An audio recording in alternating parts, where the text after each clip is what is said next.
Chapter 1. The Unfamiliar Ceiling. The Endless Hallway 1 for Subaru.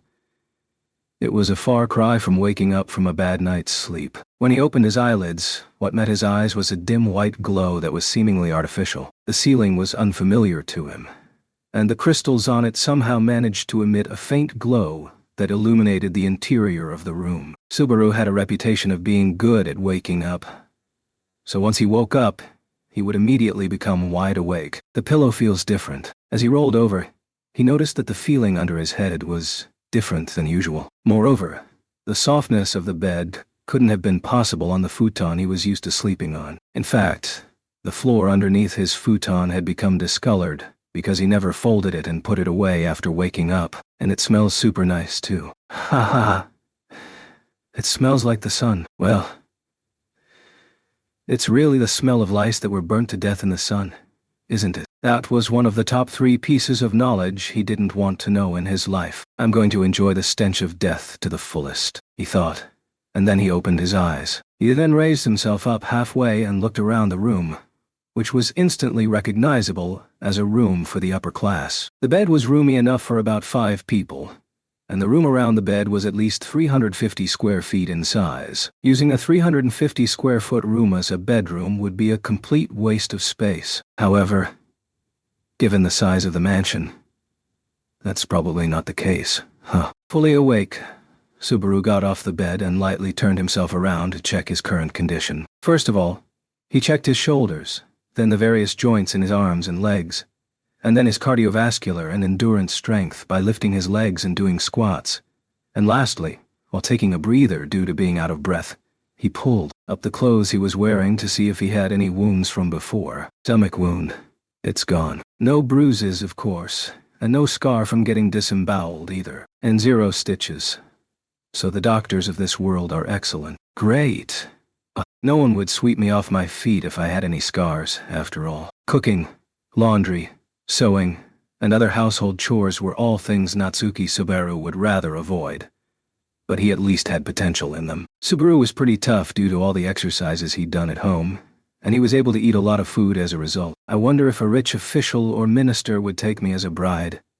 I'm definitely not going to do that. Anyway, the room was as simple as he initially thought. In addition to the bed, there was a houseplant by the window, some furniture, and paintings on the walls. Subaru wasn't sure if it existed in this world, but he couldn't find a clock anywhere, or anything that looked like a clock, and he couldn't find anything that looked like a calendar either. The question is, how long was I unconscious? Well, maybe 5 hours. Subaru touched his chin and measured the approximate time elapsed by the feel of his stubble. It was his secret technique that allowed him to check the time quite accurately without a clock. From the feel of his stubble clock, it had been roughly 5 or 6 hours since he'd last checked. In other words, it would be around the time the first day after being summoned to another world had come to an end. Thinking that far, Subaru once again touched his belly. Anyway, does that mean I avoided activating return by death this time? That was the question he had been trying to avoid thinking about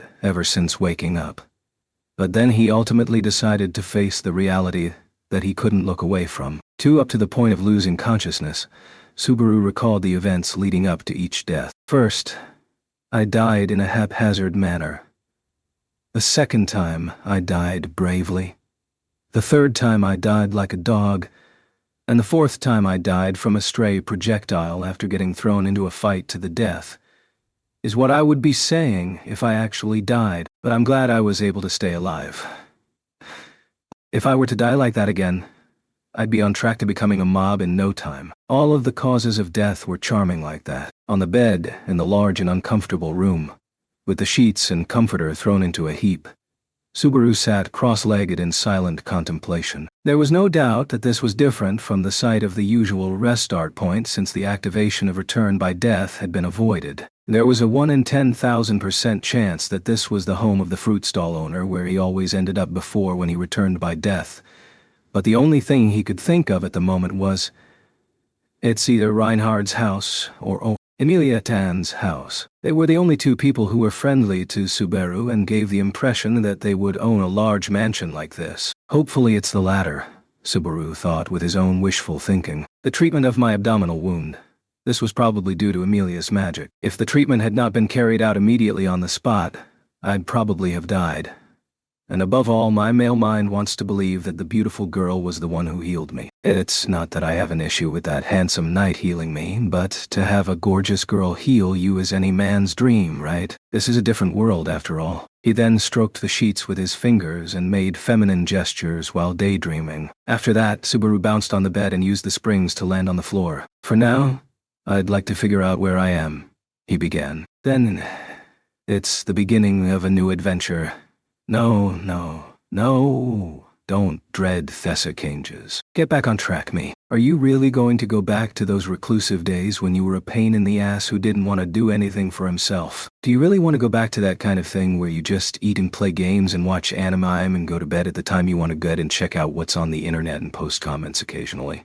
Actually, yes, it would be nice to go back, wouldn't it? It wasn't that Subaru had any desire to be summoned to another world or anything. It wasn't that he was dissatisfied with the shut-in life in the first place. It's just that he never thought that the days that passed by were boring or wasted, and to be able to sleep as long as he wanted to was all he needed as a shut-in. I do feel a little bad for my parents who had to deal with me, but it's almost like they just let me do whatever I wanted without getting in the way. He exercised, ate meals with his family at the table, went out occasionally, and even begged for an allowance. It was a relatively normal life for a teenager except for not going to school, so it would perhaps be better to call Subaru a dropout rather than a shut-in. What a shocking fact, huh? If I didn't have the opportunity to look back at myself in another world, maybe I wouldn't have realized that I wasn't a real shut-in for the rest of my life. No way. Maybe that's why I was summoned here. Subaru firmly decided that he would be careful about self-identifying in the future. Wouldn't want to be easily identified as a shut-in and have to deal with the anger of the World Shut-In Association or whatever it's called. I suppose all the members of the association are also shut-ins. And if that's the case, then how in the world do they all cooperate with each other? His thoughts kept going in circles as he pondered that question over and over again. With a twist of his head, Subaru tossed out the entire investigation into that matter with, "It doesn't even matter," and crept toward the door. Ideally, it would have been preferable for me to have an encounter with someone who had come to see me while I was killing time. Someone who would also be able to give me an explanation of the current situation, or I'd wake up and hear, "Are you awake?" from a beautiful girl sitting by my bedside who had nursed me back to health. I mean, isn't that normal? If you were summoned and the beautiful girl who summoned you isn't by your side, that's a pretty big disappointment for the one who was summoned and means something went terribly wrong.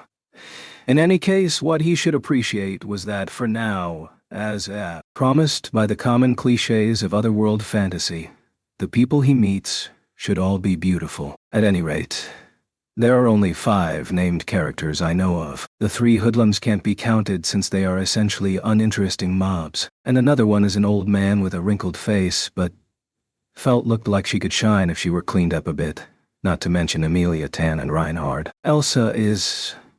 ooh, hell no. My fingertips are starting to shake just thinking about her. Subaru's trauma gauge shot up, so he concluded that she should be excluded from the list. I can admit that she is beautiful if only in appearance.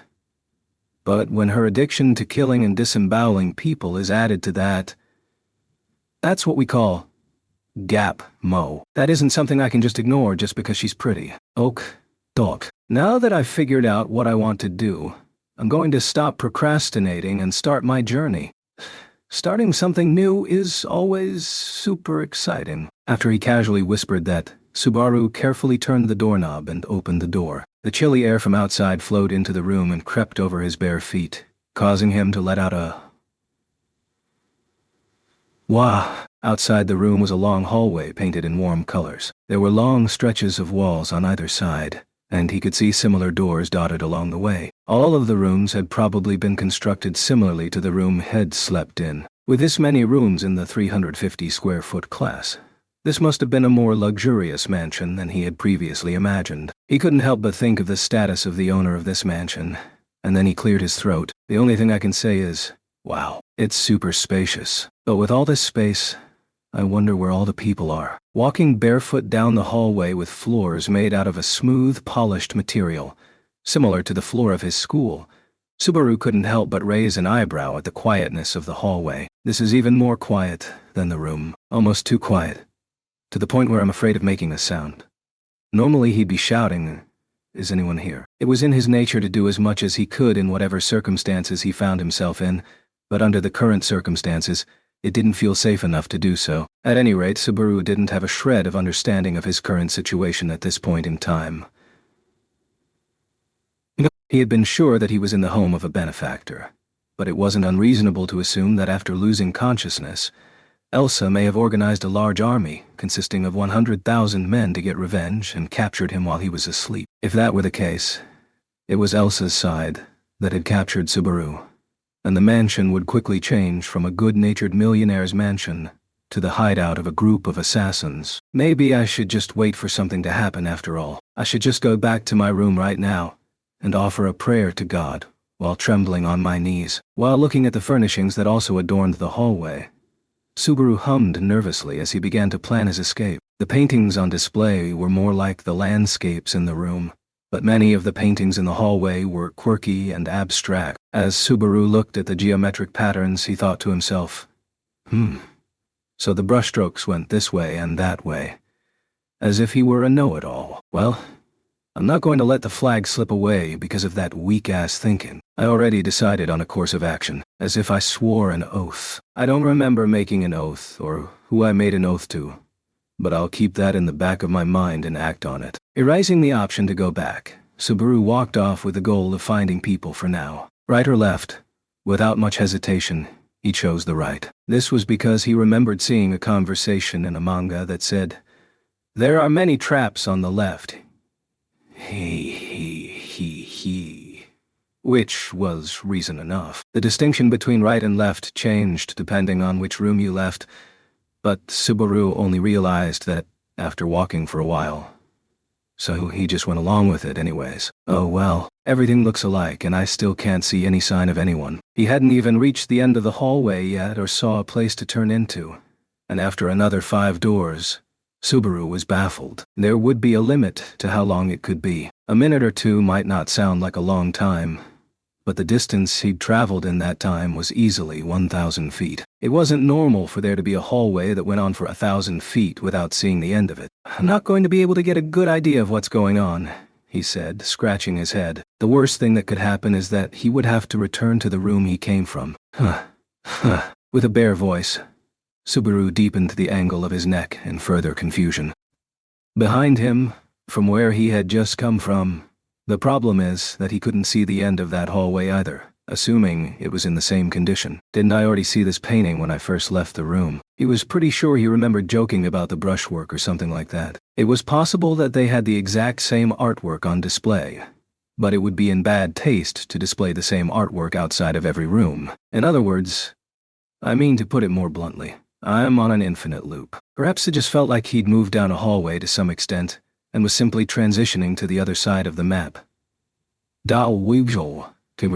Or there was a moving floor contraption that subverted the cliches of otherworld fantasy and operated so casually that Subaru didn't notice it. With the whole moving floor thing, it's totally going to screw up the spirit of the time period. Since Return by Death is already part of the story, does that mean that it has an affinity for looping things? Perhaps. After speaking cleverly to no one in particular, Subaru opened the door to the nearest room. It was a simple 350-square-foot room with a bed and basic furniture inside. In other words, the very room where Subaru had come from. What the heck is this supposed to mean? That it's useless to move around, and I'm supposed to just quietly stay put. So this is how they limited Subaru's movements after he woke up. He felt like this was a total waste of time and magic. But it may be that they had a plan to deprive him of the energy to resist by showing the difference in power. Well, now that I have a basic understanding of what this thing is, it's really a clever way to sap my spirit, huh? There is no reason why I wouldn't be shocked by the creation of such a mysterious space, if I think about it in a normal way.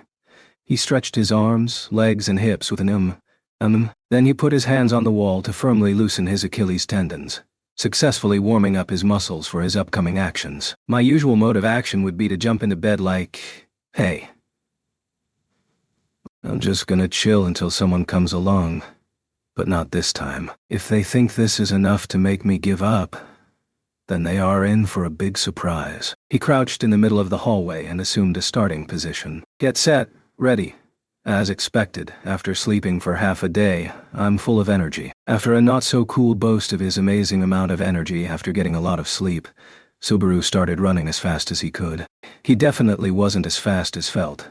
And frankly, he felt like even old man Rom would give him a run for his money. His stamina wasn't anything special, and his 100-meter dash was so disappointing that he got out of breath at the 70-meter mark, but in this moment at least, he felt like he could sprint like an Olympic sprinter. Run, run, run. He kept internally thinking this to push himself forward. The end of the hallway was still out of sight, and he kept returning to the same starting point no matter how much he ran. It was like it was mocking his determination and telling him, resistance is futile. However, Subaru did not stop running, as if to show with his attitude that the only thing an ordinary man could do was to keep on running straight over and over again. Subaru didn't care if the hallway was just a forgotten, unused place in the mansion, or that it was a stranger's mansion, or that he had just been disemboweled half a day ago, or that he felt like he needed to take care of a little business sooner or later.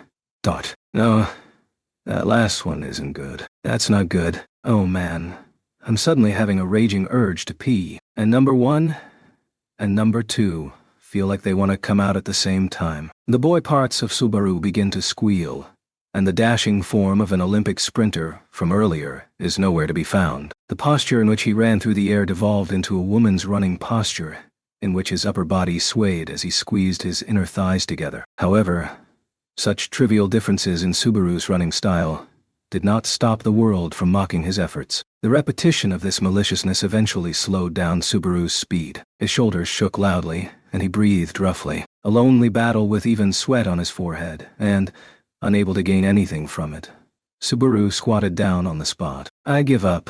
Let's just do it here. He threw everything away and put his hands on the garment that protected his lower abdomen. One could say that his dignity as a human being was about to be lost. Not being able to go to the bathroom in the proper place made him feel no better than a wild dog or cat, but he refused to feel like his dignity was being lost. This wasn't enough to make his heart falter. Moreover, it seems like I've discovered a new kink.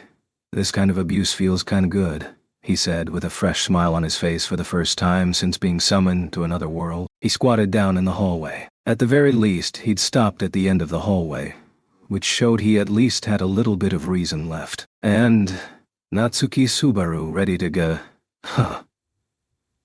Just as he was about to say, ready to go, a change occurred in front of Subaru's eyes. The image of the hallway, which had remained the same no matter how much he ran, suddenly distorted in Subaru's vision. The transformation of the world occurring in front of his eyes was akin to crumpling a piece of paper and then stretching it back out. Subaru blinked as if to confirm it was actually happening after the wrinkles had been fully stretched, and then stood up, holding back the urge to urinate that had involuntarily retracted. I don't really understand it, but is everything gonna be all right now? When he looked at his surroundings again, he could see that the world had changed. He could clearly see the end of the hallway, in addition to other hallways he could turn into. The abstract painting Subaru had seen many times was in front of him, and the room he had woken up in was right in front of the painting. Subaru was sure he had been returned to his starting point, and he seemed to have broken out of the loop as well. He wasn't entirely sure what caused this to happen.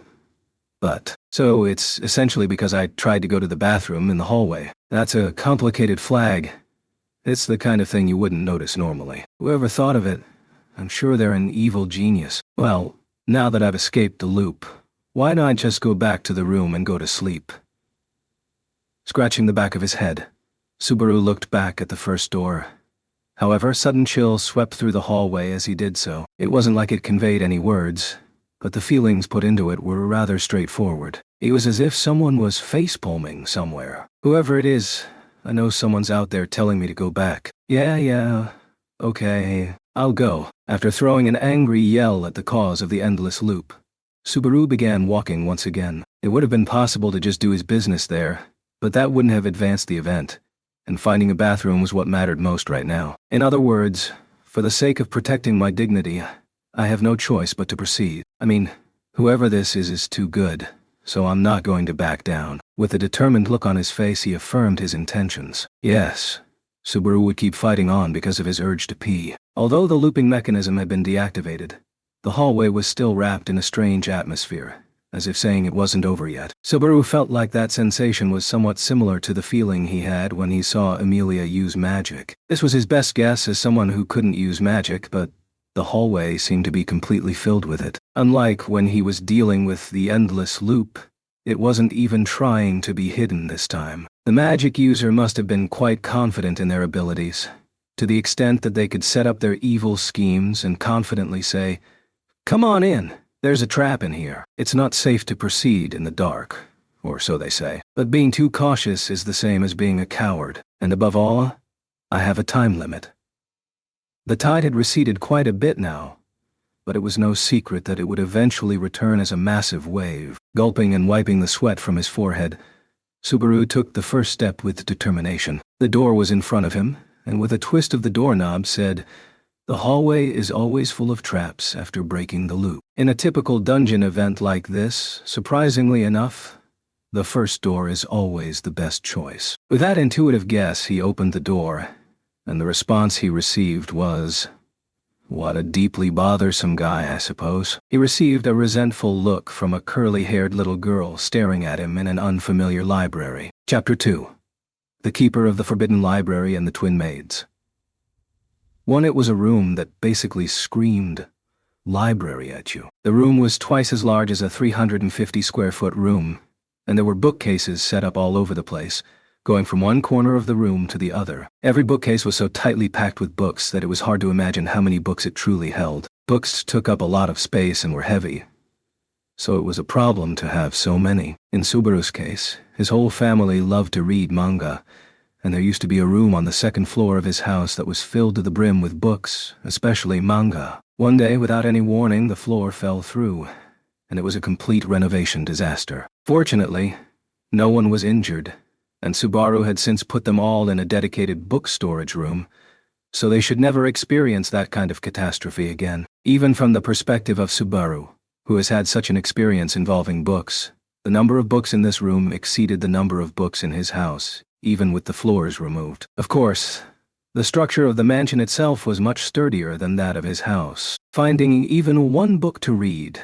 that Subaru could understand would be a tall order for him, considering the enormous number of books in his view. With so many books here, there must be one that I can read, right? A quick glance around the library revealed that there were no spine covers written in Japanese. There were no alphabets here as far as he knew, and most of the letters were characters based on what he'd seen on the signboards while walking around the capital. These were the commonly used characters of this world after all. If Subaru wanted to live in this world, it was going to be essential to learn it. For him, who had even dropped his language classes in middle school, it already felt like such a drag. Subaru sighed while envisioning his coming difficulties. Then, gazing at other people's bookshelves, and even sighing as you do so, "So you're trying to be offensive, I suppose. Shall I respond in kind, I wonder?" Subaru didn't have the communication skills necessary to talk to someone he just met without any sort of preparation, so he had no choice but to say,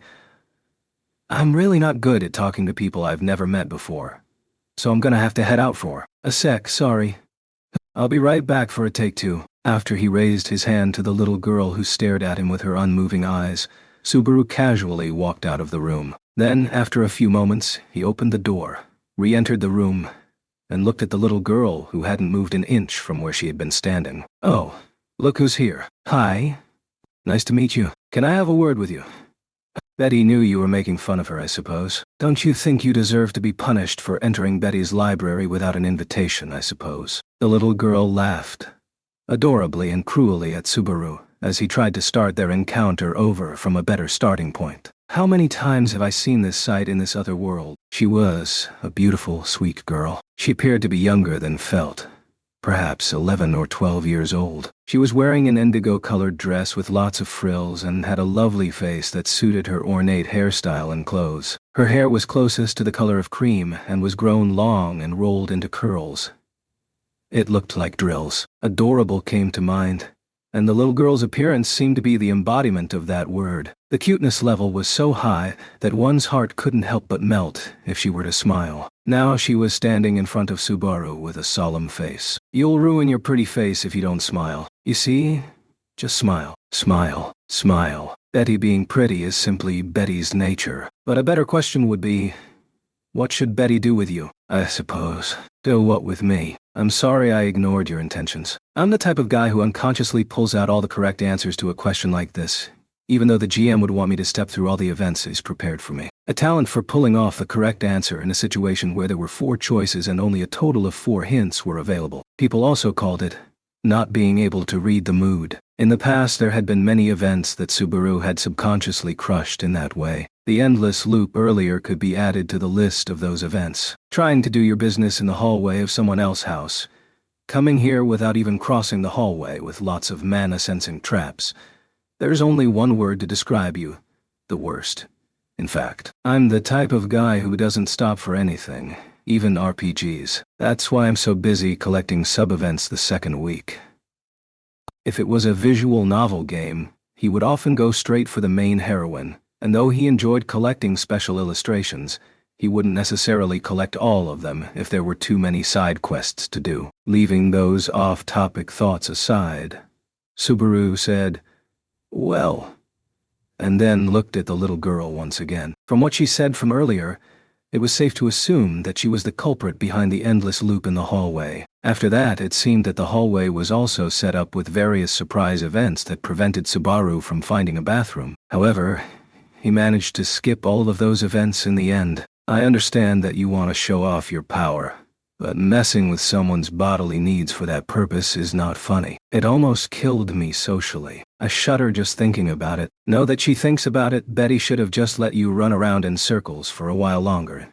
In fact, that would have saved Betty at least half the humiliation, I suppose. Oh, yeah, Betty. Well, now that I've stepped in here, that means I was just better than you. I'm not as much of a sore loser as you either. Subaru felt a sense of urgency due to the toilet talk, which caused him to start tapping his feet anxiously. The little girl tiredly put her fingers to her own eyebrows. Betty's growing tired of you, in fact. Roswell lets that girl do whatever she wants without any consequences.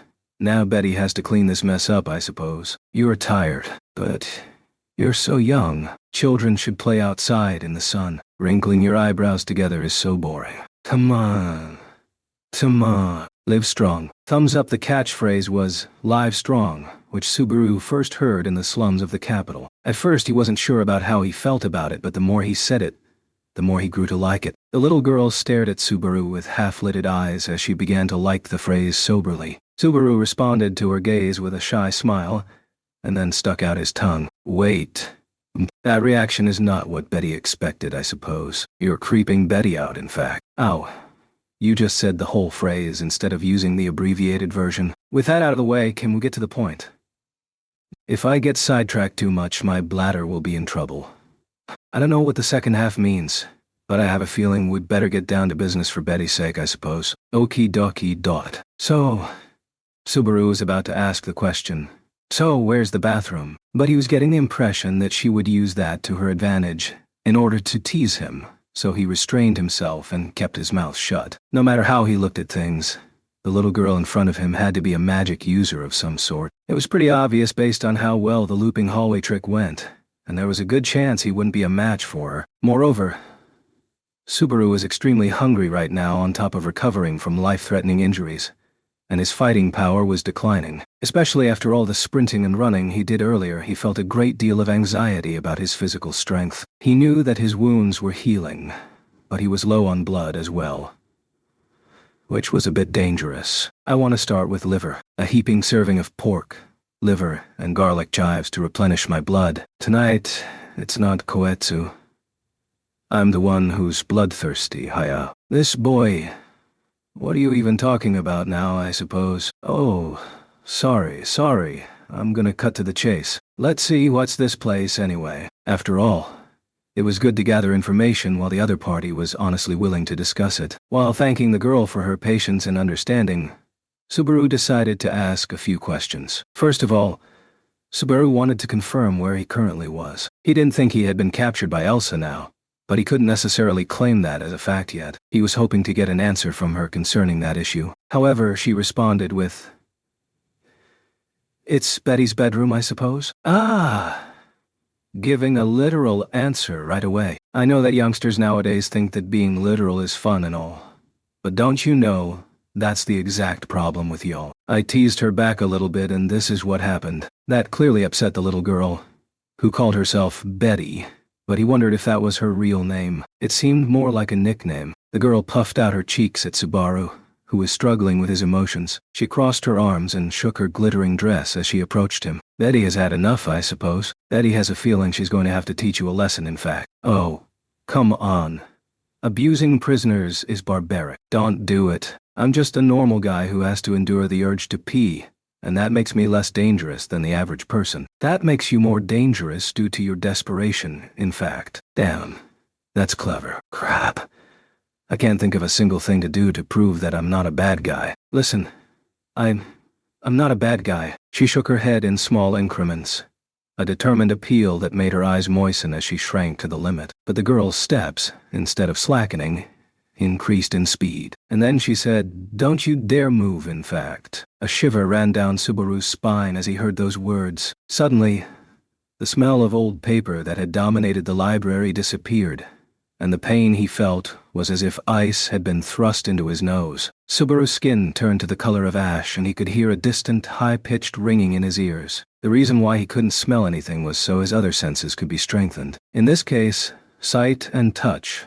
His 5 senses had been cut down to those 2 senses only. In front of Subaru's eyes, the little girl was already close to the point where she could reach him. The difference in height was obvious. The little girl was only as tall as Subaru's chest, and her shallow blue eyes were looking up at him closely. The pale pink lips formed a smile, and the little girl's innocence was the only thing that kept Subaru's alarm bells ringing. "Do you have something to say, I wonder?" The little girl tilted her head back and asked Subaru, her eyes wide and her lips quivering, as sweat trickled down his forehead and down his cheeks, and the sensation broke his rigidity for just a few moments.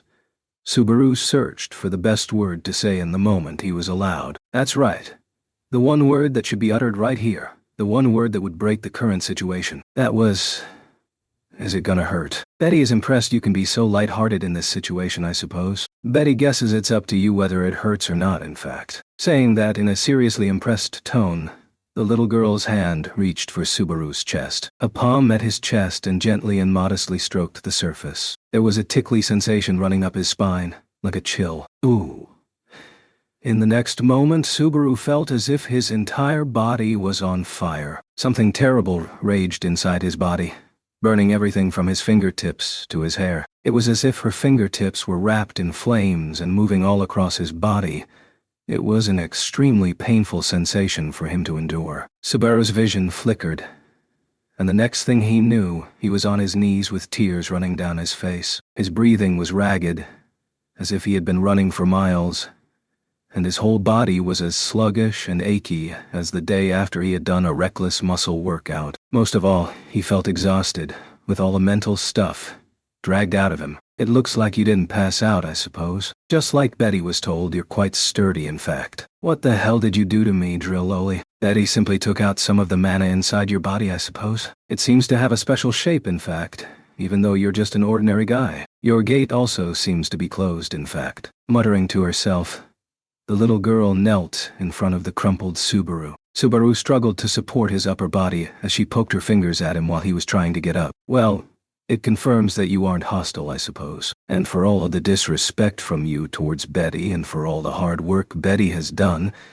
taking your mana should be a suitable payment, I suppose." She poked him again, causing him to reach his limit, and his upper body fell to the floor, unable to support himself with his trembling arms. "This is the 3rd time I've kissed the ground in a face-down position. Actually, no. This isn't even the 1st time.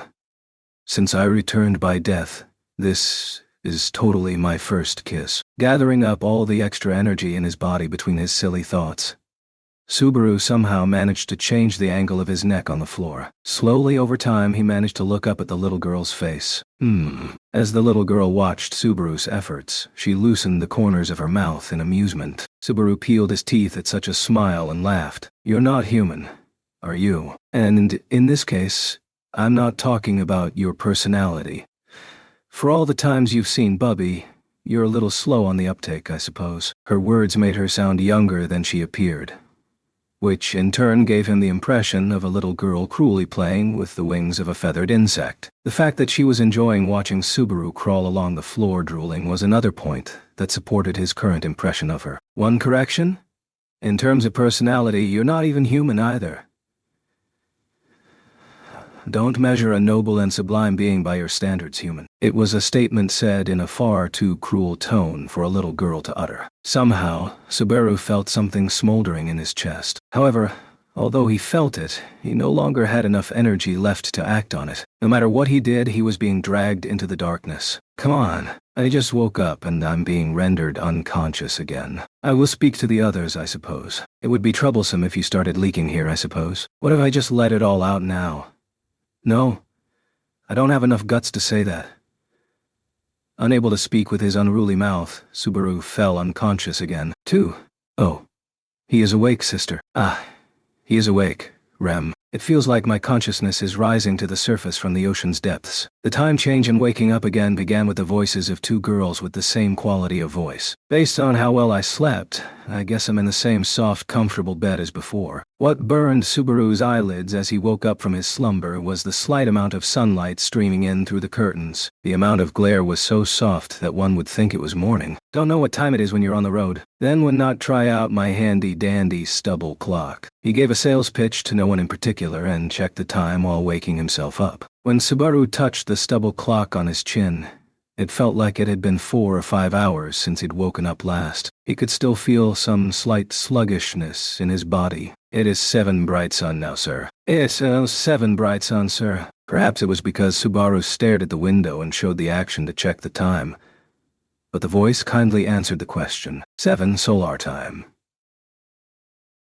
Subaru didn't even know what it meant, but he guessed it was 7 o'clock in the morning, judging by the letters. In the first place, he didn't even know if the time in this world ran on a 24-hour system. It's hard to tell if it's really 7 o'clock in the morning, but if I don't count the first time I woke up.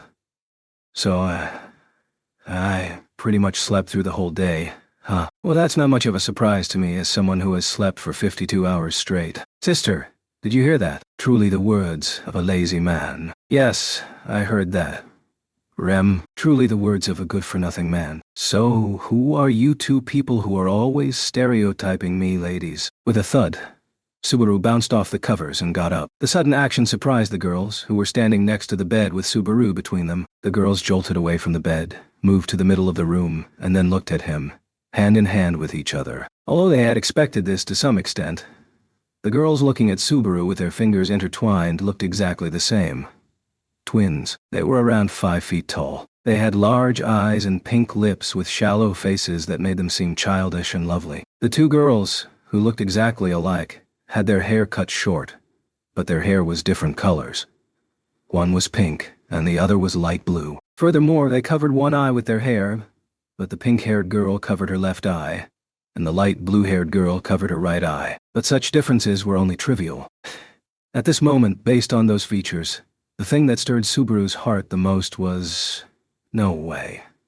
Are there even maid outfits in this world? A black apron dress with a white prim on top of their heads. The beautiful twin girls were dressed in the orthodox classic style of maid clothing. This is the embodiment of the ideal maid. Oh no, I'm currently being indecently humiliated in our guest's head, sister. Oh no, I'm being violated right now in the head of our guest.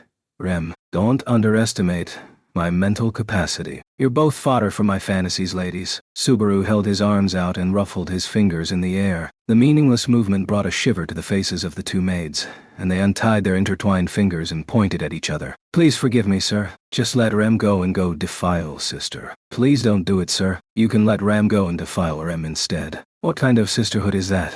Selling each other out and making me look like some kind of evil villain is so scary. And the twins ran away, holding hands again. Subaru jumped out of bed and chased after them. The three of them ran around in circles in the large room, chasing each other. And couldn't you have woken up more quietly? A girl had knocked on the door softly, which opened with a thump, and then looked at the three of them from the doorway. The beauty of her long silver hair could be seen in full, and today it was untied and naturally flowing down her back. Her clothing was not the robed outfit she usually wore, but was designed with noticeably darker colors to suit her white, slender body. The skirt was slightly shorter than knee-length, revealing her slender legs, but that area was hidden by knee socks that reached up to the top of her thighs. Wow. Wow. Whoever picked this outfit out, I get what they were thinking. Well, I'm not sure what you're talking about, but it's so disappointing when I know it's something meaningless. Before he knew what he was doing, Subaru pumped his fist and cheered unintentionally. The girl, Amelia, looked at him with dumbfounded eyes in the doorway of the room. Chapter 3. I Can't Be a Bride. Subaru felt his heart flutter involuntarily at Amelia's sudden visit. The unexpectedly perfect outfit was a fresh and pleasant surprise, but what was even more pleasant was her presence here. Simply due to being treated poorly after first being summoned to another world, especially the ones who put him through hell in the beginning, Subaru had special feelings for her, the one who was the first to treat him with unconditional kindness. I feel like I've imprinted onto you. I don't want to leave you for a second, Mom.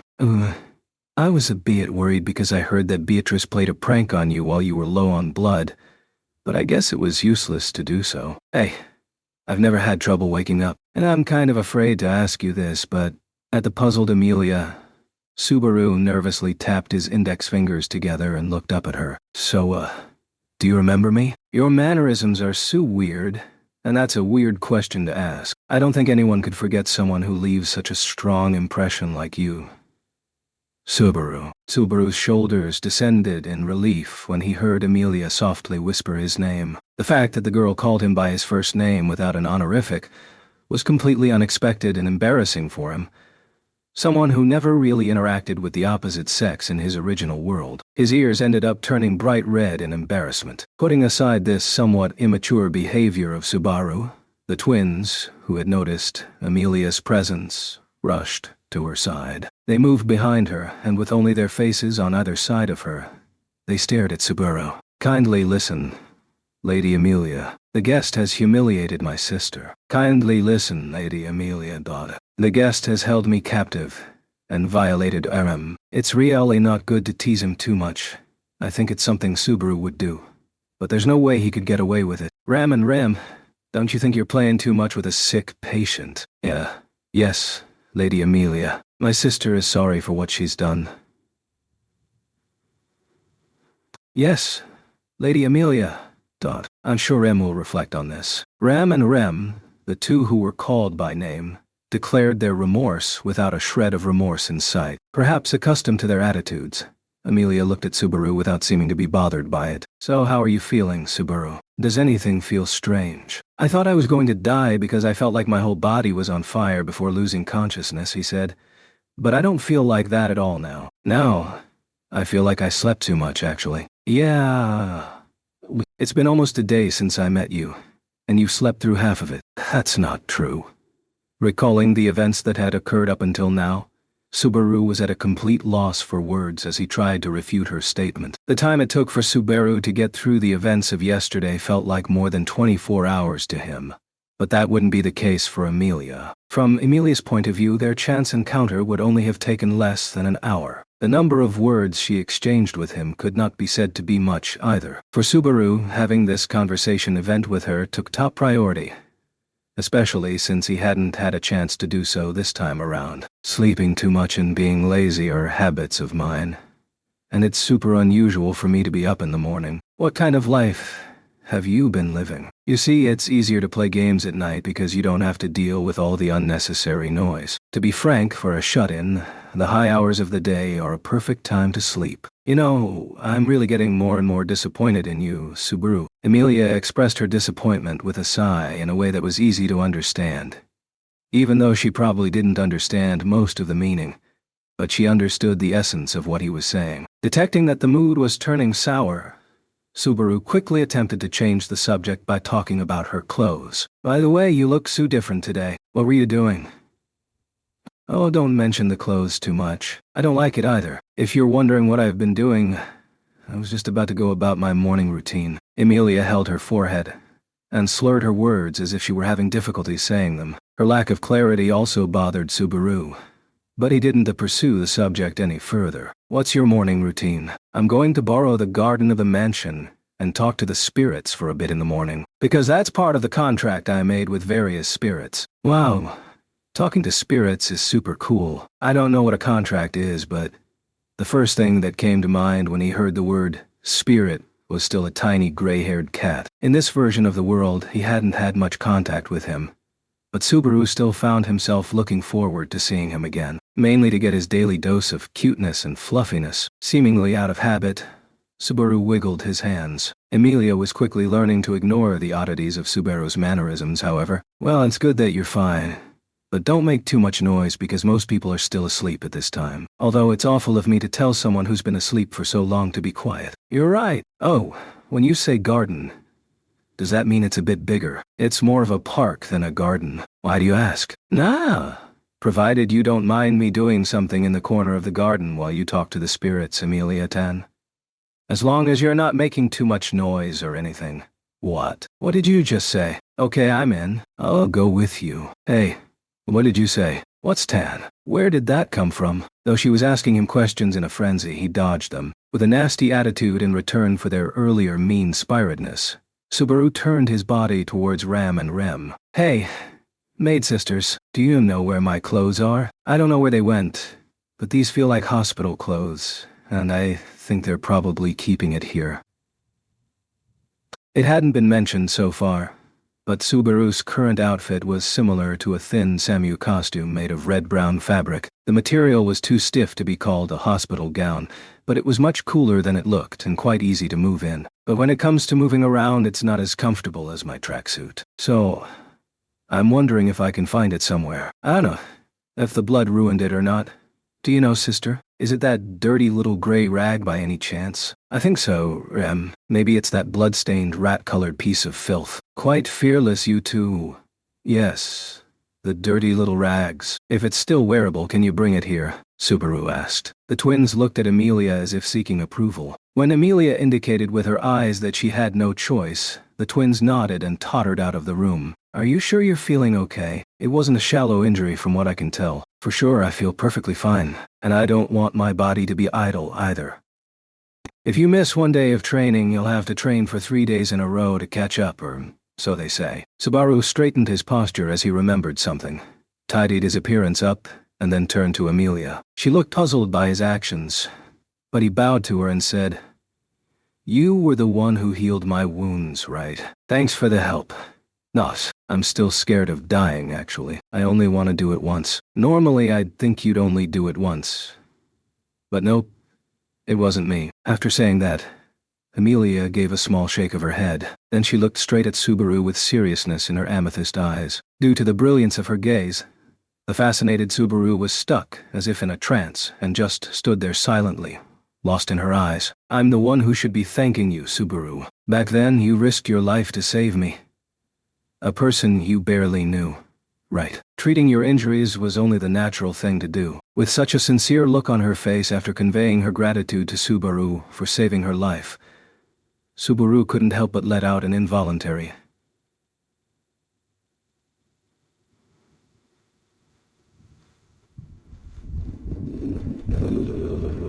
He resented himself for not being able to give even a single sincere response. It was unlikely that he would be able to confront her unless he was fooling around and deceiving her. He thought about how much easier it would be if he could tell her that she had saved him by saying, "That's not true. You were the one who saved me first, Emilia Tan." Though only Subaru remembered what happened in that world. Well, since we helped each other out, how about we say we're even? Even...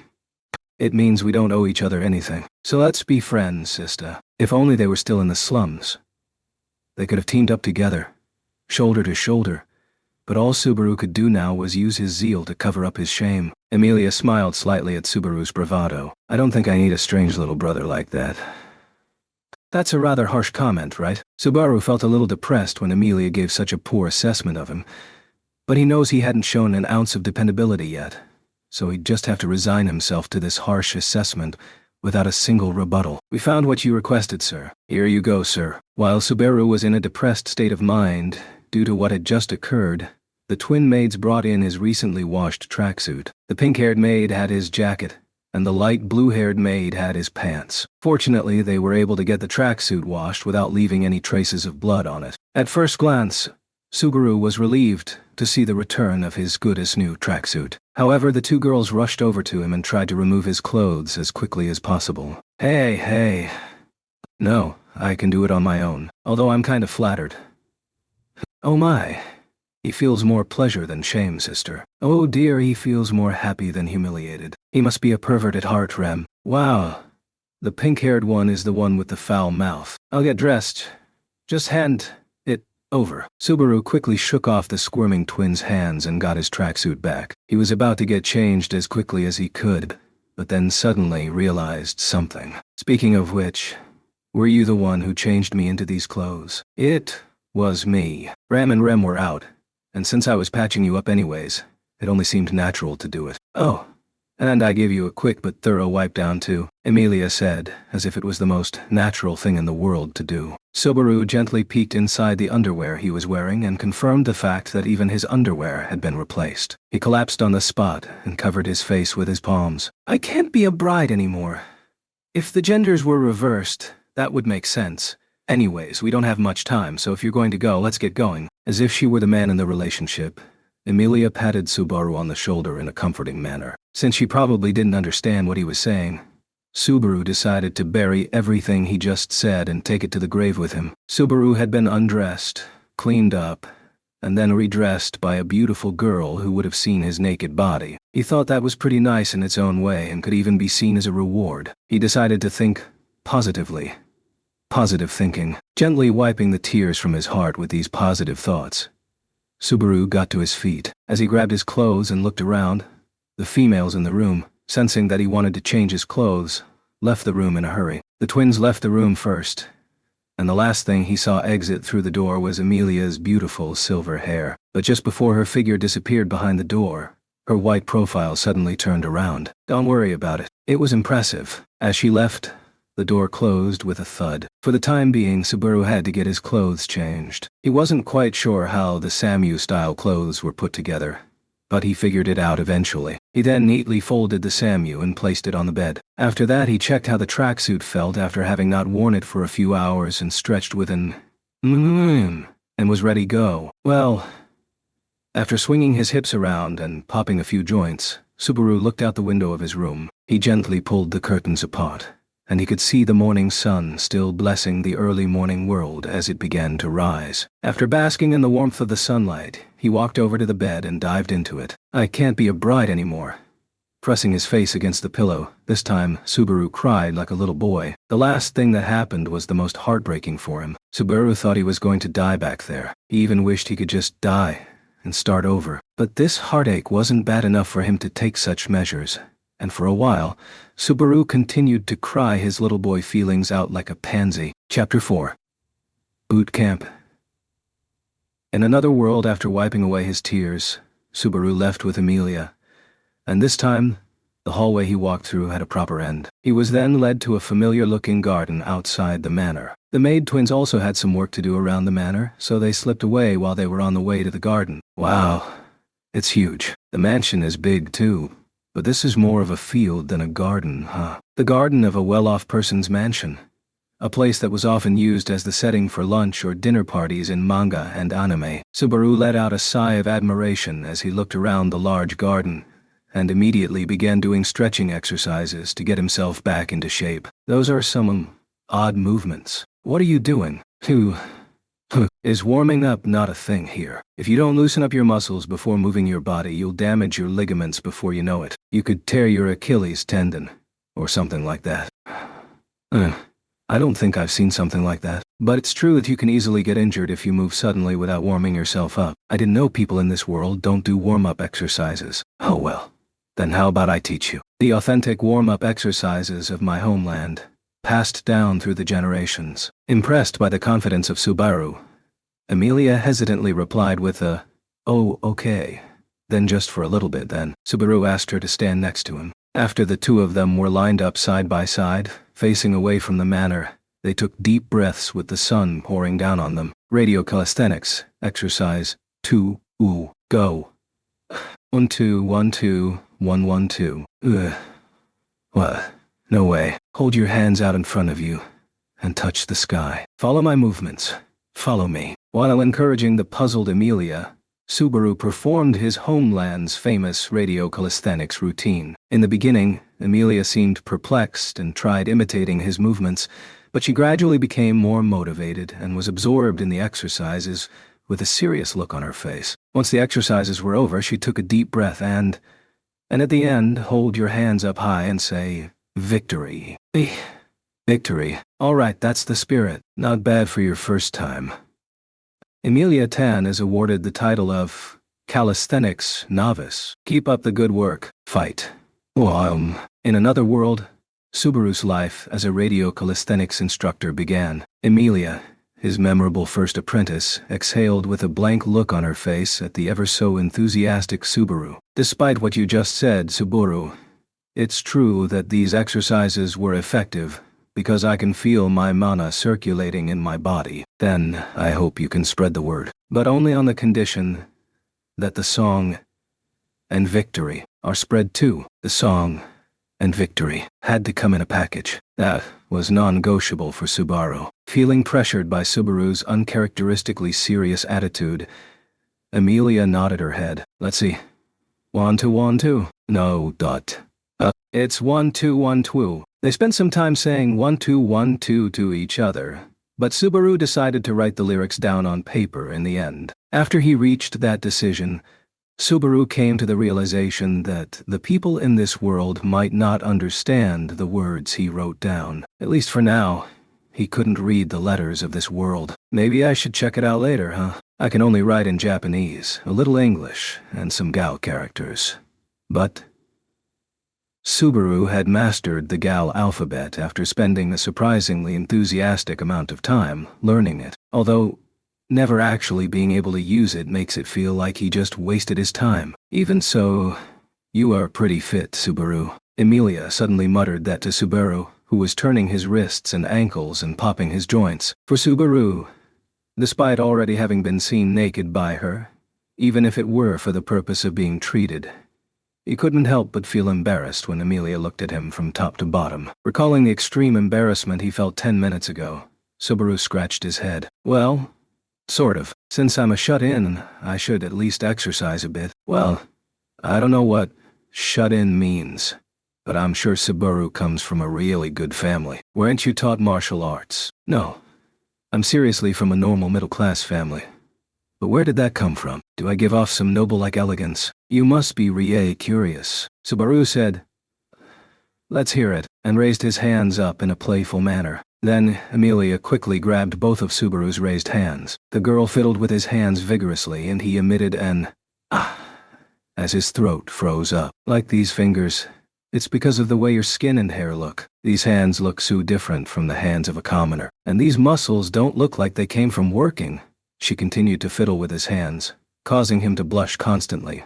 But he felt satisfied regardless. Aspects about his hair and skin and other things he had never mentioned before were pointed out to him, and he was greatly reminded of his own foolishness. Subaru's mind was spinning at a dizzying pace as she talked about aspects of his appearance that were not usually seen among commoners here. Meanwhile, she continued, black hair and black eyes. It's a common trait among migrants from the south, and it can be seen in Lugunica too. I've never seen anyone with these traits, but maybe there were some servants before. Even that outfit was made with a material I've never seen before. Am I right? At the silent Subaru, Amelia smiled as if she were proud of herself. While being captivated by Amelia's beautiful appearance, Subaru nodded solemnly and examined the content of her words. If I were to say whether it's true or not, it isn't. But how can I explain it without hurting you? Even if I'm wrong, you need to say it clearly, or I'm really going to feel embarrassed. It's all good. I don't mind. I've been showing a lot of ignorance for some reason or another. How about we just be friends and be embarrassed together? I don't remember our relationship being so close that we can casually embarrass each other without fear. I'm not making any progress by speculating, so I'm just going to ask you frankly. Where'd you come from? Subaru. A question that blew the shame and outrageousness of the situation away, and Subaru could only think. Subaru felt like he could honestly say, I was summoned from another world here, but saying he was summoned from another world would make him sound like a crazy person. In a world full of opportunities, a crazy person would not be thrown out. But looking at the seriousness of Emilia in front of him, Subaru had a feeling he'd get turned into an ice statue if he gave a poor answer. So, I guess it's best to go with deflection plan B here. It's really disgusting to be muttering like that. You're not going to answer my question. I do have an answer for that, and it's super. But unfortunately, I don't have the answers to these questions. Because I have amnesia and don't know anything about myself. You said your name was Natsuki Subaru. Oh shit. You're not letting up. You keep pushing forward without wavering. You're not going to give me a straight answer. Well, I won't try to pry if you don't want to answer. Emilia surprisingly let Subaru off the hook without much trouble while he was engrossed in his thoughts about her behavior. She let out a single word, no, and took out a green crystal that was attached to her blouse. Oh, that. It's a crystal for spirits to inhabit. You already know about Puck, right? The gray cat that disappeared when we needed him most. Right. And it doesn't know what I did after that because it was taking a nap, huh? It was the crystal that housed the spirit that disappeared during their battle with Elsa. This was the first time Subaru had seen it in this world, but he caught a glimpse of it before in a previous loop. The green crystal suddenly started glowing as if in response to Subaru's mean criticisms. And then, unfortunately, I heard all about it from Leah after that mess was wrapped up. I don't sleep all the time, Subaru. The light leaking out of the crystal came together and gradually formed a small outline. The head was formed, the torso emerged, and then the limbs appeared, fully equipped with fur. And a few seconds later, a small bipedal cat appeared in Emilia's palm.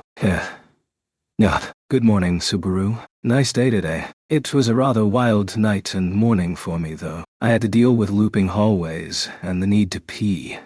And worst of all, my purity was stolen from me, so I can't marry Emilia Tan anymore.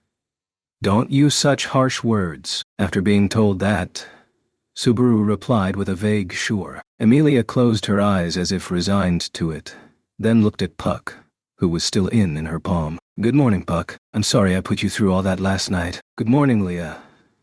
But I feel bad about what happened yesterday. I almost lost you. I can't thank Subaru enough for that. Puck looked up at Subaru with his round eyes, tilting his little head back. I should thank you. If there's something you want me to do for you, just let me know. I can do most things for you. Well, then let me touch that fur of yours whenever I want. Subaru also responded immediately to Puck. The speed of the reply was the same, but perhaps the content of the reply was a surprise as well. It wasn't just Puck who rolled their eyes, but also Emilia, who was listening. She seemed a bit flustered. Wait, can't you think about it a little more? I know he looks small and weak, but Puck's level of power is really quite something. It's a little awkward, but yes, I'm a pretty powerful spirit, despite my appearance, so I don't mind if you're a little greedy. For a top fur lover like me, the right to pet your fur whenever I want to is absolutely priceless. It's something that can lead a person's mind to a higher level and purify even the most desolate of souls. As he said it,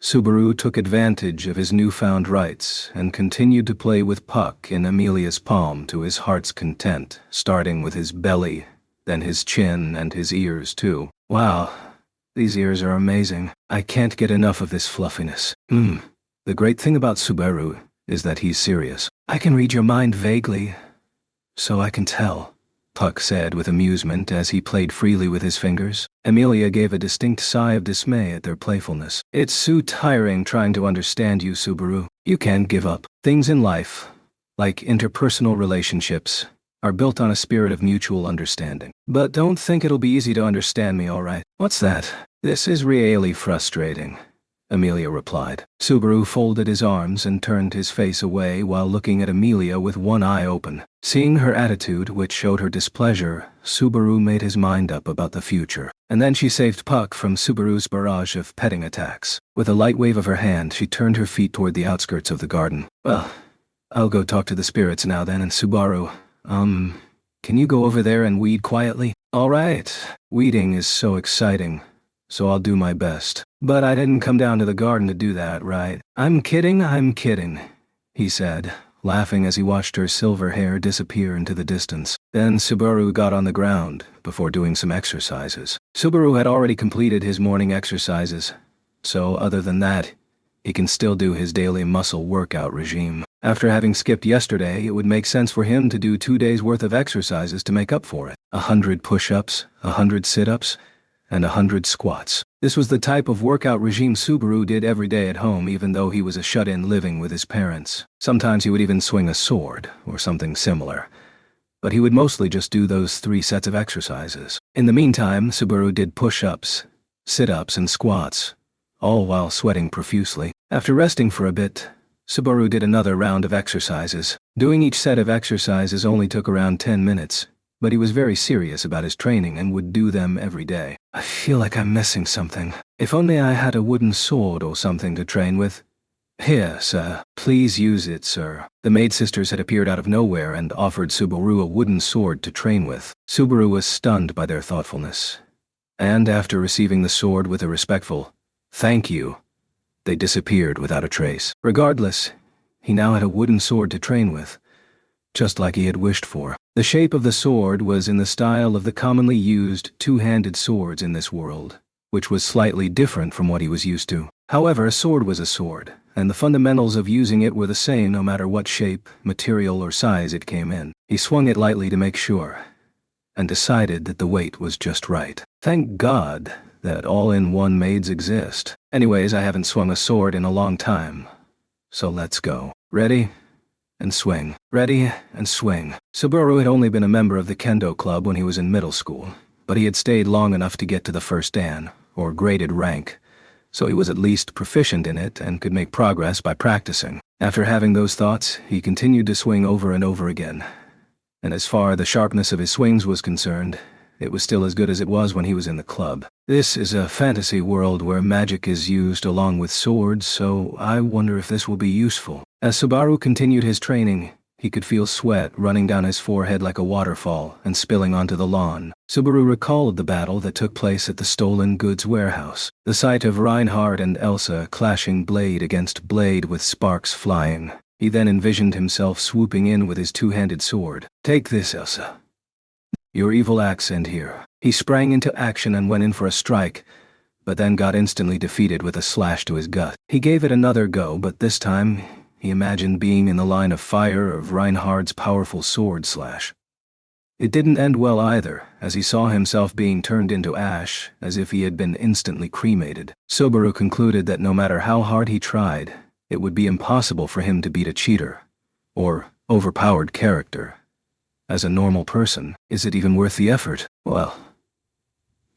Carrying the wooden sword on his shoulder, Subaru paused in order to look over at Amelia to check how she was doing. He could see that she was sitting on the green grass with her feet sprawled out in front of her, and talking about something with Puck, who was on her arm. Subaru thought that the person she was talking to was Puck, however.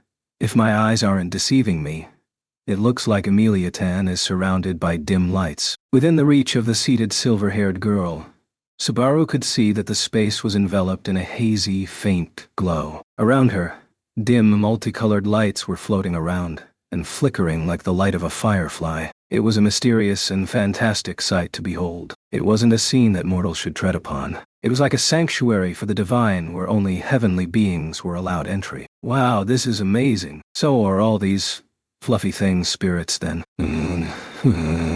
Subaru casually spoke to Amelia while she was talking to the spirits as if it were the most natural thing to do.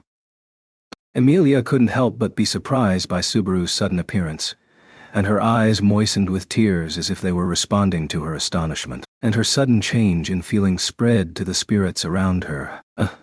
Oh, I'm in trouble now. Many dim lights could be seen fluttering from side to side, trying to move behind Amelia in an attempt to escape from Subaru's view. Subaru felt as if he had made a flock of pigeons flee from him in a park. "You are amazing, Subaru. Normally it'd take a lot of courage to even try to touch a spirit," Puck said. "So you're saying you're lucky to have me around, right?" "I know. I can't imagine my life without you." Tickle. Tickle. Tickle. Subaru ambushed Puck, who was still on Amelia's arm, which had stiffened in response to his actions, and began his tickle attack. While doing so, he tilted his head towards her, who was still speechless, and enjoyed the feeling of her silver hair with his fingers. "What's the matter? Your insignia will get stolen again if you aren't careful. Don't poke people where it hurts." "That's not what I meant. I was just super surprised." Emilia blamed Subaru for her own shortcomings while wiping away her tears with her fingers. The spirits swayed up and down as if agreeing with her, and Emilia replied with a, "Well, aren't you all in a good mood?" while watching the reaction of the spirits. "Well, this is the first time seeing a spirit in my life, so it's a bit exciting for me. They didn't look dangerous to me either. I was keeping them under control, so it was okay. If it were an inexperienced spirit arts user, they would cause the spirits to run away and... Bam. Emilia tried to scare them with her voice, but she only managed to let out a bam at the end of her sentence, as if her vocabulary wasn't broad enough to find a better word to use. Subaru listened intently and ended up shrugging, and then looked over at Puck. "Totally exaggerating, huh? What's so dangerous about a fluffy-looking light like that?" Puck. "For example, I could turn you into dust in a matter of seconds." "I'm so sorry if I offended you." Subaru dived into a prostrating position and expressed his gratitude. Puck laughed with a wave of his little hand, and Emilia pouted her lips due to the difference in treatment. "Why don't you treat me like that?" "Hey, Puck." "Doc, is it the difference in age?" he replied calmly, stroking his beard. Emilia sighed and gave up on pursuing the issue, perhaps due to how calm and gentle Puck was. Chapter 5. Awareness of Emotions. Emilia sighed as she looked down at Subaru, who was still prostrating himself, and put a finger to her lips as if she had just remembered something. "That reminds me."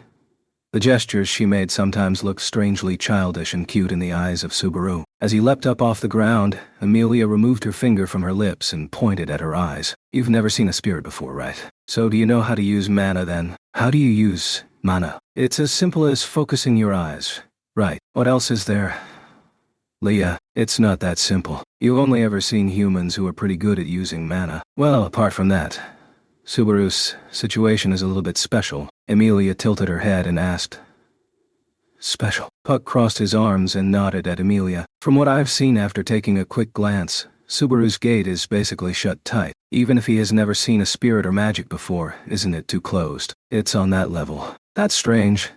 Even if you only lived a normal life, that wouldn't happen, right?" "Yep. That's why it's strange." Subaru didn't live a normal life. After they nodded to each other with their gazes linked, they looked at Subaru at the exact same time with bated breath. Subaru, who was being stared at by them, responded, "I can't help but hesitate to interrupt you two when you're in your own little world. I'm so jealous." Well, I know it's not normal. Your definition of normal is totally wrong. I mean, isn't it pretty rude to look at someone's face and say they're normal or not normal? How about your daughter then? I'm happy to say that she is growing up to be a kind and honest girl. The stupid cat parent has arrived. Subaru covered his face with his palm at Puck's attitude, which was nothing short of sweet to his daughter. When Emilia saw that overreaction, she said, "I'm not sure why, but they seem really close." Murmuring that, she looked at them back and forth. After they heard her murmur, Subaru and Puck looked at each other, nodded, and then gave each other a high five. "Oh, definitely. We're best buds. We're on the same wavelength. Why don't you come join me and then aim to be the world's best comedy duo?" "You say that, but I'm sure you're only after my body, right?"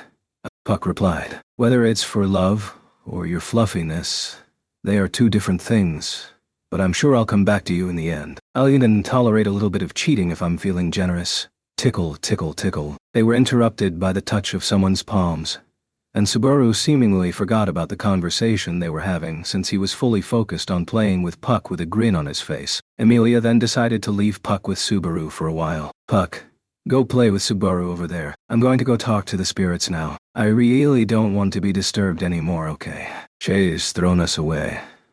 We've been thrown away." Emilia silently ignored the two of them, who shrugged their shoulders in a joking manner. As soon as she gained some distance, she began to immerse herself in the spirits she brought along with her, which seemed to be the continuation of what she was doing before. The scene of her talking to the spirits was just like the one he saw before, A fantastic sight to see. Subaru wanted to get a glimpse of it, which was why he had acted like that. Anyways, that wasn't my real intention. So please, understand that. Don't worry about it. Well, I don't want to keep getting scolded, so I'll just tell you about it myself. She's in the middle of an important ceremony with the spirits, so I can't overlook it any longer. But you just can't seem to stop yourself from interrupting it, though. What's the deal with it anyways? The ceremonial contract with a spirit. The forging of a covenant. Subaru scowled in confusion in response to hearing a lot of unfamiliar words. Puck, as if trying to find the right way to explain it, started by saying, "Let me see. First of all, a spirit arts user needs to form contracts with spirits before they can use spirit magic, and the content of the contract varies from spirit to spirit. Are you still with me? So it's different from interest and collateral for a bank loan, okay? My name isn't okay, but I'll proceed. The content that the spirits ask for is different for each individual spirit, but when it comes to minor spirits, they only want simple things like direct access to the caster's mana. That's why it's rather easy to get them to cooperate with you." Oh, got it. But based on what you said, true spirits are different. Right. How about explaining that one, Mr. Spirit? Aye. Smart kids talk fast and are helpful. But we won't get very far if you keep going off on tangents, though. Subaru scratched his head in embarrassment. Then Puck looked at him warmly while stroking his whiskers. As you said, spirits who have minds of their own are more demanding. Like me, for example. Although, I'd like to strike a good deal with the contract maker if I can. Even so, I'm still a powerful spirit in my own right. So the contract conditions with Leah are rather strict. I've been thinking about that for a while now. But Leah is a pretty cute nickname. Your Amelia Tan is even cuter. Maybe I'll call her that next time. I'm begging you. Please don't do that. Puck agreed with Subaru's choice of nickname, and then Amelia cut into their conversation with an angry look on her face. While they were looking at her, the dim glow of the spirits that had been surrounding her disappeared as she glared at them. Looks like the spirit talk show is over. As Subaru stood up, he brushed the grass off his butt. Is the party over? That felt like a piece of cake. I cut it short. Because you two were interrupting me and it was pseudo-distracting. You're able to get on people's nerves even when you're far away from them. It's quite the talent. Two people who shouldn't have met have now met. I have a feeling that something is about to happen. I can't stop thinking about it, and my heart is pounding. As Subaru pounded his chest to the rhythm of his own heartbeat, Amelia held out her hand to him, and Puck jumped up from where Subaru was and landed there. He looked up at Amelia with his round black eyes with a somewhat satisfied smile on his face. It's okay. From what I've seen so far, I don't sense any malice, hostility, or ill intent in Subaru. His personality is a bit weird, but he's a good boy. Duh. Amelia was at a loss for words after hearing Puck's poor assessment. She snapped at Puck in a hurried tone while she looked at Subaru to see how he reacted. Why did you make that kind of comment in front of him? And even if it's true, wouldn't it be hurtful to be told that? Oh. That's all right. I must be a complete stranger to you. So, it makes sense. It's only natural to be suspicious of a nice guy like me whose name cannot even be verified. Though that part at the end really hurt. Ameliaton. Amelia quickly covered her mouth with her hand, and Subaru chuckled bitterly at her honest reaction. Subaru expected this to happen, which was why he spent so much time with Puck in order to prepare for this exact moment. They were not so careless as to accept him, who hadn't given out a single piece of decent information so far, without caution. The sudden appearance of Ram and Rem earlier too was a trick that was probably due to the fact that they were keeping an eye on his movements from somewhere. Although, I'm really not sure how to explain it. The Subaru of this world existed in people's memories, but no pre-existing records existed. It was difficult to explain, and there was a good chance he'd be treated like a lunatic. With that being the case, letting Puck give his own judgment was the best choice. Subaru hoped that with the help of the exchange just now that Puck, being able to read minds to a certain extent, would be able to convey a situation more convincingly than he himself could. It was a gamble of sorts, but Puck laughed after realizing what Subaru was trying to do. It's alright, Leah. I mean, Subaru knows that too. You're a naughty boy for taking advantage of my mind-reading skills like that, you know. It's an honor. Let's just get along perfectly, my friend. A look of shock appeared on Puck's face after hearing Subaru address him like that. Then he burst into laughter and grinned. It's been a really long time since I've been treated like that. I like it. Subaru could understand why Puck was so happy, but before he could even mention it, Puck floated up in front of Emilia's face. Then their foreheads met as she closed her eyes, which made for a strangely surreal sight. Ate this. Puck's super mysterious technique called Cat's Forehead Impact. Subaru couldn't help but feel lonely when the two of them remained silent, and in his own desolation, he tried to get their attention. But the two of them were in such a deep state of concentration that they didn't react. So his loneliness increased exponentially. Damn it, I feel so helpless. I can't think of any more ways to get your attention. I'm starting to tear up. I get it. Wow. And I've been thinking a lot about you too. Why are you sitting on the ground crying like a girl? Don't worry about it. So what was that anyways? It's more like a shared consciousness. It's easier to explain things to you if you just feel what I feel, rather than having to explain it with words. Right. Having answered Subaru's question in a straightforward manner, Puck sat next to the silver-haired girl. She put her hand on Puck's shoulder and nodded with, "That's how it is." It was through Puck. "But I got the message about you.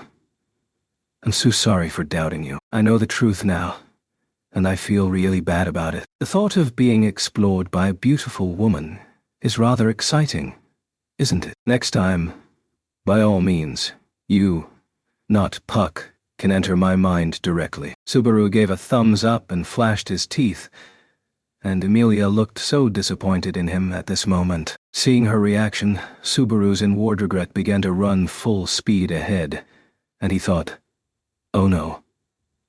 I've done it again." Subaru had a bad habit of spitting out nonsense when he was in a good mood. No. Not in a perverted way. But, yes, in our industry, that kind of pain is a reward. It was also Subaru's bad habit to screw up his own follow-up. With a tight smile, Subaru felt a cold sweat flowing down his face. Sweat, tears, rain, or slobber, a liquid that was sure to make him feel like a donkey in 3/4 of a second, was now running down his chin. Emilia tilted her head slightly at Subaru, who was a terrible actor. "You are really strange, Subaru. Who? Oh, playing with a real spirit if it's normal, and even setting your sights on a half-elf like me. It surprised me, even if it was just a joke." She chuckled quietly. Would you be that surprised if it wasn't a joke? Subaru thought to himself. But he even forgot about that, and just admired her charming smile in silence. That smile was as clear and pure as the one he'd seen in that alleyway in the royal capital. It was neither fleeting nor sad, and he was very happy to see it. Subaru realized how much he loved her expression for the first time. Oh no. What? What? No. I mean, I haven't felt like this in a long time. No, seriously. Subaru's heartbeat quickened, his mouth became dry, and his breathing became labored. Subaru's eyes began to lose focus, and he had difficulty holding his head up. Then he lost control of his emotions and felt like he was burning up, which caused his neck and face to turn bright red. What's the matter? Are you okay? Emilia, who asked Subaru that question, looked up at his face from below. That face, which wore a worried expression, looked absolutely adorable to him. Ooh. Dada. After that loud shout, Subaru suddenly jumped backwards and tried to do a backflip to escape the situation. He landed on the ground in an upside-down position with his hand beneath him to break his fall. But his hand slipped due to the grass still being wet, and he fell on his head. He then slid across the grass on his head for a few feet, before coming to a stop. Well, what happened to you all of a sudden? Oh, ow, ow, ow, ow, ow. Holy crap. I'm not bald now, am I? Oh, they're white. Emilia rushed to Subaru, who was rolling on the ground holding his head, and fumbled with her hands trying to figure out what to do. He had said those words when he looked up at her from the ground. Emilia's face, which had originally looked puzzled, instantly turned bright red as she realized what it meant. It was because she had walked in front of him wearing a short skirt while he was rolling on the ground. Force majeure. Force majeure. That wasn't what I was trying to do. Are you telling the truth? Thank you for the eye feast. Sitting in a Caesar position, Subaru clasped his hands together and bowed his head to the silver-haired goddess. When he looked up, Amelia smiled at him. Unlike the smile from earlier, it had a sadistic nature to it. That kind of face is also lovely. Oh shit. Reflect on what you've done. Even considering what he had done, Subaru felt like the balls of ice that rained down on him were rather large. That hurt. I wonder if I'm really starting to go bald now. Is it gonna be okay? It's just a little bump on the head. I think you should really be thankful for my kindness. Subaru stroked his injured head while sitting on the ground. He was on the verge of tears, and Amelia, who had turned away from him, had responded in a cold manner. They were separated by a distance of several yards now, and it was as if the gap created by his earlier actions was reflected in reality. Subaru glanced at her white profile and then turned his face away. Glance. Turn away. Glance. Turn away. Glance. Glance. Turn away. Turn away. Don't play around. I'm still mad at you. Come on. It was just an accident. It's just a minor misunderstanding that got blown out of proportion. If he were to use manga terms, the bump was so big that you would want to put a band-aid on it. Subaru felt like he really did see his life flash before his eyes at the moment of impact with the ground. It was so powerful that he thought he might get sent back the convenience store if he wasn't careful. Subaru felt fine now, but he had felt really dizzy after it happened. It was possible that she thought she had overdone it, but Amelia was looking down at the collapsed Subaru, and he thought she looked like an adorable little animal. When Amelia discovered that Subaru was looking at her out of the corners of his eyes, she became angry again. Your personality is so hard to deal with. I wish you could make it easier for me. I'm the type of guy who cuts corners in life to live comfortably. You're too optimistic. Just ahead of Subaru's envious gaze was Puck, who was relaxing in Amelia's lap. He had been the size of a person's palm just a moment ago, but was now the size of an infant, and she was petting him in her lap. Such disgusting feelings have nothing to do with me. Shut up and don't read people's minds. In the mind of a teenage boy, you know. And it's a great thing. Amelia Tan is no exception. If you have too many dirty thoughts about my daughter, I'll erase you. You try to kill me just because I made you angry. Subaru was just joking, but he had a feeling that Puck was being serious. Subaru looked at the two of them. Even so, make sure you groom yourself every morning, okay? You know, it seems like the obligations of the spirit in this contract are too small. Not really. Some spirits are more demanding than others. They may demand many times the amount of mana that a normal person has, or they may ask for 1 kill a day if it's a really aggressive one. That comparison is way too brutal, and you spoil your daughter too much. Compared with his example, the terms of the contract were way too good. Subaru wondered if it was the same in every world when it came to giving family members favorable terms in business contracts and such. Long live nepotism. Subaru gazed at Amelia and Puck's playtime in a rare moment of silence as he thought about the concept of nepotism. The reason why Subaru kept chattering on and on about whatever came to mind in the first place was because it was hard for him to be silent when he was around other people. Subaru's silence in the presence of others gave him a "since you've decided to stay quiet, then stay quiet" kind of feeling. It was strange how his usual personality was nowhere to be seen at this moment. It was just completely silent. It was perhaps because of how heartwarming the scene in front of him was. The movement of Amelia's fingers as she combed Puck's fur was very gentle. She seemed to be forgetting about her altercation with Subaru since her expression was starting to change. And the way she looked as she immersed herself in the grooming process was serious yet calm, and was absolutely mesmerizing. Oh, I think I'm going blind, Subaru thought. Grinning, Subaru really hated that mind-reading cat who was looking at him with a grin on his face. That cat, which could pick up on people's emotions without touching them, would know the true nature of Subaru's complex feelings that occupied his heart at this very moment. His weakness had been discovered unexpectedly, and he didn't think it was funny at all. Subaru felt as if he had chosen a very thorny path. Her beautiful, flowing silver hair was as magical as dew in the moonlight. Her white skin was as pale as fresh snow, and her amethyst eyes seemed to capture his attention as if he were under a spell. He was also aware that her delicate body, equipped with long, thin limbs, was so fragile that it might break if he were to hold her in his arms. But he also knew she had a heart of gold wrapped around an unbreakable core. She was noble, beautiful, and an ideal woman. No matter how Subaru looked at it, there was no way she would show interest in a smelly shut-in from another world. Just doing this is a luxury, isn't it? Subaru began experiencing strange emotions that left him in a stupor just thinking about them. Soon after, he stood up and started swinging his wooden sword again in an attempt to shake those feelings off. The last time Subaru had felt an emotion like this was in elementary school. What's more, even after 10 years, he had kept his feelings bottled up and never told anyone about them. Every time he thought about those bottled-up feelings, the speed of his swings became quicker. Disappear. Fuck you. Stupid regrets. I don't care if there are 108 of them. I'm gonna destroy them all. Bring it on. Subaru cut down his invisible regrets and made a bullish comment after each strike. It wasn't like Subaru to have regrets. It was in his nature to make choices without looking back. That was what the man named Natsuki Subaru was all about. Oh, this boy. Hee. I never get tired of watching him. Yes, it doesn't seem to be working. But you can say that again. The two of them looked at Subaru, who continued to cut down his invisible enemies, and made such comments. Emilia gently loosened her lips as she looked at his back. On that face of hers, the awkward anger from earlier was nowhere to be seen. The reason she seemed to have forgotten about it was because of Subaru being Subaru. What's going on with those two? The sound of Emilia's voice, who seemed to have noticed something. Subaru stopped his mock battle and looked in the direction of the manor. The twin maids with their prominent pink and light blue hair came towards them from the mansion. They both calmly gave formal bows. Master Roswell, Lord of the Manor, has returned. Please come to the mansion. They spoke in perfect unison without making a single mistake. Their perfect combination surprised Subaru. But what surprised him even more was their change in demeanor. Unlike before, when they had joked around with each other, the two girls standing in front of him now looked like proper servants of a mansion. In short, they went from private mode to work mode. I see. Roswell, then we had best go see him then. Yes.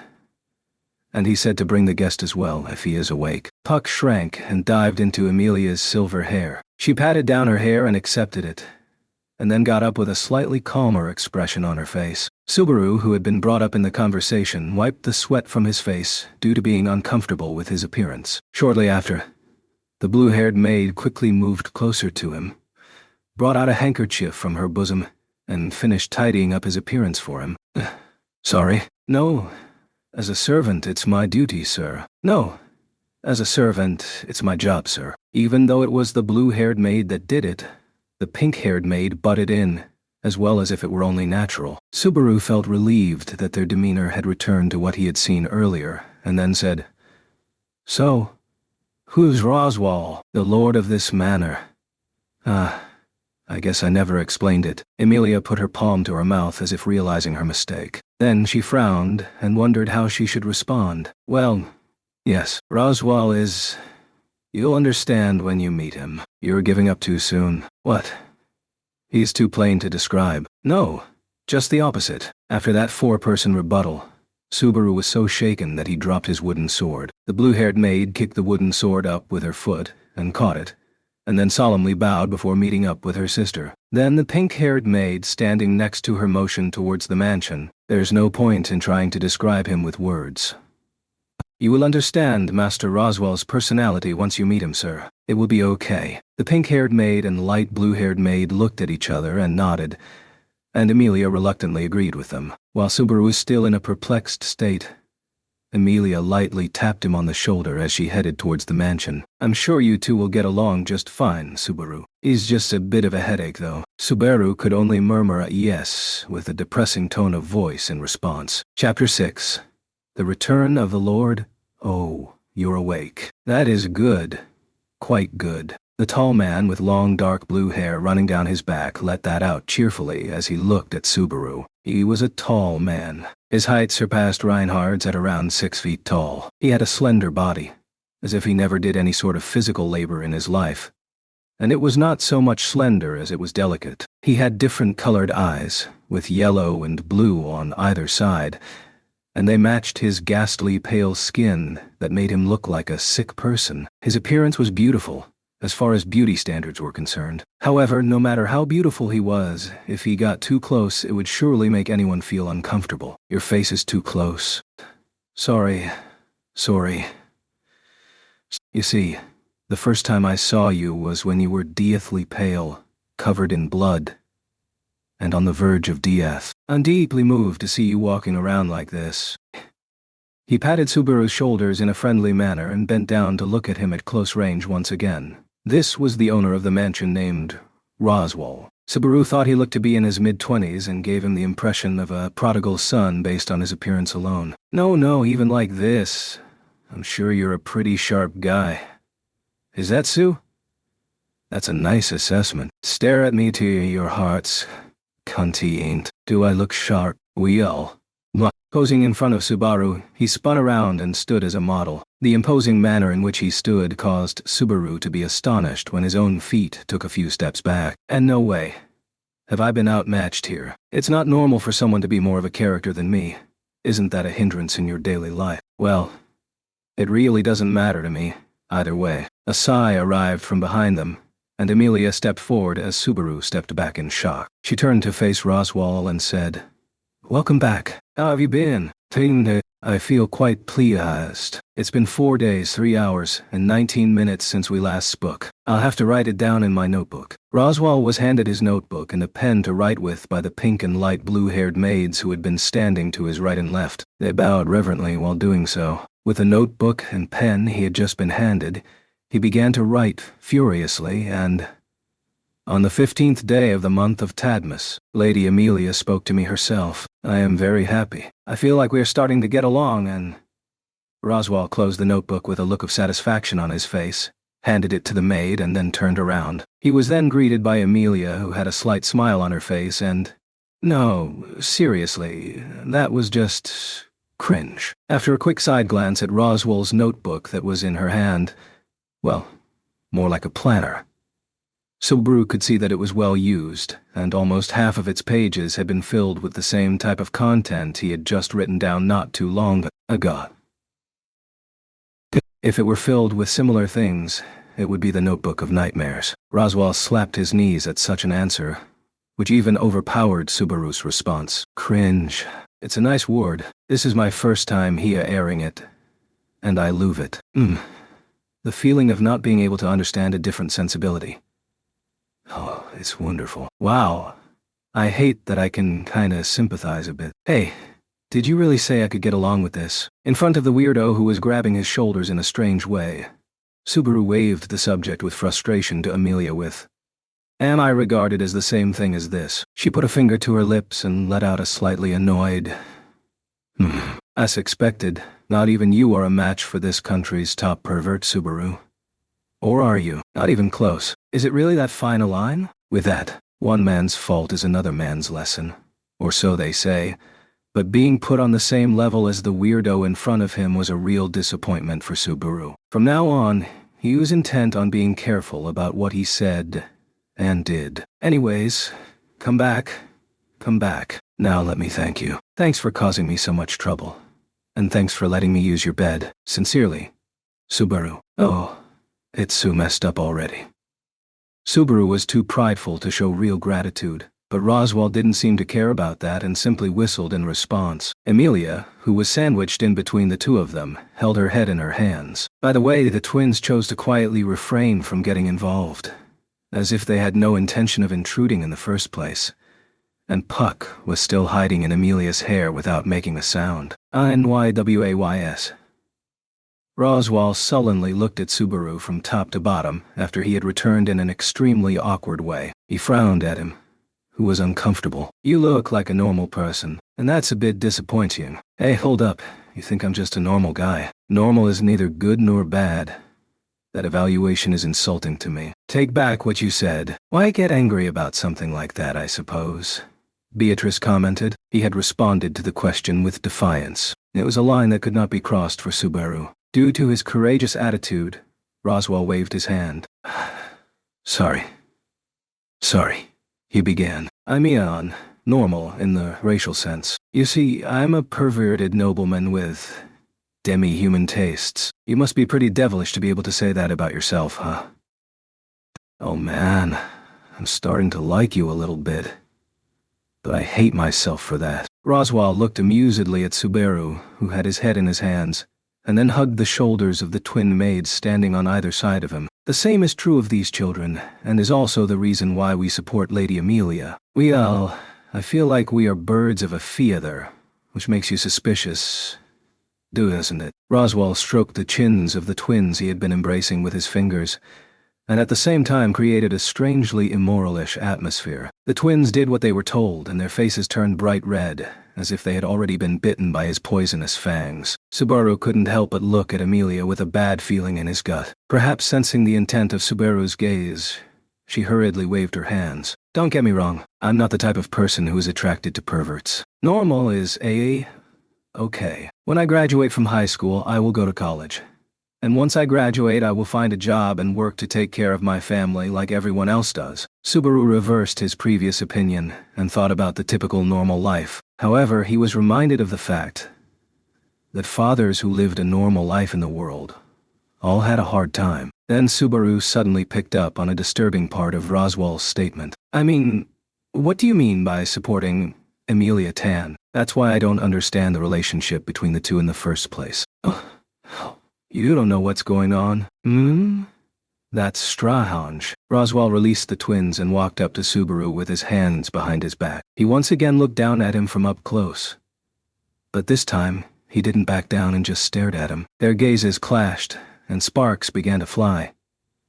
It was uncomfortable to be peered at purely as if to explore his intentions. However, looking away was also irritating because it was akin to admitting defeat. In response to the gaze that seemed to be looking through him, Subaru, too, was prepared to fight back resolutely. They stared intently at each other, and the distance between them gradually shrunk. Don't lose. Don't you dare lose. With that kind of feeling, he put his eye strength into it. Glare.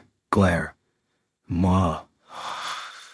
Oh, yeah. Subaru couldn't help but release a reflexive uppercut at the tall man who had accidentally kissed his forehead. The tall man was blown away by his unrelenting blow, and the twin maids hurriedly attempted to catch him as he fell. Subaru, not seeing the result, rubbed his forehead as hard as he could. What is this really a boo-out? Aha. It hurts. Well, I can't help but notice that you're looking at me with the innocent eyes of a tree-ambling maiden, and it makes me a bit aroused. I can't help but clench my butt. Stop looking at me with that eye. Seriously. His forehead felt as if it had been burned, and then he made a fist with the hand that had rubbed it and stood in front of Roswell. But he was intercepted by the twins, who looked at him with animosity in their eyes. As one would expect, they would never laugh at their employer if he were beaten up. Seeing their clear animosity, Subaru reflexively took a step back, but then Roswell intercepted them with a stoop. Stop, Ram and Rem. It was my bad joke. It's not at fault. I guess it's my fault for being too girly. If you're treating me like a maiden because of the way I look at you, your eyesight is failing, nobleman. I was pretty as a flower until kindergarten, but from that point on, the hair on the back of my head was cut off. Subaru didn't want to be mistaken for a girl, and the answer his parents gave him was simply to have a shaved head. Nowadays, he would only feel comfortable as long as the back of his head felt jarring to the touch. But back then, it made him cry a lot. Subaru's parents had a strong influence on the development of his personality. His mother influenced him by never listening to others, and his father influenced him by being a complete go-getter. Although disgruntled by the treatment of their lord, the twins took a step back, and then, while rubbing the jaw that had been struck, Roswell stood up. I apologize for that just now. I was the one at fault. On top of that, to show my apology in a real way, how about we have breakfast together? My tria. Let me warn you, I'm not going to work for it. If it's free, I'll make sure to eat to my heart's content. That's a good thing. Eating well is connected to living well. That was a pretty good I'll have to put it in my notebook. The twins gave the notebook and a pen to Roswell, who was holding out his hand once more. Seeing how he had begun to write smoothly and expertly, it appeared that the contents of the notebook did not contain the weird writings of the Diary of Love with Amelia Tan. If you were to write about your daily life, wouldn't it be something like a collection of poems? I feel like I'll agonize over it if I read it all again in the future. But if I'm still going on at that age, then there will be no hope of recovering from maternity. The inhabitants of a flower garden would not think it sad that they were in a flower garden. Subaru convinced himself of this, and then gave an answer to the breakfast invitation he had previously received. Anyway, I accept the invitation to breakfast. I haven't eaten anything since before noon yesterday. let alone breakfast. That's splendid. Wheel then. I'll have them show you a room. Rem. Take care of it. You can count on us, Master Roswell. The twins responded in perfect sync whilst moving to both sides of Subaru. Then they each took charge of one arm, keeping him tightly restrained. Hey. What's with the atmosphere of being escorted away? Even if you don't do that, I won't run away, and neither will the dining table. Hey. That hurts a little. So, let me show you around, sir. Well, let me show you around, sir. Hey, listen, that's as far as my elbows can go. So you guys still haven't forgiven me for that uppercut earlier at all, but no matter how much I think about that thing from before, that guy was the one in the row. My elbows. You two? They don't go that way, hey. Causing a racket with all of his owls. Subaru was dragged to the dining table with his arms held in a joint lock. Emilia watched them go with pitying eyes. And when the three of them were out of her sight, Roswell asked, Well, who was it really, Lady Amelia? The question was spoken in his usual way of speaking, but gave off a different feeling. Emilia accepted the change without a hint of surprise. It's the same as yours. Puck has the same opinion. Right. At her request for consent, the cat nodded, with only his face peeking out from behind her silver hair. Roswell's eyes narrowed as if satisfied with the answer, and Emilia gently held her own chest in slight guilt, with his face sticking out from under her silver hair. The cat nodded, seeing that she was looking for his agreement. Satisfied with that answer, Roswell narrowed his eyes, and Emilia pressed her hands to her chest, feeling slightly guilty. I'm really not sure if I should be suspicious of my benefactor. I know it concerns me, but it's just awful. She spilled that out as if ridiculing herself. Chapter 7. A harmonious get-together at Roswell Manor. You know, watching that from above, I felt that you are completely out of your mind, I suppose. In the dining room where the twins had led them to, where breakfast was being held, the curly-haired girl who had sat down earlier said that in place of a greeting. Subaru frowned grandly at her while turning his still aching elbows. What are you talking about on such a fine morning, Lowly? What's that word, I wonder? I've never heard of it, yet it gives me such an uncomfortable feeling, I suppose. I mean, you're way too young for my tastes. I never go after girls who are younger than me. To be so rude to Betty is also rather pitiful. With a pitying expression on her face, the little girl sighed as she rested her weight on the chair. As it was, she picked up the glass on the table and quickly let the amber liquid pass down her throat. The shape of the glass was similar to a wine glass, and Subaru couldn't help but wonder if it contained alcohol inside. The girl smiled meaningfully under his suspicious gaze and pointed the glass toward him. What? Do you want to drink it? I wonder. Yep. But that would be an indirect kiss. The event would be progressing way too quickly. I was trying to tease you out of spite, but what is this naive feeling, I wonder? It's more embarrassing for me. The little girl got angry at Subaru, who tapped his fingers together in embarrassment. At this point in time, there were only 2 people in the dining room, and they were free to do whatever they wanted. There was a large table covered with a white tablecloth placed in the center of the large dining room, and there were about 10 chairs arranged around it, starting from the seat of honor in the front with the rest of the chairs along the sides. There were several seats that were already equipped with dishware, so Subaru could sit at any one of those seats. Simply put, one of the lower seats would be the one he'd go for. I'm going to take one of the best seats. That is a great choice, but it's obvious that it is the wrong one, in fact. Hehehe.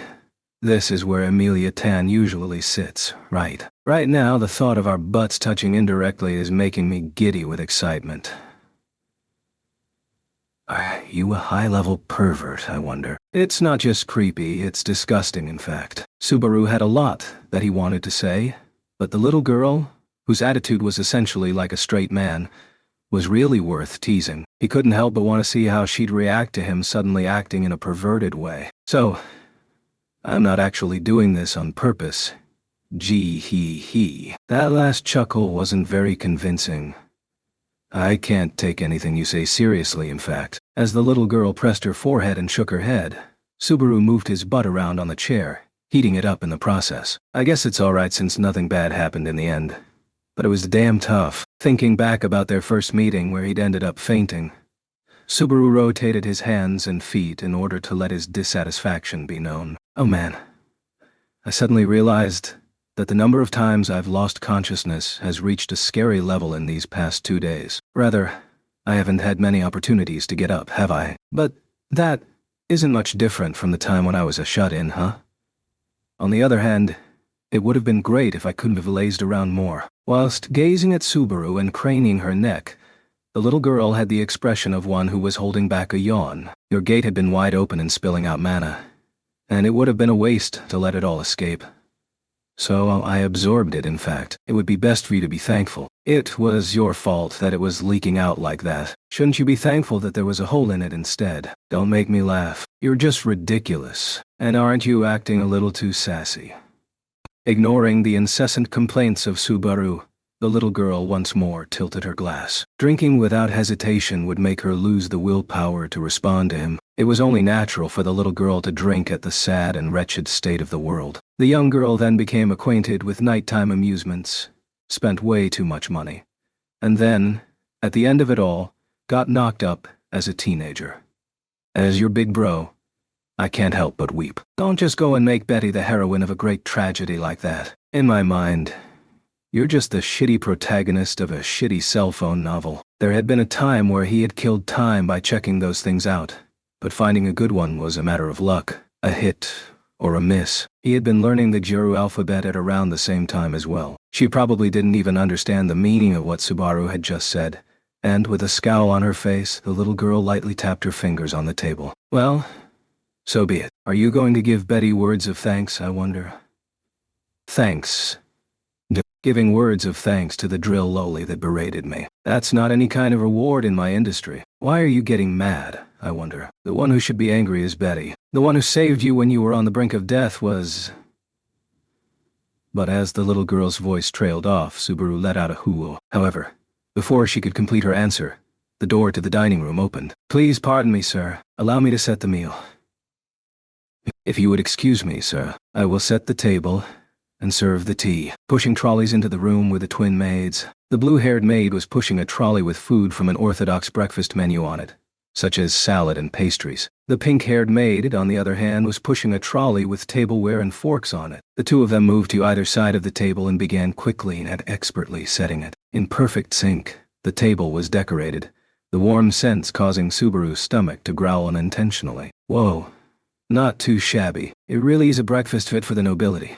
I was worried it was going to be some bizarre different world stuff. Hay had considered the possibility that the makeup of a dining table in a different world could be totally different. If he had made any mistakes, he might have found himself eating bugs every day by now. And if that were truly the case, Subaru would have had no choice but to sever his ties to the world, thus liberating himself from an earthly life and obtaining nirvana. For real, bugs would be way too much. Why do those things even exist? God, just look at them and the way they live their lives. Isn't their purpose in life simply to be killed and teach us the importance of life in our early years? If you oppress the weak, when you yourself have become weak, you shall be oppressed by the strong.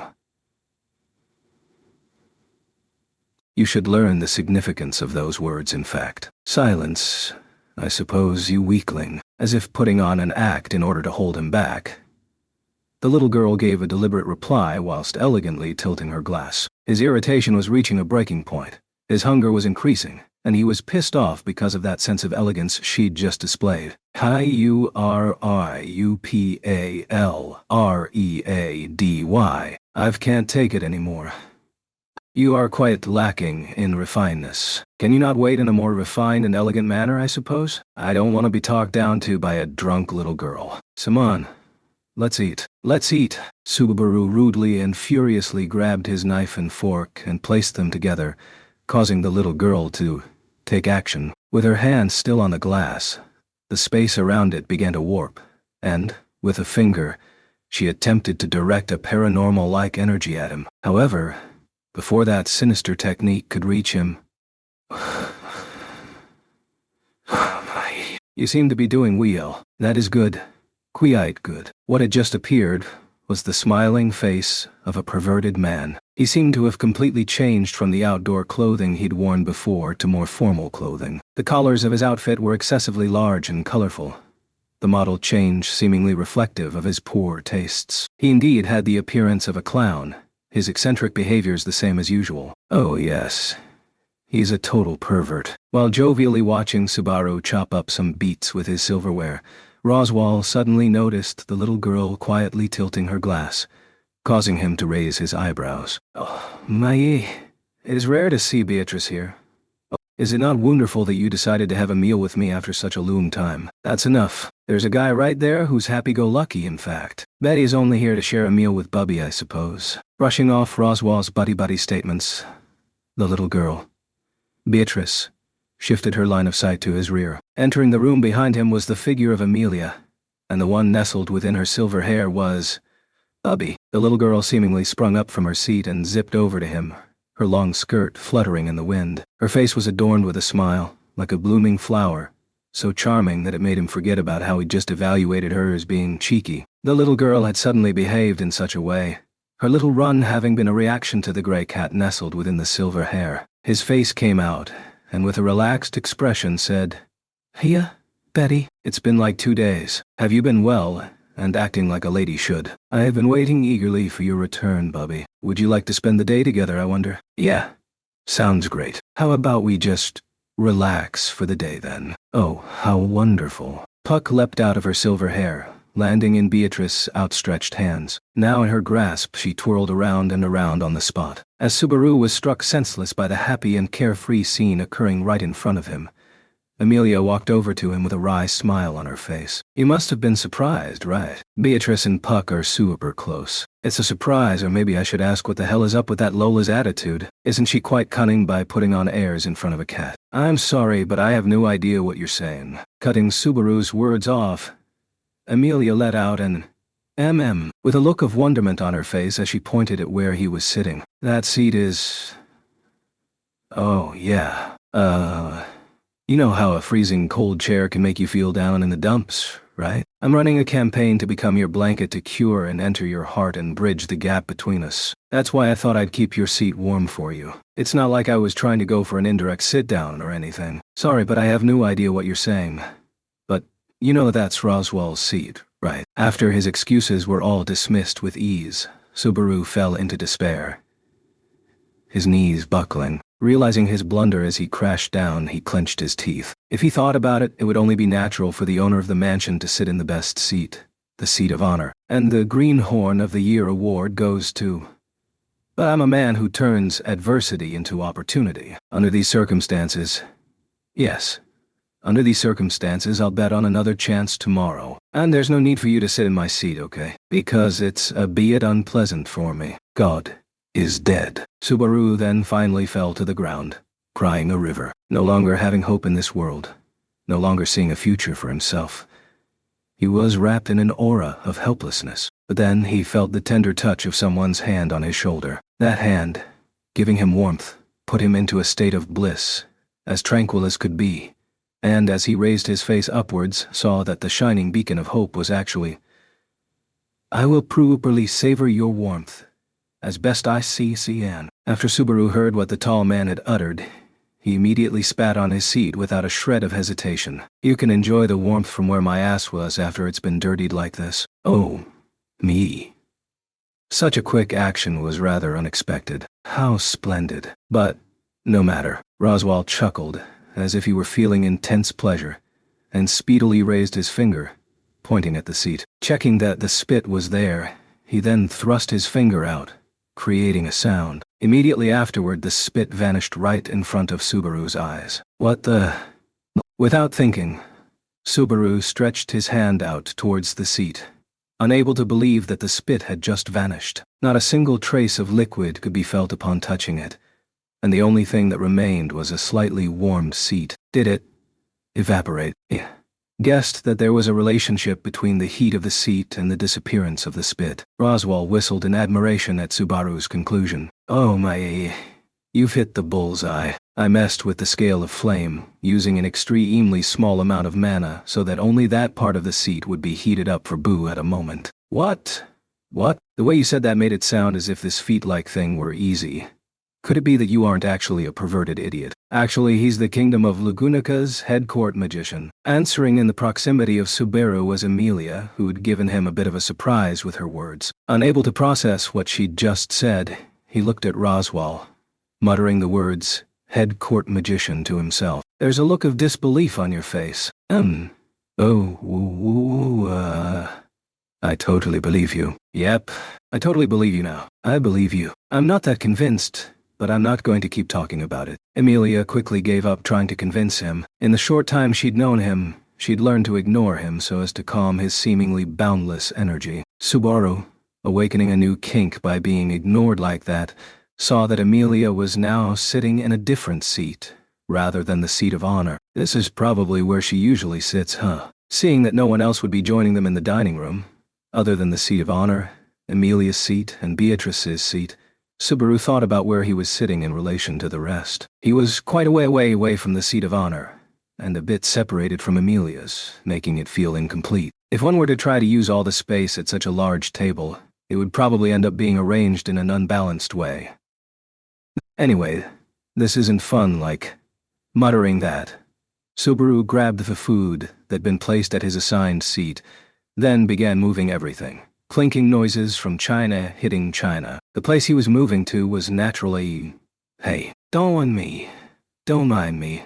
Believe in Terry. Who's that? Amelia asked. After Subaru moved himself next to her, Amelia looked at him in bewilderment. Even after listening to her response, he'd moved his salad and pastries over there. Having successfully wiggled his way next to her, he said, "Oh, come on. Instead of eating separately, why don't we eat next to each other and be friendly? Hey, if you don't like vegetables, you can just put them all on my plate. Pat, pat. How about it? Then, you can have my green peppers. No, that'd be bad manners. Isn't not eating yummy food like getting your priorities backwards? Besides, eating next to a girl totally makes the food taste better, and I'm never gonna compromise on that. How about you, Rosie?" Perhaps Amelia doesn't like green vegetables. When Amelia drew near to his plate, he said that with a smile, then waved the topic over to Roswell, who'd been observing him with great interest. At that manner of address, he pointed at himself. "Are you perhaps referring to me by any chance? Who else would it be? Rosie War. It's really the perfect name for you." Affirming it with a nod of his head, Roswell laughed cheerily, then turned his face towards Amelia, who had an astonished look on her face. "Don't be upset, Lady Amelia.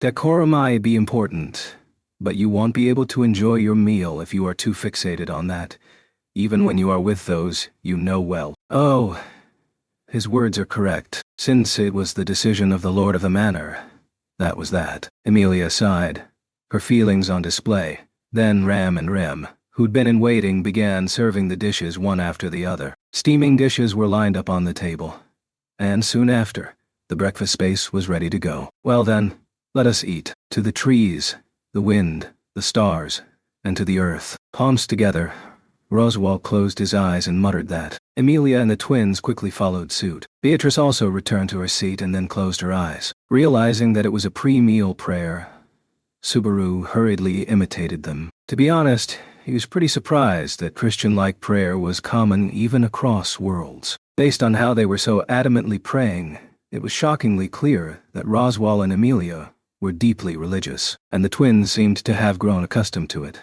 paying close attention to their behavior. Beatrice, on the other hand, was simply roughly going through the motions. "Well then, Subaru, she may not look it, but Rem's cooking is really quite something, is it Newt?" At Roswell's encouragement, and with the prayer ending without him noticing, Subaru joined in on the meal with great haste. The menu seemed to consist of salad, as well as ingredients for bread, such as something like ham, which was comparable to toast. Though it was a little unclear, it seemed to have the appearance of a Western-style breakfast. Subaru was relieved for now, seeing that nothing near him appeared to be unusual. He was grateful that none of the ingredients looked exotic or went beyond human knowledge, and, putting something that was like toast in his mouth, said, "This is way better than usual." After raising his face and giving that impression, the blue-haired maid standing next to the table made a fox with her fingers. He wasn't sure what it meant, but it could be a V-sign-like thing in this world. Subaru replied by making 2 frog signs with his hands. "Was this food made by the blue-haired,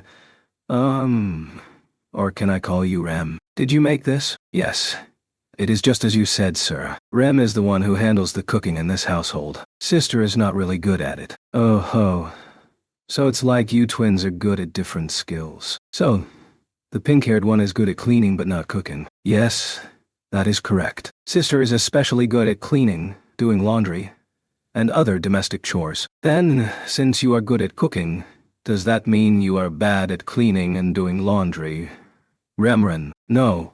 Rem excels at all of the domestic chores, including cleaning and doing laundry. Even better than sister. Why is the pink-haired one even here then? So, one of them excelled at all domestic chores, while the other was only good at cleaning.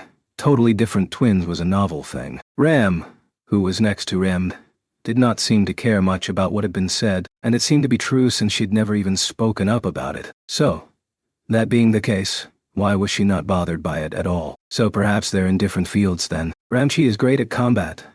No. Is she responsible for nighttime services? Oh shit, I'm itching for a bunch of things tonight. Sister. The guest seems to have doubts about you. Rem, the guest seems to be undressing me in his mind. The twins clasped their hands together, acting as if something terrible were occurring, in response to the lewd thoughts of the indomitable Subaru. Viewing that exchange, Roswell chuckled softly. Very good, you. Though because of their strong idiosyncrasies, Ram and Rem appear distant when meeting a guest for the first time. Do they, Newt? You don't care about the flaws of your servants. Because even the master is so full of flaws, huh? But, because it's fantasy, I'll tolerate anything. Now, there is no doubt that he is competent. At least, that's what many people have said. Cutting into their conversation was Amelia. After bringing a little bit of soup to her mouth, she continued, a hint of displeasure in her voice. Actually, those two are amazing, you know. They handle nearly all the maintenance around this huge mansion. For a race like theirs, it's sort of trivial. I'm not sure how I feel about that. Isn't that difficult? Having said that to Amelia, whose pupils lit up with righteous indignation-like emotions, Subaru gathered up his words and raised a question. Just now, did Amelia Tan say that there were only 2 servants working in this mansion? Oh yes. That is certainly the case as of this moment. Ram and Rem are the only ones left. Are you an idiot? How can 2 people handle such a huge mansion like this? No matter how great those 2 are, even they might die of overwork. Or do you have something like a, I can hire more servants, kind of restriction holding you back? Hearing Subaru's question, Roswell remained silent for a time, crossing his hands on the table. On his face was a smile, yet there were clear emotions in his eyes as he looked in his direction, altering the atmosphere. Subaru heard the rising sound of a flag, perceiving that something had gone wrong, then brought out his dessert, the ringa he'd been yearning for, and began munching on it. He shuffled the delicious fruit into his mouth, satisfied by the tenderness that excited his taste buds. Chapter 8. The Situation of the Country and That Girl's. Circumstances 1. You truly are mysterious. Having come to the residence of Roswell L. Mathers in the kingdom of Lugunica, yet not knowing the circumstances, and somehow making it through the kingdom's examination process upon entering the country. Well, I guess I'm something like an illegal immigrant in a sense, huh? By the time he'd realized it, he had entered this country. But was there anything wrong with that? That was pretty much how he felt. Subaru's casual response surprised Amelia, and then she glared at him with righteous indignation, as if scolding a young child. You're unbelievable. Have you ever thought about what would happen if we reported this to the authorities after saying such a thing so easily? You could be carted off to jail without warning, and turned into mincemeat there. Nobody uses mincemeat these days. This is no laughing matter. Hey, Subaru, are you really okay? Is everyone where you come from like this? Or do you just stand out? Subaru, feeling sorry because Amelia was feeling truly worried about him, scratched his head and reflected on his own behavior. It's just that I have a bit of a bad memory. So, if you wouldn't mind, I would be most grateful if you could fill me in on this matter. It seems like you come from a good family based on how you're using words like that, but Subaru's social life would have been completely screwed if he used proper language in a very half-hearted manner, such as this instance, when going out and all interacting with others. And Amelia seemed like someone who was easy to fool, which made him worry about her. Could it be that you don't have an in-depth knowledge of these things as well, Amelia Tan? Right now, your sentences were a mess with humble language and respectful language jumbled up together. I can't really deny it, Amelia replied, shrinking into herself after hearing Subaru's observation. Seeing her like that was rather surprising for him, since he thought she looked like she was knowledgeable on everything. But it was not the withering girl who followed up from that, but the silent Roswell who'd been sitting in the seat of honor. I do understand what you have pointed out, however. Lady Amelia is currently studying such things. Studying, huh? Said Subaru. Wait a sec, is it connected to what we were talking about earlier? Aha, how excellent. Quite thoughtful, aren't you? And why it is because of that thoughtfulness that you can spill out such thoughtless-sounding statements. It's just common sense to think while you live. Even if your limbs feel heavy, and snot drips from your nose, and the contents of your stomach spill out, a person has a responsibility to think, right? Such a disturbing example. It's almost as if you have experienced these things yourself. Those words were, of course, based on things he had actually experienced himself. Perhaps due to Subaru's words leaving a deep impression on him, Roswell held out his hand, which the maids placed his notebook and pen in. After quickly putting down the things that had just occurred, Roswell once more turned to face Subaru. Very good. It's great how you're just brimming with ideas. How many times do you write in that notebook in a single day? How many volumes have you written in your life? As far as that question is concerned, it is a sacrament of the House of Mathers. Too bad, but I'm not telling. Subaru wearily averted his eyes at the sight of the refined older man, who suddenly acted with a bit of an attitude. Subaru was increasingly perplexed about what to do about someone who had a stronger character than himself. Coming in at just the right time was Amelia, who cleared her throat in an attempt to steer the conversation back onto the original topic. Now then, let's get back on track. Subaru, do you know what's currently going on in this country? In the kingdom of Lugunica? I totally have no idea what's going on here. Not even a little. It's refreshing to hear you saying that without any hesitation to that extent. The way you've been acting until now has done nothing but surprise me, Subaru. Stuff like that was really making me worried about you. Getting over her astonishment, Amelia began to look at him as if he were a child. He wasn't trying to execute a plan to arouse her mother hen-like instincts or anything, but in consequence, it seemed like the growing distance between their hearts was like one between a mother and child, trying to somehow reconcile their widening difference in age. Subaru pestered her with a, so what? So what? You're such a baby. Martial law is currently being enacted in Lugunica, and it is especially strict when it comes to going in and out of the country. Martial law? That doesn't sound very good. It doesn't sound very good indeed. In any case, the kingdom of Lugunica currently lacks a king. Roswell ended up answering for her. Scrutinizing what he had just said, Subaru gulped silently, having figured out the significance of those words. He glanced at the expressions of Amelia and the twins, and then Beatrice and Puck. They didn't appear to be shaken up about it at all, which meant this fact was common knowledge here. On top of that, he felt cautious at the fact that he, someone equivalent to an outsider, was informed of such a thing, but no need to worry. This grave truth is already well known by the public, you see. Oh, that's good. Well, I figured you guys would go. We won't let you make it out alive, because I just learned a secret that would threaten your positions or something. That's just sad if it were to happen, since we were the ones who revealed it. Anyways, the whole nation is pretty unstable right now, Amelia interjected. This is where the martial law thing comes in. In such a situation where there is no ruler, it wouldn't be desirable to carry sources of conflict into other countries, nor would it be good to do the opposite. I see, thought Subaru as he grasped what had just been said. A kingdom without a king would be a lethal blow to its operations. Whether they died from an illness or otherwise, the country was shaken to its core by the sudden death of a king. Wait a second. Isn't it usually the case that everything gets solved when the children of the king take over? Or like, they'll have a regent with them if they're too young. Oh, it seems that you can keep up with this conversation. Anyhow, that is usually the case. However, something happened half a year ago. It has been said that at the same time His Majesty passed away, a disease ran rampant within the castle.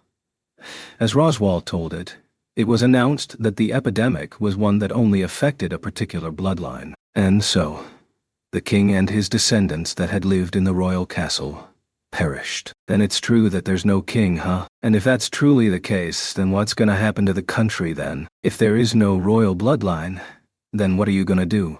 Start a democracy and elect a prime minister? I do not understand the second half of what you said, but currently, The country is managed by a council of elders who oversee its affairs. It was formed from distinguished families who have left their mark in the kingdom's history. It won't have much of an effect on the operation of the government itself. After pausing for a moment, he let out an however, and with a stiffened expression said, "A kingdom must have a king." Yeah, of course. Even if the person at the top didn't manage anything and was just a mere figurehead, no organization came into existence without someone heading it. Even more so for something like a country. Even in Japan, where a lot of importance was placed on democracy, a prime minister existed at the top. That applied even if the position came with heavy responsibility and was frequently replaced by another person. Then, since the kingdom lacks a king, a new one needs to be selected. But the bloodline was pretty much destroyed. So a new king needs to be selected in a way that everyone finds acceptable. Really,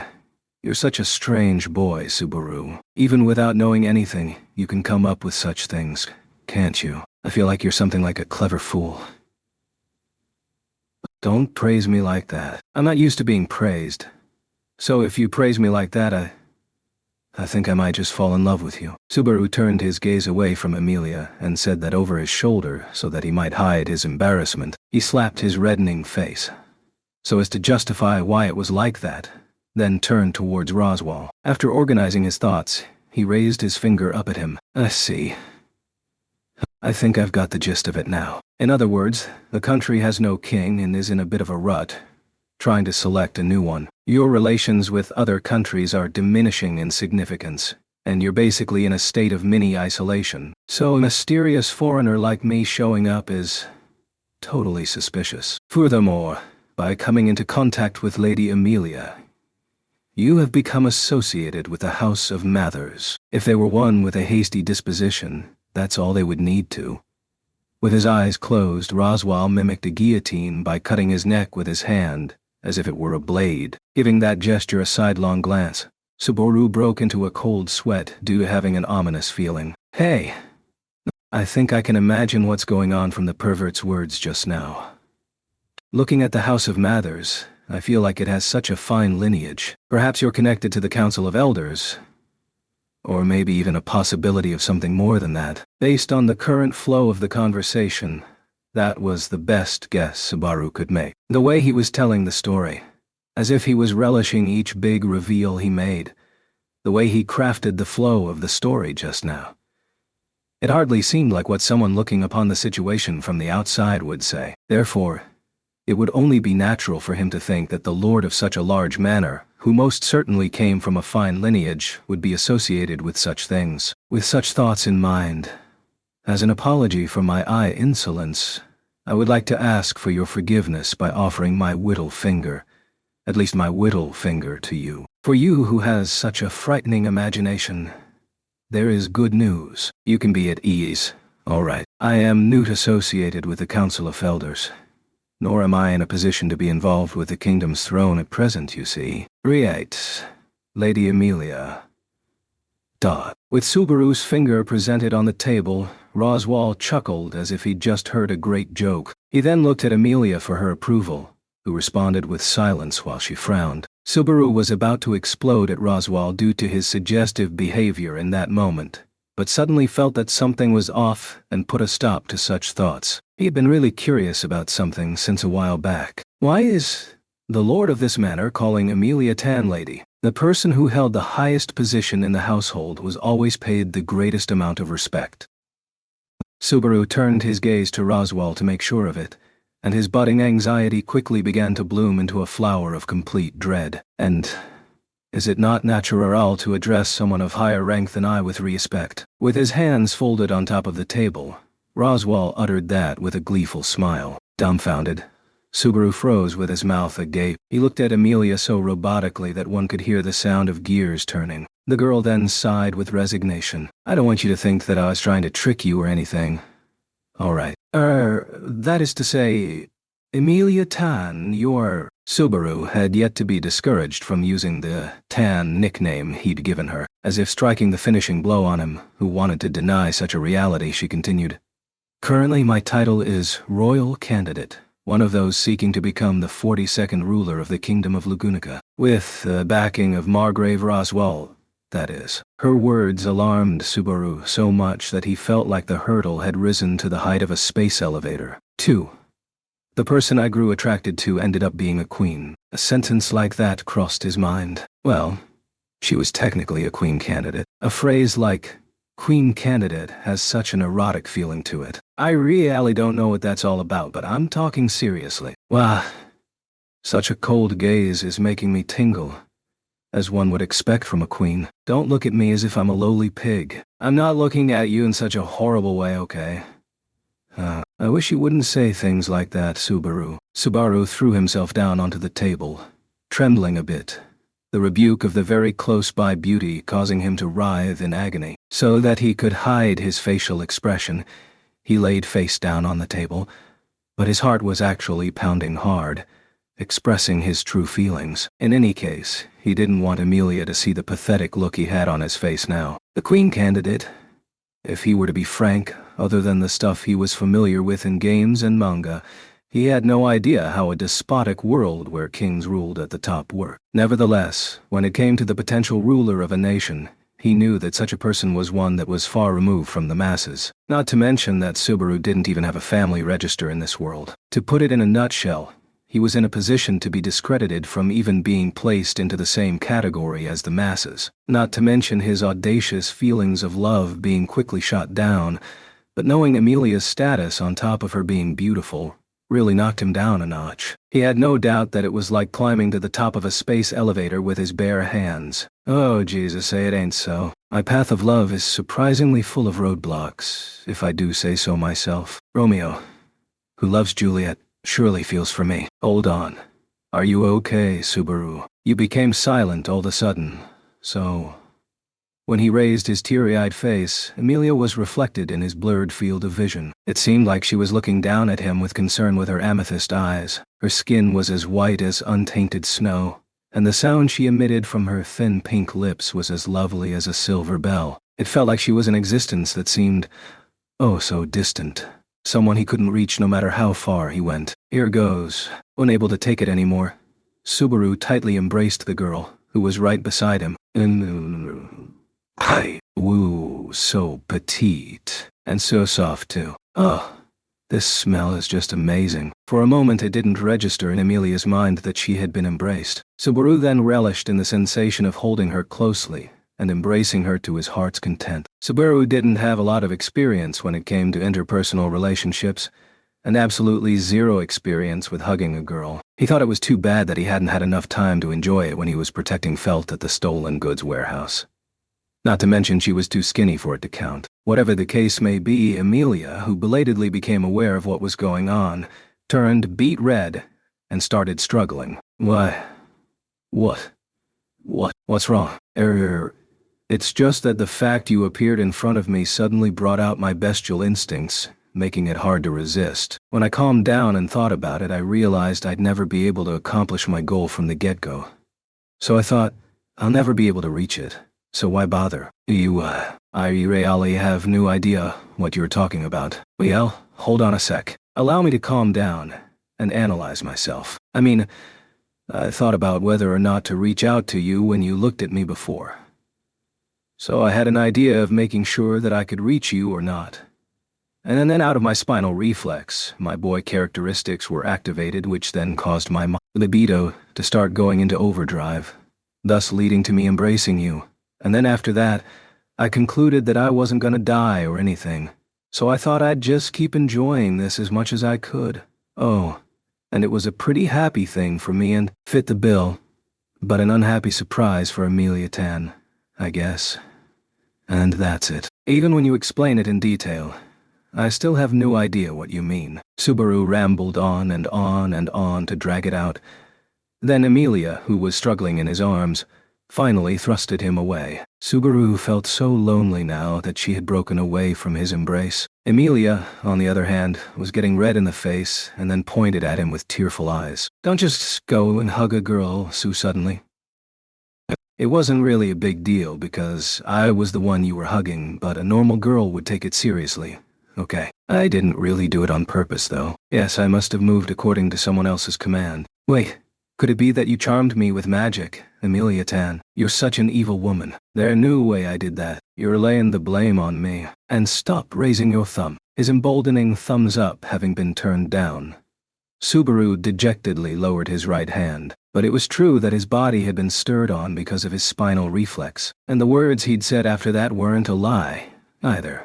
But he would be so embarrassed that he'd want to die if he said that out loud. The truth is, your eyes have stolen my heart. Ah, it's embarrassing. If I heard you say that, I couldn't help but say, that's so amazing. Hold me tight. Okay. Oh my, you really aren't afraid of anything at all, are you? Whilst Subaru was holding his cheeks with his hand, saying, oh, stupid.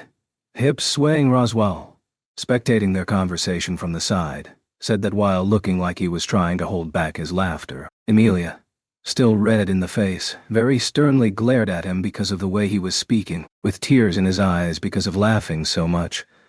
Roswell wiped them away and feigned ignorance. She is a candidate to be the future queen, as she knew. Perhaps she will long remember this great disrespect towards her, and when the time comes that she takes up the throne, she will enact her judgment upon you, and because no one knows what the future holds, don't underestimate a victim of a pressure-free education that advocates for instant gratification. With his middle finger up, Subaru rudely declared that, and with his free hand pointed at Emilia said, even if Emilia Tan is a candidate to be the future queen, she's just a girl at the moment, and I'm just a man. You don't have any right to complain about whether the casual relationship between a man and a woman breaks down or not. That's why, with one foot on the chair and his fist clenched tightly, Subaru proudly made a declaration. Even if I were put to death tomorrow, I would still hug Emilia Tan tightly, sniff her hair, and use that as nourishment to keep on living. The inside of the dining room was filled to the brim with deep silence due to Subaru's declaration, which made him sound anguished. Everyone was at a loss for words at Subaru's fierce attitude. Gulping, they all took in the words of his extremely wild and boastful declaration. And then, sorry for interrupting your breakfast. Then, let us return to our meal. Let us gather and enjoy ourselves once more, and forget about the quarrel just now.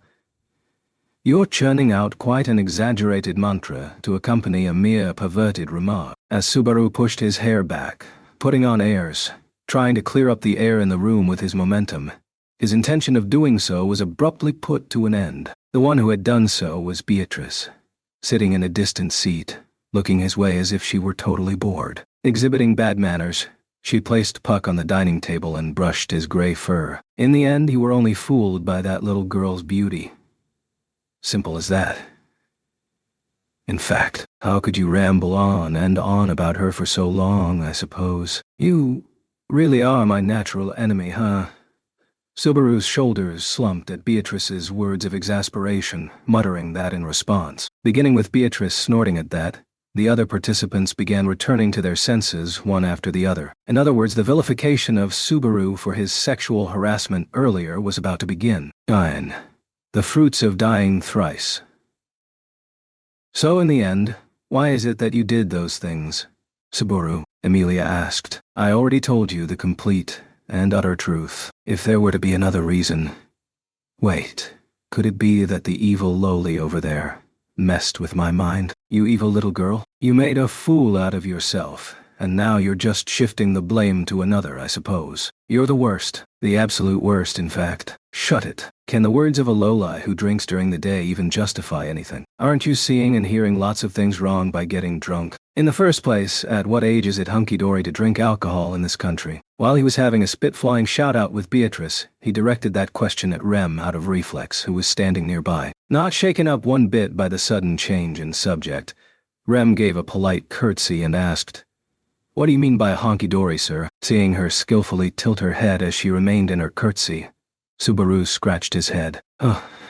You guys aren't even sure of the meaning of that, huh? Wasn't expecting that. So I guess I'll have to explain. It means something like...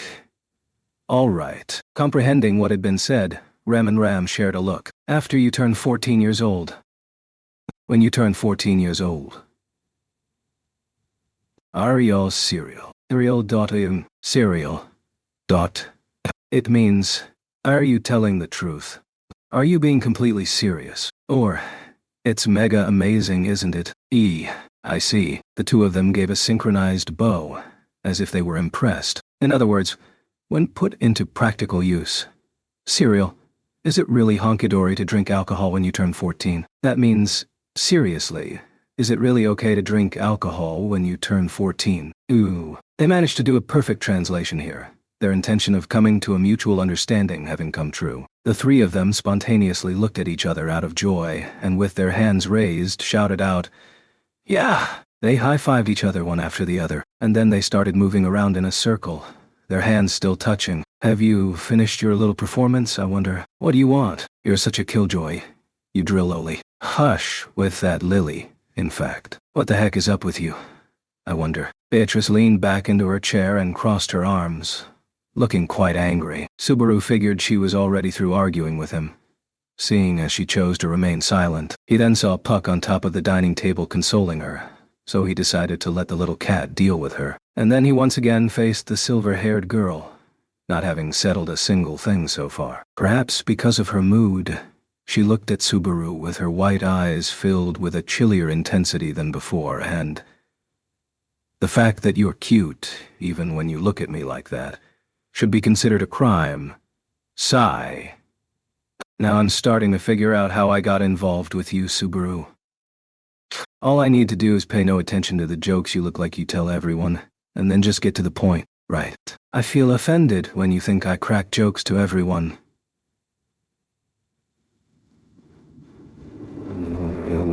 I'd only say such a thing to you, Amelia Tan. I'm being serious. Totally serious. Duper duper serious. Yes.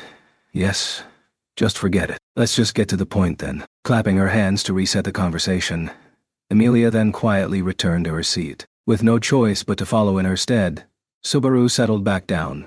But while he was doing so, Roswell said, "Though we strayed away from the subject quite a bit, nevertheless, let's just get to the point, shall we? Is that all right with you, Subaru? Well, based on how my head hasn't already flown off my shoulders, I'm going to pray for it to be nothing bad." Roswell whistled at Subaru's words. Amelia looked just as caught off guard as him, since she assumed that Subaru had been acting in such a disrespectful manner in order to feel out their intentions.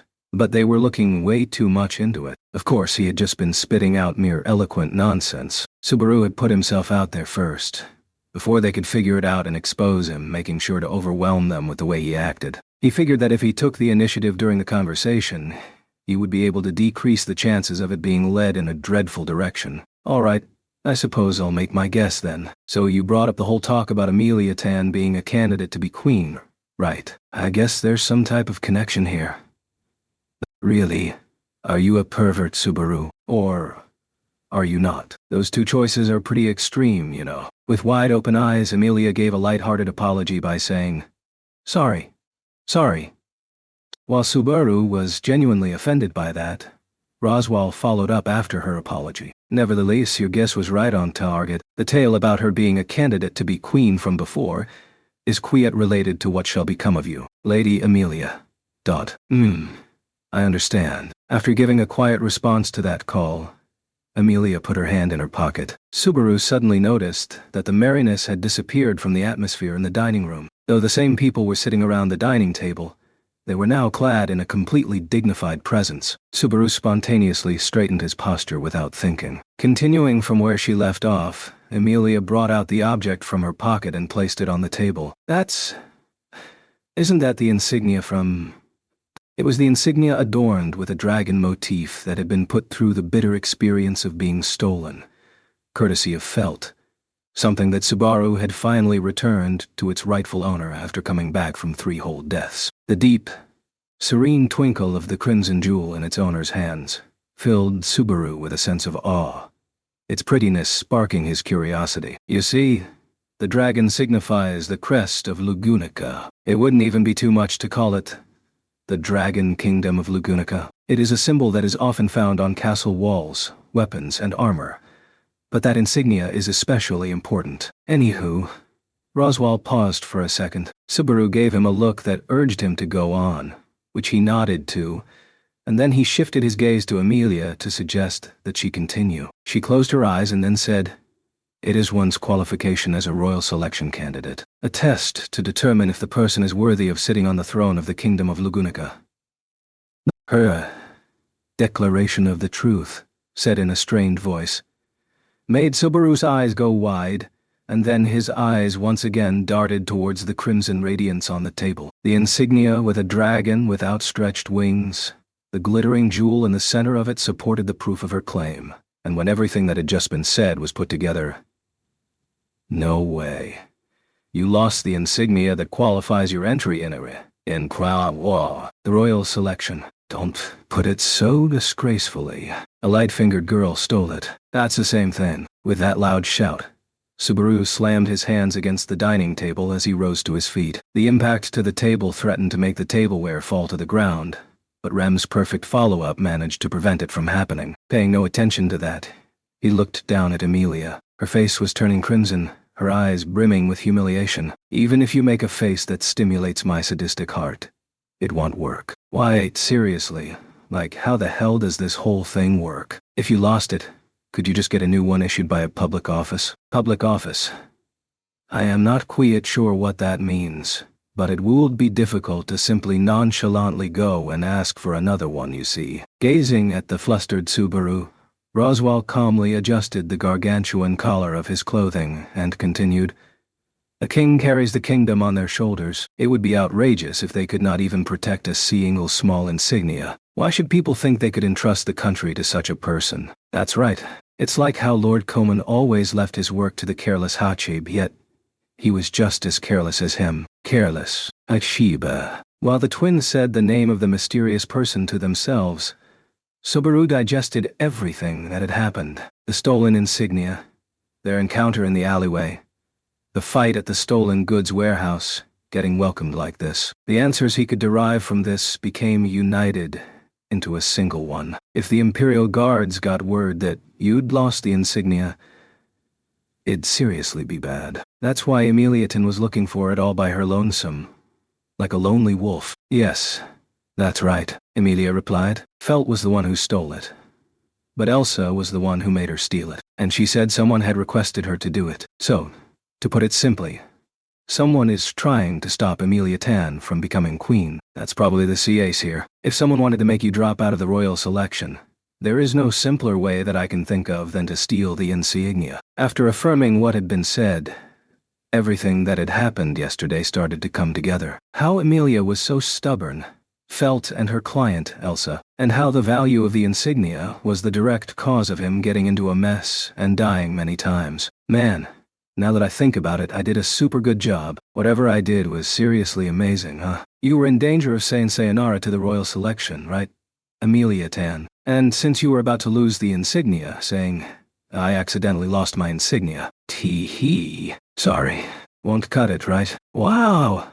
I couldn't understand 60% of what you just said. It doesn't matter. What actually matters here is that, looking back, I did a super awesome job for you, didn't I, Emilia Tan? Subaru was in a state of ecstasy once he realized that he had unexpectedly accomplished a great deed by doing the things he did. Then he got up again, brought his face close to the still-seated Emilia, and took excited nasal breaths. Fufu.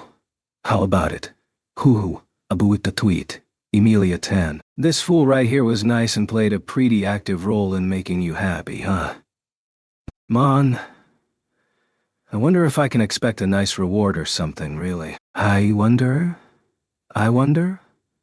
After speaking like someone from Higurashi at the end of that sentence, Subaru cast his gaze down at Emilia, placed his hand below her chin, and lifted it up. Conducting himself with narrowed eyes full of lust, he appeared as a skilled but wicked governor. With his feel-good mood already reaching greater and greater heights, he slowly waited for the time that someone might tell him to cut it out. He tightened his abs in anticipation for this very thing. But, yeah, you're right. You've been a great help to me, Subaru. So much that you saving my life isn't enough to describe it. So, you can ask me for anything. Gosh. If it's something I'm capable of doing, then I'll do it. No. I'll do whatever I can, because what you gave to me means just that much to me.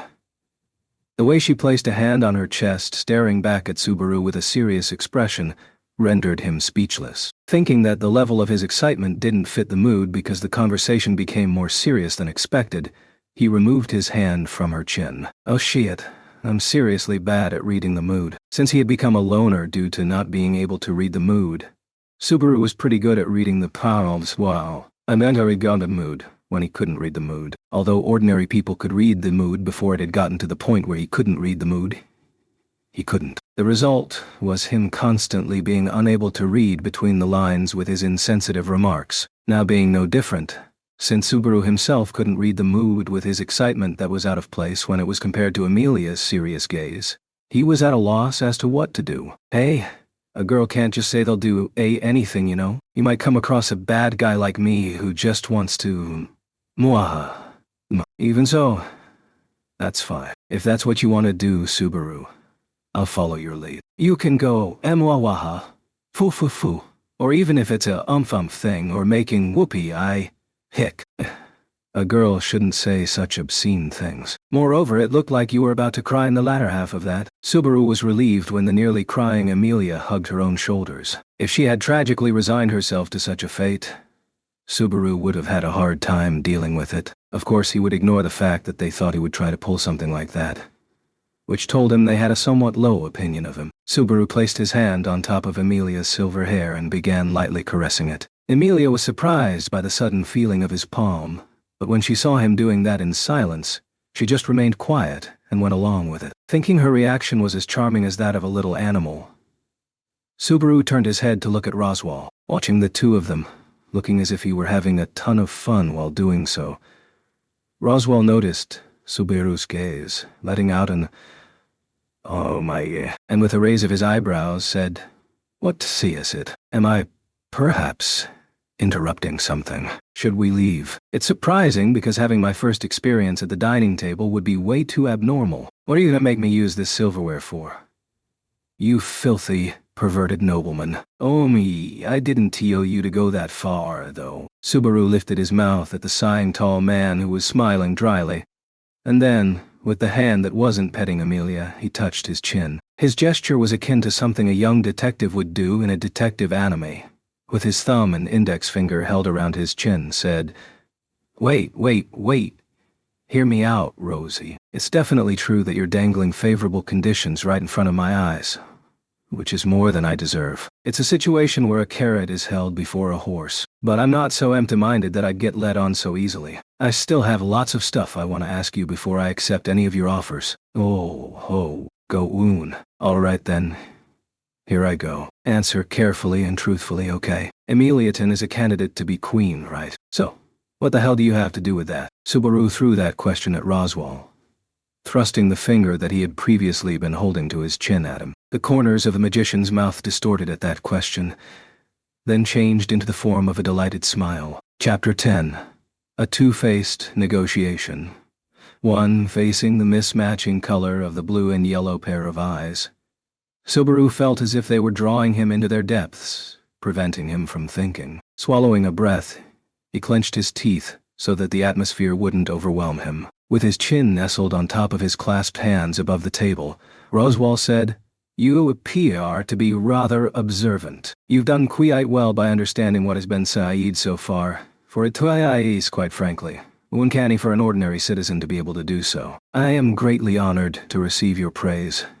So answer my goddamn question, guy with long indigo-colored hair. If I don't, then what? At Roswell, who had responded provocatively, the frustrated Subaru retorted, his teeth making a sound, Then I'm gonna caress Ameliaton with my hands, and as gut-wrenching as it is, I'll devote myself to sexually harassing this girl. I'm gonna and make whoopee. Eep, Kushio, said with such force that it seemed as if she were going to bite through her lips.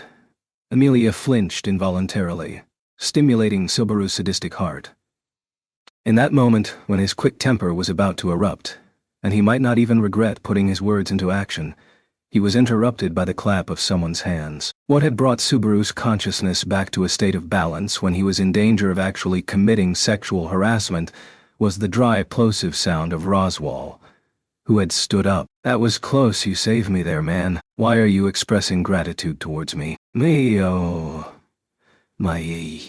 You are such a strange boy. I have never heard of such an unusual way of negotiating. Ha! Placing the best, highest-ranking girl here within my reach will be the cause of your downfall. No matter how much you scheme and plan, none of it will work. Even if it's just a single moment, or a mere chance encounter, that alteration can infinitely extend that fleeting moment. The genes that can do it live within my people. An eternal moment. Is that the highest level of yin magic? Emilia asked. He brushed Emilia's head, who was at a loss for words because of how difficult his nonsense was to understand. He had an undeniable feeling that he was being treated like someone with the ability to manipulate time.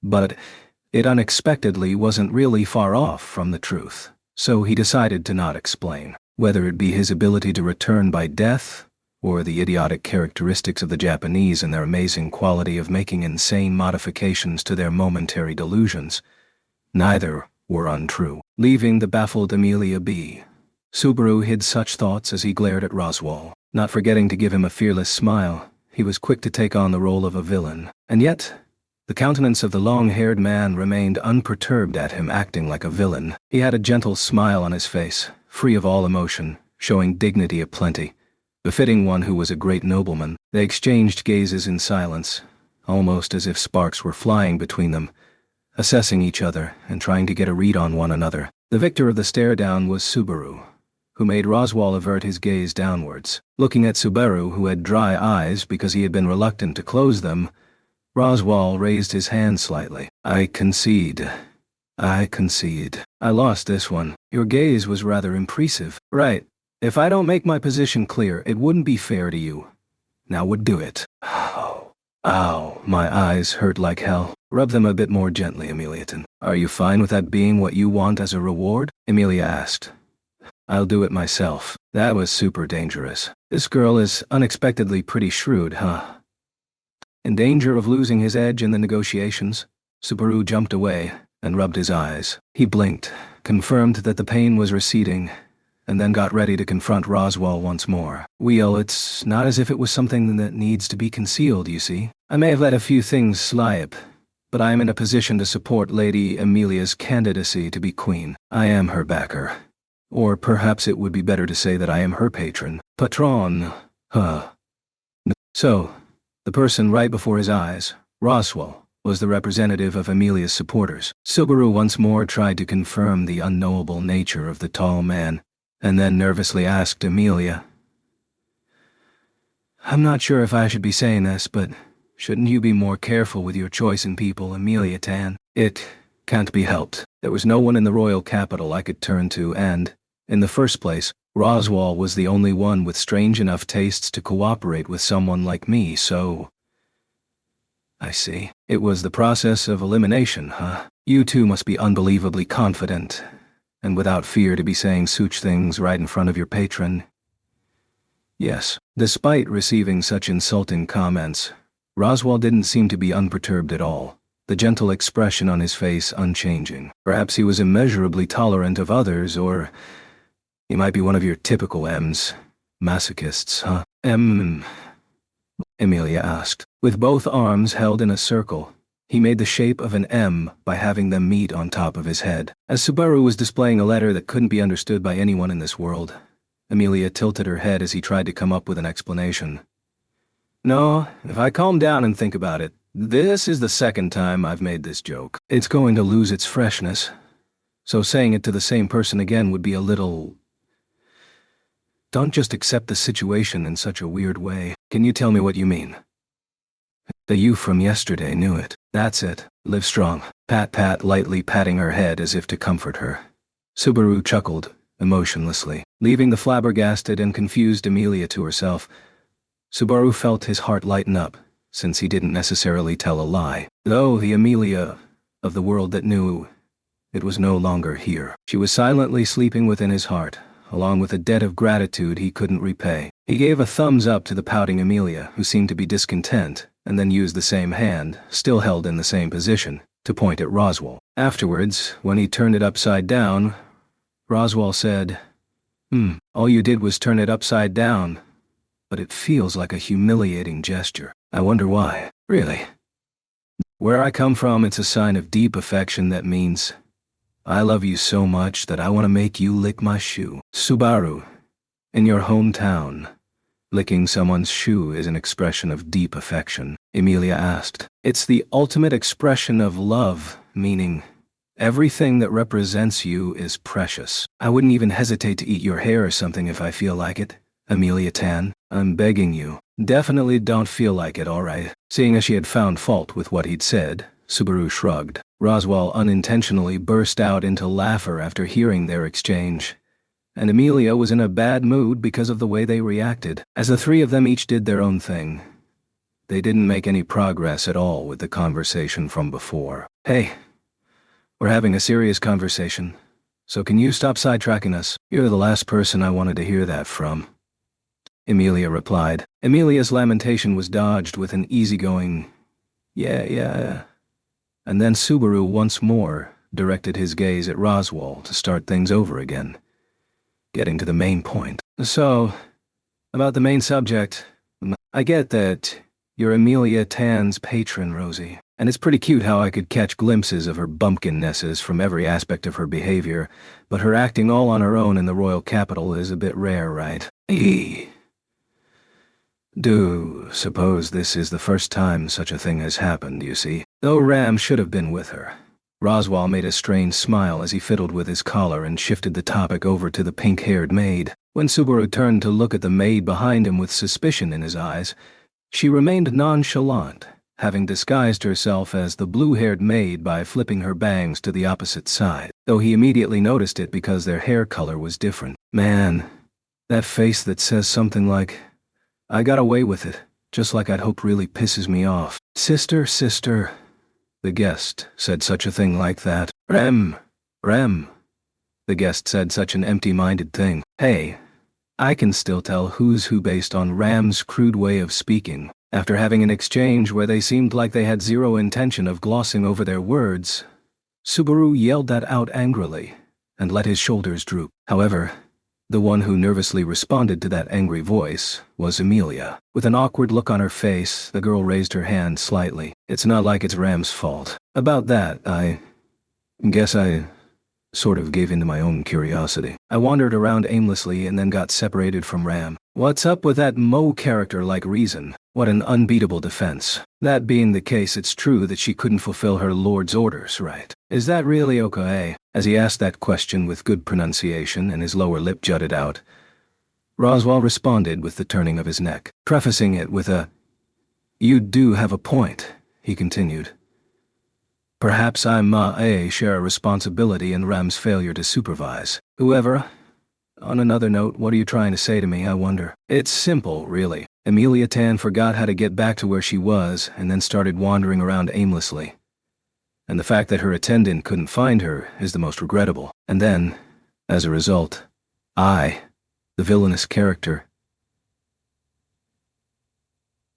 had taken advantage of that. So the right bad thing to do would be to wring as much as I can wring out of you. Right. Grasping what had just been said, the facial expressions of everyone in the room changed. Emilia's face stiffened. The twins glared at Subaru with eyes that held both animosity and remorsefulness. Beatrice had an uninterested look on her face as she tilted her glass to drink, and Puck plunged head first into the egg dish in front of him as if he had slipped, resulting in a total disaster. And then Roswell nodded over and over again while smiling, looking like he had understood. I see. On the topic of private funds, I, the patron, am more suited for you to ask for a reward from, rather than Lady Emilia, who is essentially penniless. Is it Newt? Right. And you shouldn't be able to refuse me either. AFTERALLL. I saved Emilia Tan's life, and contributed greatly to preventing her from dropping out of the royal selection. In short, I'm something like a savior for the Emilia Tan camp in the royal selection. I must admit that it is the truth. Well then, allow me to ask you a question in addition to that. Roswell stood up, looking down at Subaru from his superior stature. Not to be defeated by being below him, Subaru turned his gaze upwards. The way they looked now was similar to when Roswell had surprised him with a kiss to the forehead at their first meeting. But the weight of the atmosphere they were now clad in was in a completely different league. Anxious, Amelia clasped her hands together as she feared where the negotiations were headed, feeling something like a prayer being directed at his back. Subaru nodded. Say it. I'm all ears. What do you desire from me? As it is, I cannot refuse your request, even if you wish for any sort of treasure, or, perhaps, even if you preferred something else, such as a luxurious banquet set up for yourself. If it is to conceal the truth of the lost insignia, then I am willing to do anything. Hee, as one would expect from a great nobleman, you really speak my language. With a lewd smile on his face, Subaru tenderly poked his thin chest with his elbow. It was painful to hear the sound of his popularity falling to pieces behind him, but this had all been for the sake of preparing for this. Bearing the image of a villain, he extended both hands out. I will ask for any reward that my heart desires, and you cannot refuse me. This is a promise between me and you. If you break it, you'll have to swallow 1,000 needles. Seems like I'd be on the brink of death by the 100th one. Well then, it is a promise. A man doesn't go back on his word, right? I must say, that is quite a saying. I see. A man mustn't make excuses. I will not go back on my word. It was a negotiation with both of them presenting their strong-mindedness as a man, believing that it was worth placing his trust in a promise that was made on top of that.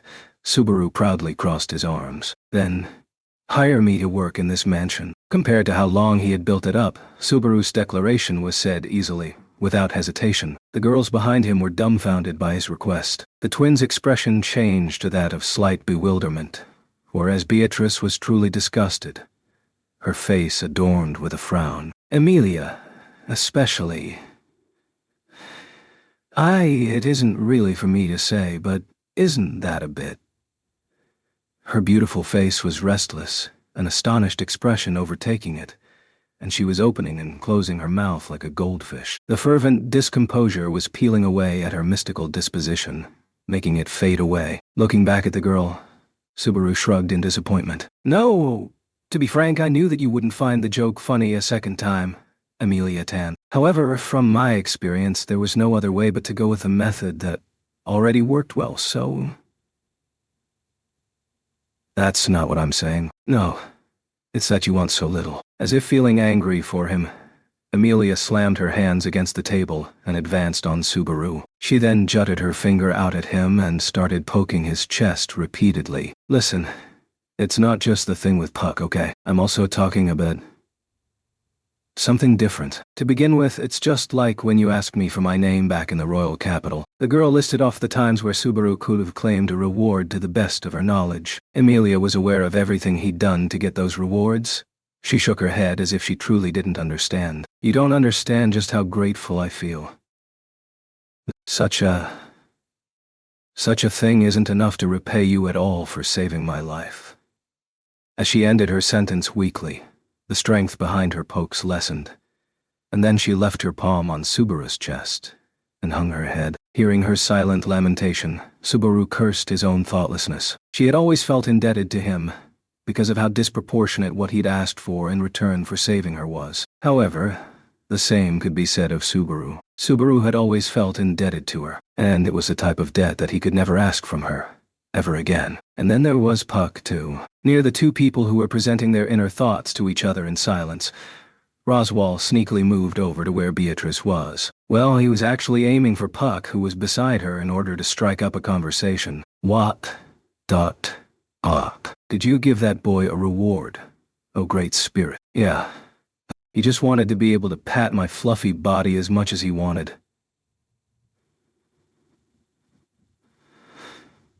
He's a first-class lover of fluffiness, Puck replied. Ubbies. What an awful boy, I suppose. He should be driven out at once, in fact. Intentionally ignoring the operation, drive Subaru out, that was somehow making needless progress. Subaru placed his hand on the delicate shoulder in front of him. She looked up at him with her wet amethyst eyes, giving him an inquisitive look, her lips quivering. She's crazy cute. He was in danger of unconsciously going with the flow and completely giving in to his urge to snatch away her lips.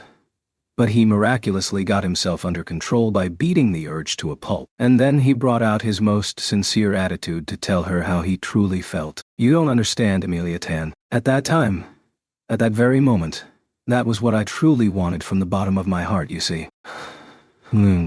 At the time, I wanted to know your name, so much that I could write down that it's a serious thing and read the word as critically important. I was super duper hungry.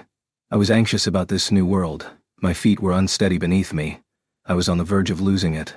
And I think there were a lot of things I had to obtain. That's only if I stopped to think about it, though. But I'm a man who won't lie to himself. He had died 3 times just for that. He had done so merely for the sake of seeing the smiling face of the silver-haired girl in front of his eyes and to know her name. At that moment, there was no greater reward he could have wished for. My request to Roswell is just like that as well. To be honest, I'm completely and utterly broke. I wouldn't really be right in the head, and my financial status wouldn't be faring much better if I were to just trade it for temporary pleasure. So as far as I'm concerned, this is the best option, right? You could have lived here as a guest instead of working, you know, Amelia added. Why didn't I think of that? How about it, Roswell? Upon hearing the teary-voiced retort, Subaru turned around as if he had bounced to look at Roswell, who became his ray of hope. However, he crossed his hands in front of his face, forming the shape of a big X. Your first request has taken effect. A man doesn't go back on his word, now does he? Ah, right. That's right. A man doesn't go back on his word, huh? He tearfully found his request denied because someone just had to open their big mouth earlier. Backing down reluctantly, Subaru gave up and thought about his future work life. I really want to go back to that moment and say, take care of me, instead. You know, for a moment, I thought that you were actually serious. But I guess it was just my imagination. And then you just give me a lower rating like that, Amelia Tan. That's kicking me while I'm down. Subaru realized that he had missed his chance to set up the perfect environment for a shut-in in another world because of his slip of the tongue. He had nothing to pick back up if he also lost his popularity with the beautiful girl on top of all that. Emotionally anguished as if tears of blood were running down his face, Subaru bit his lip as he glared at Roswell pitifully. Anyway, that's just how it is, so Ramrin and Ramshi must be having a hell of a time taking care of this mansion, so I'd like you to give me a suitable position under them. Something like a manservant. It's true that this is a pressing issue, though I believe it is as Lady Amelia said. Isn't Tuet asking for rather little? Placing his hands in the sleeves of his clownish clothing, Roswell's gentle expression darkened, showing a strained smile for once. In response, Subaru stood up and wagged his finger at him with a Tiesk tax. I'm a super greedy guy, you know. You know that, right? I obtained a position where I could live under the same roof as the super adorable, super beautiful girl I like, through rational means. And by being in a servant's position, I might even get blessed with chances to get lucky. There are infinite possibilities, and my heart is swelling with so much excitement about what might happen in the near future that it might burst. I see. It too was indeed, as you say. It too is rather difficult to get to work close to the girl one likes. Is it, Newt? Sounds like quite a sweet deal for you then. Well, and besides... He stopped wagging his finger and then used it to scratch haphazardly at his black hair. Averting his eyes away from everyone else, he looked up at the ceiling and continued, and besides, with a guy you know nothing about, you should keep him close instead of leaving him alone without knowing anything about him. Furthermore, please make sure if I can be of use to Amelia Tan, or if I am a source of danger to her. He was declaring his belief that nothing good would come of it if he were to just leave the manor without any way to defend himself. If he were to be honest about this, it wasn't above his expectations, and he also felt slightly bad about testing Roswell's humanity like this. There was no mistaking that Subaru was picking a quarrel, the type that would make Roswell be at a loss for words if he had no idea of what Subaru was saying. However, contrary to Subaru's awkward feelings about it, he said, "Then it shall be done. I hope we can get along well together, all right." He couldn't really get a read on what emotion was being exhibited in his different colored eyes after that immediate reply. Too incidentally, Subaru was super embarrassed on the inside after unintentionally professing his love so strongly. But when he nervously turned his head to get a peek at Amelia's expression, "You're really hopeless, Subaru. Is something the matter?" He was somewhat puzzled by her calm response. As one would expect from a beautiful girl, she was probably used to being flirted with, including people cracking jokes at her and behaving like a philanderer, so he trembled in trepidation in front of one who had so much experience. "I'm not sure if I have it in me to keep hitting on you, Amelia-tan. Subaru couldn't help but sigh at all of the many difficulties in store for him. While Subaru was feeling uneasy about the uncertain future of his life in another world, worrying about it from a more peculiar angle than one would expect, Amelia let out a quiet murmur. How impure, wanting to work in the same workplace as girls. But I wonder which one is more of your type, or Ram. Amelia, who'd put a finger to her lips and inflated her imagination, had completely taken it the wrong way. Chapter 11. A harmonious post-meal get-together. The prolonged breakfast had come to an end. I thought it was the norm for everyone to go about their business as soon as breakfast ends, Subaru thought. But, for the time being, Lady Amelia, please follow your usual schedule. And Ram, show him, Subaru, around the manor. Ram, you can follow your usual routine, but before that, as the master of the manor, Roswell gave orders crisply, his posture and gestures full of dignity, though the size of his collar tended to obscure his grandeur. He then grinned widely at Subaru, as if he had read his mind. But before that, you need to introduce yourself first. Luckily, all of the residents of the manor have gathered here. That's lucky, all right, Subaru commented. But seriously, the number of people here is super small. There are only 5 people and a cat living here, excluding me. Counting Bubby as a cat is extremely disrespectful, in fact. Beatrice interrupted Subaru's surprise, clearly unhappy with him. Subaru raised his hand in a cumbersome manner and responded to her words. All right, he replied. Excluding me, there are 4 people living in this mansion along with a furball and a drill. Are you happy now? I've heard you say that several times, but what's that drill you speak of? I wonder. A drill is a man's soul, a man's dream. It was stupid of Betty to ask you that, I suppose. Roswell, is it fine for Betty to return now? She wants to relax with Bubby. Beatrice rubbed her eyes and turned towards Roswell, her gestures not matching her age. In front of her was Puck, still on the dining table. Hep placed his hand on his hip and threw his chest out. I'm super fluffy, yes. Just looking at him is kinda pleasant. I knew you two aren't very compatible, said Roswell, but you guys are going to be working together from now on. So be a bit friendlier, please. Betty's made all the possible concessions, I suppose, replied Beatrice. Asking for more wouldn't leave even the head of the Mathers family unharmed. Suddenly, Beatrice threatened Roswell in a quiet tone. The sudden change in atmosphere made Subaru feel like the air in the room had become heavy. The cause was, of course, Beatrice, but the change was unnatural. He'd felt it when he met her for the first time, but there was more to this young girl with chestnut-colored hair than met the eye. It wasn't just that she spoke in a sarcastic tone, or the fact that she drank. It was something on a completely different level. Something was fundamentally off about her. So, he asked, sorry for interrupting your fun time, but what are you? You seem like you belong here. But as far as what your role is, I don't have a clue what it could be. Betty is in a bad mood at the moment, I suppose. You'd better watch your mouth, human. Betty could turn you into stone and shatter you into pieces if she so desired, in fact, she replied with lowered brows after Subaru failed to read the mood and questioned her. Subaru gasped at the little girl's intimidating aura that made him almost reflexively get in a defensive position. Betty is the caretaker of the Forbidden Library in Roswell's manor. Bubby, however, such an atmosphere was dissipated by the comment of the gray cat who had leisurely intervened. The kitten was biting on a corner of something close to a rusk made by frying the bread's crust with sugar-like seasoning sprinkled on it. Sweet. Delicious. Moo. Gosso. Sorry to bother you when you've lost your sanity due to the sweetness, but can you tell me about that in detail?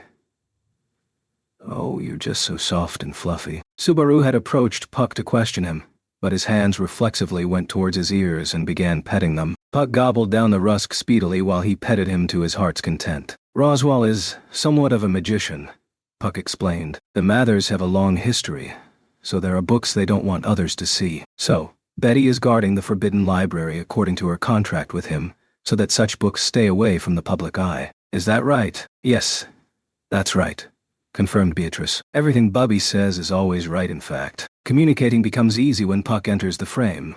Fluffy, added Subaru. All are equal in front of a fuzzball, after all.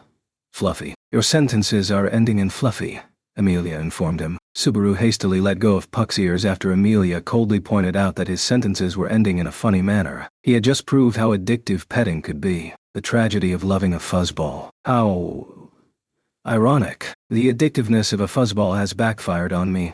Hey, wait. As Subaru was acting like a tragic character, Beatrice ignored it and fearfully reached out her hand, touching Puck's ear. The sensation surprised her, and her cute face drooped as the feeling on her fingertips sent her into a state of bliss. Subaru gasped at how adorable she looked, her expressions now befitting her age. Puck gobbled down the rusk, not paying any mind to her fingertips playing with his ears. Subaru turned his head away and looked at them from the corner of his eyes. I'm not jealous that Puck is cheating on me. Stop being so cold, Subaru, said Puck. It's between you and I, isn't it, meow? I'll throw this girl away after she gives me all the money she has. Bubby, you are being so mean, in fact. But you're so soft. Oh, sorry, my lovely Betty. Of course, it is a lie. It's obvious you are the most important to me. You, and you alone, are special. Puck was just a palm-sized pet cat, but he was acting like a player playing with their feelings. They both felt all fuzzy inside looking at him do his bad guy act. But Amelia, who had placed her hands on her hips, came in between them. She pinched Puck's head between her fingers and picked him up, making him scream like a cat in bliss. Meow. Puck, don't get carried away, Amelia chided. And stop eating that many sweets. I won't let you stay on my shoulder if you get really fat because of it. Ha ha ha ha ha. Are you jealous? You want to be the most important person, don't you, Leah? Worry not. For the place where my heart returns to is always you. Even if I waver like a floating cloud during a windy day, I'll always return to... Meow, meow, meow, meow, meow. The force pinching Puck's head increased as he said his cheesy pickup line, making him give up. She looked at the limp Puck and sighed, then begrudgingly looked at Subaru. My child got this bad influence from you, Subaru, lamented Amelia. Is it though? Isn't this how he naturally is? And you tamed him by doing an iron claw. I feel like I just witnessed the dark side of a journey to the Westlake household. It's like watching Master Triptychia and son Wukong from up close, he thought. Although I guess their parent-child role did a complete 180 here. Well, that's just how Puck usually is if the situation isn't serious. It isn't much of an issue as long as he's serious when he needs to be, though. But then, you were useless yesterday when you were needed.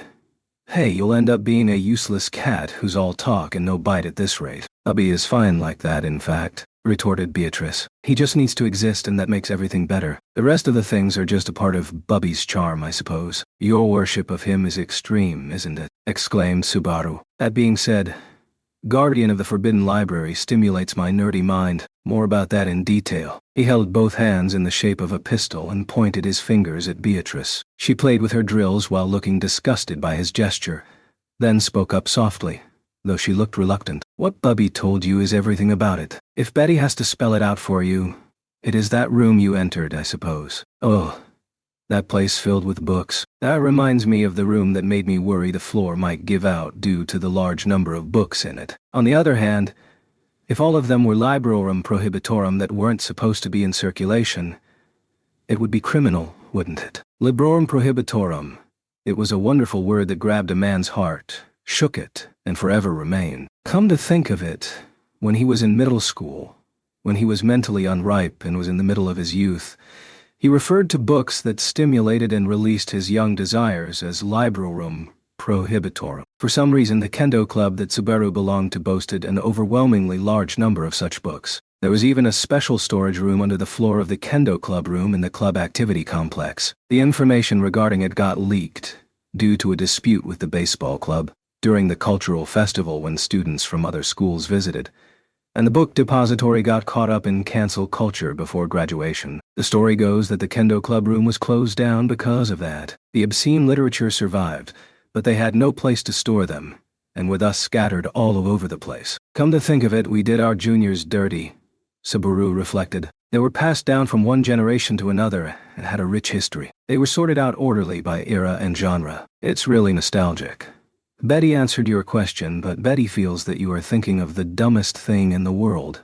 and that's making her flare up with rage, in fact. Don't let the anger consume you. Eat some small fish. Consuming calcium will make you calmer. And who knows, you might grow a bit taller. I think the height difference between Amelia Tan and I is perfect for hugging and doing stuff from love comedies. He pretended to give the indignant Beatrice a piece of advice, dropping hints of him liking Amelia, but Amelia ignored Subaru's fantasies and pointed her finger at something else entirely. Wait a minute, Subaru, Amelia began. Did you just say you've entered the Forbidden Library? Yeah, I did enter it. I was on my way back to my room so I could sulk in my bed and sleep, but that drill loli had turned my room into her workplace. On top of that, she took my energy from me. It's the shitty Yakuza way. Subaru's Sanpaku eyes turned even sharper while complaining, but Beatrice turned away and ignored him. Amelia now turned to her to ask something. Beatrice, you didn't invite Subaru into the Forbidden Library, did you? Not in a million years, I suppose. Why would Betty want to invite a lowlife like him? He got the right answer to the door crossing, in fact. The elegance is slipping from your tone, my lady, teased Subaru. Oh ho ho. ... Subaru placed his hand on his mouth and started laughing elegantly, making Beatrice silently furious with him. In the background of their heartwarming conversation, Roswell, who had been silent until then, touched his nose and exclaimed in surprise. It takes me a wheel to reach the Forbidden Library if I try opening up the doors randomly, but you were able to enter it without her permission. You two must be quiet compatible with one another. Ta. Da. They both exclaimed simultaneously and turned towards Roswell while frowning. They looked at each other, mirroring each other's movements, and started glaring. They followed the same flow and curved their lips into a pout. Your faces are mirror images of each other, you two, commented Amelia. Adorable. Adorable Betty in this thing, huffed Beatrice. That's a bad joke, in fact. Sama here, seconded Subaru. I'm not into lolas to begin with. I can't laugh at it either. I wouldn't be able to laugh. Why you have to act so serious? Betty has had enough of this, I suppose. I'll leave you guys on your own, in fact. Beatrice had finally lost her patience with Subaru and had completely erupted after witnessing his masterful acting skill of making himself look gloomy. She stood up, walked to the door of the dining room, and violently pushed it open. But Subaru noticed something there. What?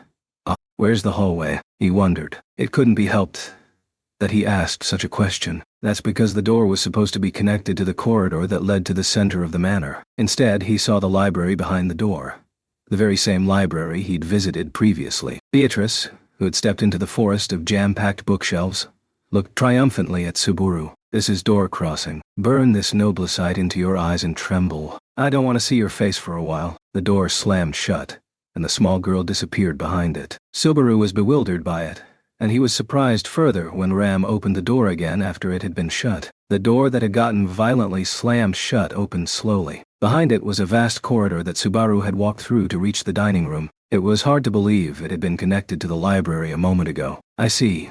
So her magic can connect any door in this mansion to her room, Subaru observed. Seems perfect for a shut-in. You are quick at understanding, replied Roswell, though I'm not sure what shut-in means. They are parasites that don't come out of their room except when they need to eat and bathe. You say, then yes, Beatrice is a shut-in. I can hear the both of you, in fact, said Beatrice, who had creaked the door that Ram had just closed open and was peeping her face out from behind it, looking at them. This happened right after she said she didn't want to see his face for a while. Subaru placed his hands on his hips. He moved his arms, mimicking the flapping of a bird, and hopped here and there from time to time. Well, well, well. What happened?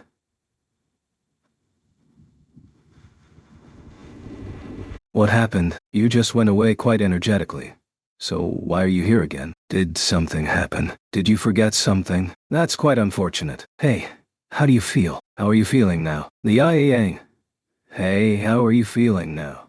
Dance exploded right in front of Beatrice. The reply to it was simple yet powerful. In short, he got blown away by Beatrice's magical power after she had extended her palm from behind the door. Buongiorno, ... he yelled. Subaru got hit by an invisible mass of air, and his body, which wasn't light in the slightest, was easily blown away. He lost his sense of direction and collided with the wall after flying over the dining table. The two maids who had rushed there immediately did an excellent job of keeping the pictures and furnishings on the wall in place after they had begun to shake. As they did so, they kicked Subaru, who was lying near their feet, without mercy. Chapter 12. A compatible yet incompatible duo. Beatrice sighed after blowing Subaru away and smiled gently in satisfaction. She then looked at the palm she'd used to violently blow him away before softly gazing in Puck's direction. You deserved it. Bubby here. All right. I'll see you later, Leah. Puck, having gotten invited by the girl, floated towards her. Upon welcoming him into her palms, the door slammed shut for good this time. The opponent's turn now over. Subaru's came up, but he was badly wounded already and didn't have any energy left to do anything. Subaru begrudgingly looked up at the twins, who were carefully adjusting the angle of the furnishings while trampling on him. It's obvious that furniture is higher up on your list of priorities compared to little ol' me, who isn't worth a dime, but... Oh my, did you hear what he just said, sister? He is saying something absurd. Yes, I heard it, Ram. We can assume how dumb he is from his words. Verbal abuse, shouted Subaru. And if it's fine now, can you guys get off? It seems like your panties are pink and blue too. That's the only thing I'd rate. Pancration. The two of them had stepped on his face, interrupting his words. Oh no, said the twins in unison in an indifferent tone while they moved away. As they watched Subaru stand up with shoe marks on his face, they held hands and brought their faces together. But sir... No, Subaru, you are going to be our colleague, right? But sir... No, Barusu, aren't you going to be a servant just like us? Hey, one of you turned my name into a blinding spell. It's a reference that kids make in elementary or middle school once in their life, and the pink-haired one pulled it out without knowing. But they do have a point, and that is... So my position is that of a manservant. It would be best if you follow Rem and Ram's instructions and help them out with the work around the manor, said Roswell. Are you dissatisfied? If there's something I'm dissatisfied with, it's with myself who mixes, take care of me, up with, hire me. But it might not be so bad. Who knows? The girl I like might fall for me if she sees me working hard. I feel like a man can truly be a man by working and contributing to his community. Subaru gave Amelia a quick glance, anticipating something, but she replied to it with a vague smile. Well, I don't know much about that, but best of luck. Sure, replied Subaru. You can be rest assured now that you are in the hands of a super professional. Though I have never worked before. He had never worked before, and had never thought of working either. He was an idler among idlers, thus he felt proud about his remarkable progress, but those around him didn't get why he was being so cheerful. Sister. Rem was stupid to think that the work would get slightly easier. Ram was a fool to expect that she could slack off a bit. Sister, you need to learn how to sugarcoat your true feelings. All right, complained Subaru. The twins did not even attempt to hide their disappointment. Subaru tried his best to defend himself, but even Amelia next to him heaved a tired sigh. He felt like his heart was going to break. His face looked really miserable too, but Amelia hastily started speaking. From the looks of Subaru's fingers, I guess we can't blame him. He is stubborn, so I wouldn't ask him about it, but he was probably in a position where he didn't need to work. That line makes me seem shady if you take it out of context, you know, said Subaru. I'm trying hard to defend you, so don't make fun of it. She poked Subaru's forehead, and as if she were saying, bad boy, not one to let such an opportunity go to waste, he grabbed her extended hand. Ah, exclaimed Amelia in surprise. Subaru looked at Amelia's arm and was astonished by the slimness and beauty of her fingers. It didn't look like the fingers of a working lady at all. Comrade, teased Subaru. I really hate the way you pronounce it, retorted Amelia. And we are not the same. I am perfectly capable of taking care of myself. I'm in the care of the manor now, but I used to do everything on my own. She freed her hand, slightly pushing her chest out. Tough. She's probably feeling superior to me since she can do chores. Though such childish gestures were something that made her look cute. Amelia thought she looked elegant. But I don't want to be treated as a useless person, exclaimed Subaru. It's not like I'm incapable of doing domestic chores. I am good at some things. I see, that's a bit unexpected, replied Amelia. What are you good at? Cooking. Laundry. Or cleaning. Doing what? That's a surprise. Emilia pouted to show that she wasn't happy with not being able to guess the answer. It wasn't a lie or a bluff. Subaru really was good with needles. He could patiently pass the thread through the needle hole and mend things using it. It was one of his hidden skills. I can put buttons on things that have lost them, and I can mend things that got torn. I'm also good at doing embroidery on accessories or clothes. It's hard to think of occasions where your skill could be put to use, said Emilia. You are overly dexterous. I think so too, he thought. Unlike the old-fashioned household skills like cooking, laundry, or cleaning, sewing isn't that mainstream. It isn't a necessity unlike those three, which see daily use. I wonder what Subaru's family was thinking when they taught him that. They probably weren't thinking of anything. And I didn't learn from them, I learned it on my own. I see. Emilia looked curious, but Subaru dodged it with a wave of his hand. Well, leaving that aside. After that, Subaru turned towards the twins, pointlessly puffed up his chest, and pompously said, "Well, then, I'll leave it up to you two to decide what you want me to do since you guys have been working here much longer than I have. I will exert myself to the something utmost," said the three of them in unison. Yeah, that. The three of them had pointed their fingers at him and confirmed the word Subaru temporarily had trouble recalling. Roswell looked at the fine team play of the servants, then touched his chin and nodded in satisfaction. Good, he said. It's beautiful that you all are on good terms. Seems like there isn't any tension between any of you, which is a great thing for an employer, wouldn't you say? I feel like I can get along with them, replied Subaru. It's like we have the same vibe or something. I'm definitely more compatible with them than with that lowly. It seems like you really didn't like being compatible with Beatrice, murmured Emilia pitifully, ending the long and noisy breakfast exchange with those words. Roswell clapped gently and drew the attention of the remaining four in attendance, and then pointed at something that looked like a picture frame hanging on the wall. Subaru followed Roswell's finger and looked at it, then frowned to show his confusion. The frame didn't have paintings like the ones he had seen here and there in the hallway of the manor. It had a small crystal, slightly larger than a fist, held within it. The crystal was giving off a mysterious, dim, dark blue glow and was being gazed at by all five of them. The tall man spoke while pointing at the crystal. Look, he'll be almost halfway through water time soon. Let's hurry up. Ram and Rem, do as I told you before. Lady Amelia, do visit my room for a moment. All right, everyone. Off you go. The harmonious breakfast had come to an end after Roswell gave everyone their assignments. Rem quickly began clearing the dishes from the table, and Amelia sighed melancholically, thinking about her upcoming schedule. Roswell walked over to Subaru, who had been left behind by the others, and tapped him on the shoulder. Wheel, then. I'll be expecting a lot from you. Of course, I'll pay you since I've hired you. You don't need to worry about that. I'll ask you the details regarding the conditions of my employment later. But for now, thank you for your hospitality. Should I call you sir or something? Aha, you can call me Rosie if the guests aren't around.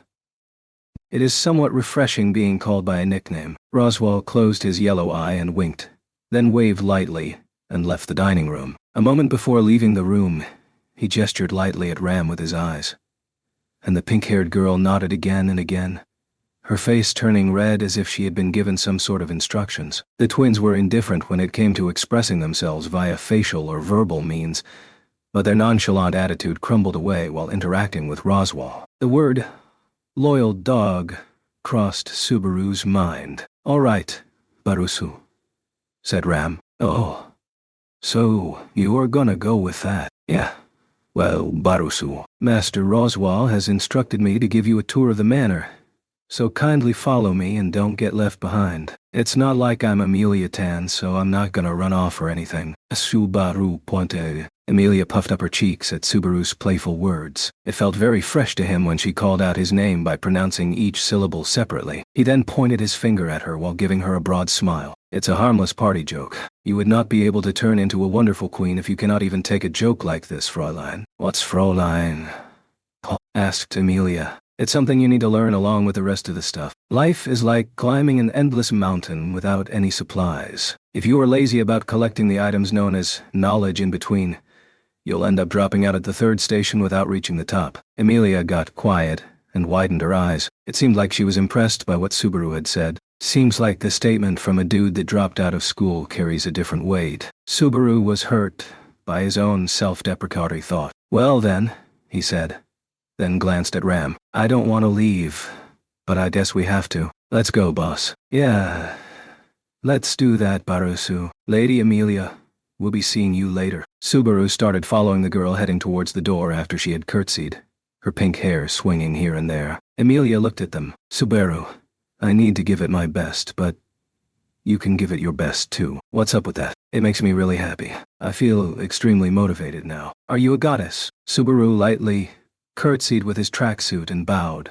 Following Ram's example, he left the dining room after putting a peculiar expression on Amelia's face. Ram, who had stopped after she was out in the hallway, turned her indifferent expression into a frown. There's a difference between what's expected of a maid and what's expected of a manservant. I know, but if I were to do housekeeping, I wanted to do it with elegance and glamour. Wait, do you have a uniform for me? After all, it would be tasteless to start working as a servant in a tracksuit. Of course, there's no doubt about it being the best when it comes to ease of movement, but it's natural to long for prestigious clothing when you are sent to work in a nobleman's mansion. It might come as a surprise, but I look good in formal wear. I agree that clothes are important, said Ram. Just the right clothes for you.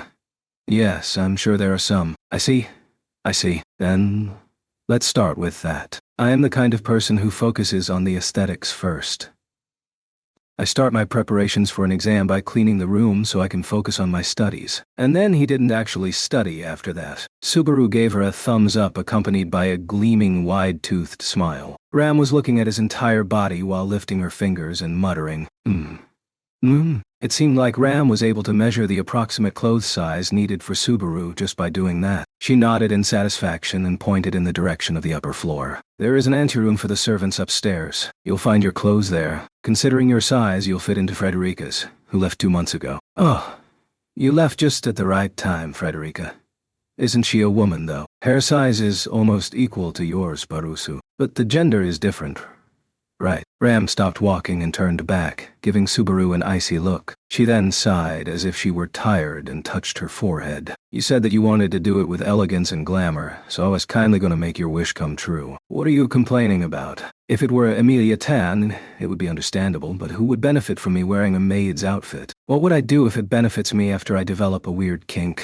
There's a possibility of me developing such a kink, and I don't want that. After entering this other world, various new kinks have been blooming vividly. If this opens a door for cross-dressing, then there would be no trace of a man named Natsuki Subaru left. Ram reacted to Subaru's shouting by covering her ears, then looked at him breathing heavily and spoke up with a bored expression. I can't do this without M. Let's go. Let's go. It's amazing that your ability to go at your own pace surpasses mine. I guess you need to be this unshakable to survive here. Subaru became melancholic after realizing how high the hurdles were before his first job experience ever. 2. Elsewhere. On the second floor. Yes, any of the rooms on the west side of the servants' anteroom would do. You can have any room you like. I'll leave your uniform there. All right, roger that. Well, let's see. After getting escorted upstairs, Subaru started looking at the rooms that were candidates for temporary accommodation and where his uniform would be given. However, the rooms will be the same inside, and only the placement of the rooms will be slightly different. If that's the case, then it would be more convenient to move around if the room is closer to the stairs. With this in mind, he twisted the doorknob of his chosen room. All right, I'll be having this. Bubby, you are wonderful. Your fluffiness is the best. You're just so fluffy and soft, in fact. He discovered a loli petting a kitten in the library. Noticing Subaru's presence, the girl with vertical rolls slowly turned her gaze towards him. Subaru looked at Ram, who was standing in the corridor, and saw her shaking her head. After that, he spoke to Beatrice, who was right in front of him, while scratching his head. Congratulations. I bless the birth of a new fluffist. Just close the door already, yelled Beatrice. He was blown away by a magical force and collided with the wall of the corridor once again. The door was violently slammed shut, not paying any mind to Subaru, whose eyes had rolled to the back of his head. Damn you, he cursed. Subaru shook his head. His vision was still flickering, and he even seemed furious now. He opened the door that had just been shut. He was going to complain to the flirt inside, but How dare you flirt with someone else's fuzzball? Pay me the compensation.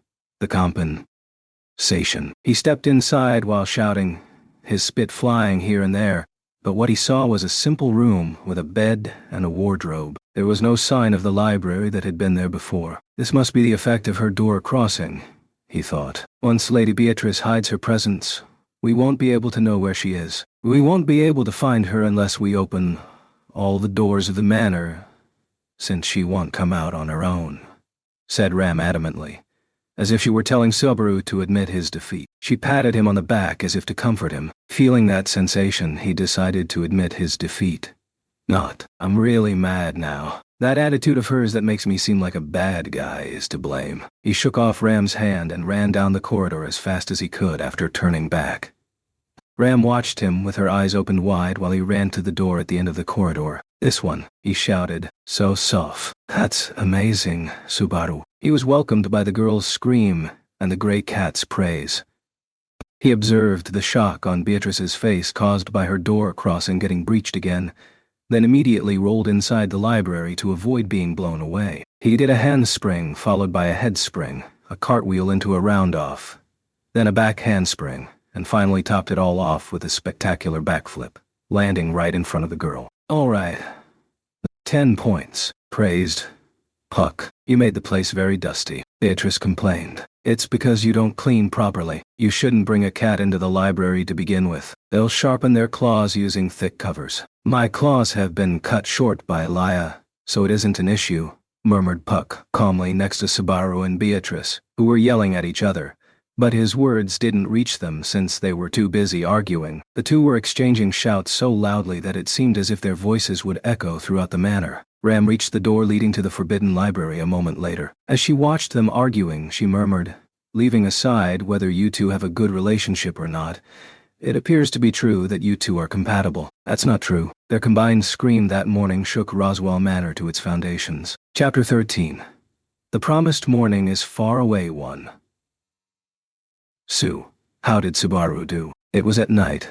The sun had already set in the western sky, replaced by a waxing crescent moon, when a secret report was being made. The room was large, and in the center of it was a couch and table for welcoming guests. At the back was an ebony desk and a leather chair for the master of the room. The desk was strewn with papers and quills, a still steaming cup beside them giving off a slight, soft aroma. It was a room in the center of the upper floor of the manor that could be judged as being an office at first glance. Sitting in a leather chair, the one who'd kicked things off was a soft-looking man with long indigo-colored hair and blue and yellow eyes. Roswell, though he'd asked it with something akin to a whisper. There was no doubt that it had reached the other party, and why wouldn't it have? The person he was having a secret conversation with was sitting close to him. She was sitting sideways on his lap, making her petite body even smaller as she did so. It has been 5 days since that spiel. No. 4.5 days. Isn't it about time you saw something? Asked Roswell. Let's see. He's no good. The one whose ears were being whispered into and was submissively allowing her pink hair to be stroked was Ram. Only her and Roswell were in the room. Her twin sister, who's like her other half, was not there. That was simply because it wasn't Rem, but Ram, who was Subaru's instructor. Roswell looked surprised by her unequivocal rebuke, then broke into a fit of giggles. He even coughed a little. Aha, I see, Roswell said. So, he's no good. Barusu can't really do anything, replied Ram. He can't cook, makes a mockery of cleaning, and starts breathing heavily when I have him do the laundry. I can't trust him with any of them. That's quite terrible for a servant, especially the last one. Guess it can't be helped, since he is of that age, Roswell thought, smiling wryly. Ram looked up at her master as she thought about what happened over the past 4 days. Whenever she recalled those short yet rich moments, even an outsider would be able to tell that her beautiful face became strained as the mask of indifference fell away. It's rare to see such an expression on you, Roswell commented. Is he that bad? He is absolutely no good, Ram replied. It isn't that he is bad at them, it's as if he doesn't know how to do those things. He must have been brought up very well. But he lacks etiquette, if that's the case. Oh, and I heard a bit about it that you Goot questioned a lot. His questions were also puzzling. I don't know what to do with him. Ram gave examples of some of the questions to Roswell, who had raised an eyebrow. He paid close attention to each of them. He put his hand on his chin, looking like he was pondering. Indeed, things Lady Amelia likes are a mystery. Master Roswell. Master Roswell. That pose of yours resembles Barusu's. That's embarrassing. It's frustrating. To think that I have fallen behind in the arena of being a freak, pervert, and oddball. Ram sighed, trying not to be noticed by her frowning master, and was seriously thinking about what he had just said. She then changed her position in his arms and nuzzled herself closer. She fell deeper into his arms, then closed her eyes to savor his warmth, a large palm gently stroking her pink hair. Well then, Ram, let us get serious now. So, what do you think about the possibility of him being a spy? Roswell continued without changing his tone, a smile still on his face. His question didn't specify who, but Ram knew who he was talking about. Ram kept her eyes shut and recalled the face of a man, though not of the one whose warmth she was feeling. I can't deny the possibility, but the chances of that are slim. Why do you think so? For good or for bad? More like for bad. He stands out a lot. The way he infiltrated this manor and the things he did after that. And in the first place, he himself stands out like a sore thumb. Her answers came out in a stammering, yet coherent manner. Despite Ram's reply coming in the negative, Roswell smiled gently, as if he was satisfied with it. It was the smile of a master that said, I understand. And though he hadn't directed that smile at her, Ram felt her cheeks getting hot. Well, that makes sense. And if that's the case, then he truly is a third party with good intentions. The chair creaked as he shifted his position on it. He had been facing his desk till now, but was now facing the opposite side, towards the large window, where he could see the moon shining brightly. He squinted his bicolored eyes, and the sight below made him smile as he spoke. Ooh, it seems like he doesn't know when to give up. The view from the window was of the manor's garden. It was surrounded by a slightly taller fence and trees. The garden was not visible from the outside, but it could clearly be seen from the manor's window. In a corner of the garden lit up by the moonlight, a silver-haired girl and a boy with black hair could be seen talking. The boy was talking to the girl one-sidedly, as usual, but the girl listening to him didn't look displeased at all. The sight makes me smile, said Roswell. It's a kind of passion I don't have anymore. It makes women happy to be approached that much, replied Ram, even though it might have just been Roswell talking to himself. Upon opening her eyes, Ram noticed that her master was looking down at her from up close. Her lips quivered gently, her moist eyes meeting Roswell's, but he continued talking anyway. Do you think highly of Subaru by any chance? He is no good, but I don't think he's bad. He's not bad when it comes to learning household chores, since he's simply not familiar with them. Ram's eyes showed dissatisfaction. Roswell laughed vaguely at her slightly cold answer, then gently brushed her cheek with the hand that had been combing through her hair. Roswell had answered the expectations of the girl whose eyes were fluttering in euphoria. He then quietly closed his eyes and thought about her answer. It's unusual for Ram to compliment someone. She did say that Subaru will improve if he gets the chance to learn things, though. It seems like the black-haired boy must be very much to their liking, and that was making Roswell happy. Considering my position, I need to be an obstacle for him, muttered Roswell while looking down at the garden with his yellow eye. Both of them are kids, Ram replied, so nothing will happen even if they are left on their own. You are right about that. Faint laughter resonated in the office as the curtains of the window that overlooked the meeting of the girl and boy were drawn back. Not even the moon could see what happened in the office after that. Too, it was at the time when the moon was proudly shining in the center of the sky, and Subaru was in high spirits. He smoothed out the wrinkles on the butler suit he was wearing and looked at the window to check his appearance again. It's been 4 days since I started wearing this. Long enough for me to get used to it. Not too shabby. Not too shabby at all. Me. I'm fine, I can do this. They say people look 50% more handsome than usual in the mirror after taking a bath. I feel like I'm experiencing that phenomenon now. Whether I look 50% better objectively or not is a mystery, but telling that to yourself over and over is quite important. With the aura of a good-looking guy, he took a deep breath and stepped forward. Stepping on the low-cut grass of the garden, he walked towards a green corner of it. A place surrounded by tall trees, garnering most of the moonlight. There sat a young girl, surrounded by a pale light, her silver hair shimmering in the moonlight. A pale blue glow, a phenomenon similar to the light of fireflies, was surrounding the girl, and Subaru knew what they were. spirits. Even taking that fact in consideration, the wondrous sight had a devilish charm that would not let go of the observer's heart. Subaru stopped and gasped. The girl, who had been whispering with her eyes closed, abruptly opened her eyes as if noticing his presence. The two amethyst jewels caught sight of him walking towards her. Subaru's heart slightly palpitated after getting spotted before he was able to call out to her. He held his hand up, trying not to show how restless he felt. Sup, what a coincidence. Who'da thunk that we'd meet up here like this? You interrupt my routine every morning, so how can you say that? And how can this be a coincidence?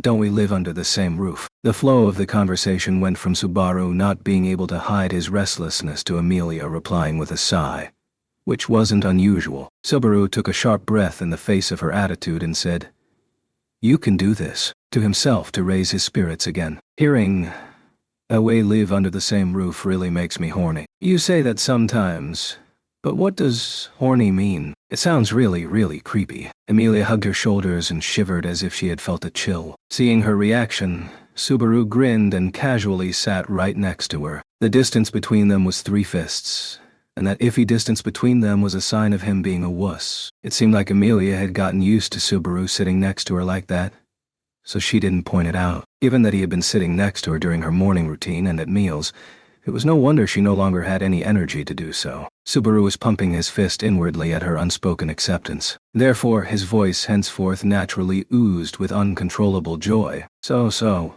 what are you doing? What are you doing? You are like a child. It's just an extension of my morning routine. I can meet most of the spirits in the morning, but there are a few that I can only meet during dark sun. Understanding what she meant, Subaru responded with a nod. Dark sun was an expression of time specific to this world, which went from approximately 6 in the evening to 6 in the morning for a total of 12 hours. On the contrary, the time from 6 in the morning to 6 in the evening was called bright sun. They were used instead of the AM and PM used in Subaru's world. On a side note, a day was 24 hours, and almost as long as it was in his world. The time when people were active was the same, so Subaru was relieved that his internal clock hadn't gotten disturbed. The time had further classifications, but Subaru hadn't learned much about it yet. This was because his senior, who had a harsh training policy, had given more priority to teaching him about job-related skills than stuff like that. It seems like she really wants to make things easy for herself. His bottled-up feelings about his grueling 4 days of training spilled out internally. But as he was doing so, Amelia continued to talk with the friends she could only talk to during dark sun. A friend that you can only meet during the night has a bit of a bewitching ring to it. Subaru felt weirdly embarrassed and rubbed his nose. As he continued to watch the quiet conversation between Amelia and the spirits, he muttered, "They look like will-o-wisps." The spirits, who had been calm until then, began moving swiftly, surrounding Subaru's face. Soon after, he suddenly felt a sharp pain. Ow! Ow!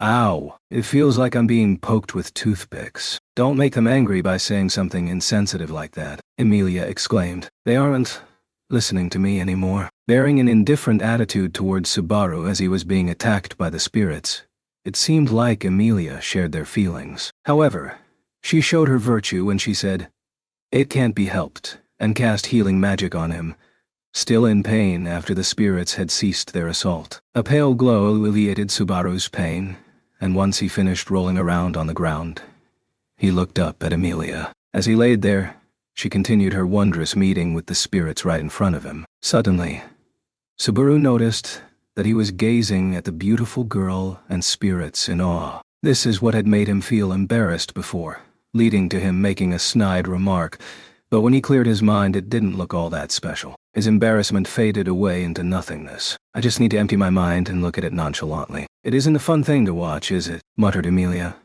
Perhaps because it was so unusual to see Subaru being so quiet. Subaru sat up and gently waved his hand in denial at the slightly sorry tone of the girl surrounded by spirits. "No, there's no way I could get bored when I'm with you, Amelia Tan." His straightforward answer made Amelia blush and choke on her words. Subaru looked at her and recalled what he had just said, making him redden up to the tips of his ears. He had spoken from the heart, so it just sort of came out, but he hadn't been prepared for that. A sudden silence fell between them. Subaru was embarrassed, so he deliberately made some noise. Ah, he began. And you see, we haven't had a chance to sit down and have a laid-back chat in a few days, right? Yes. That's right. You were busy learning how to do chores around the manor. Yes, you were giving it your all. Yeah, you worked really hard.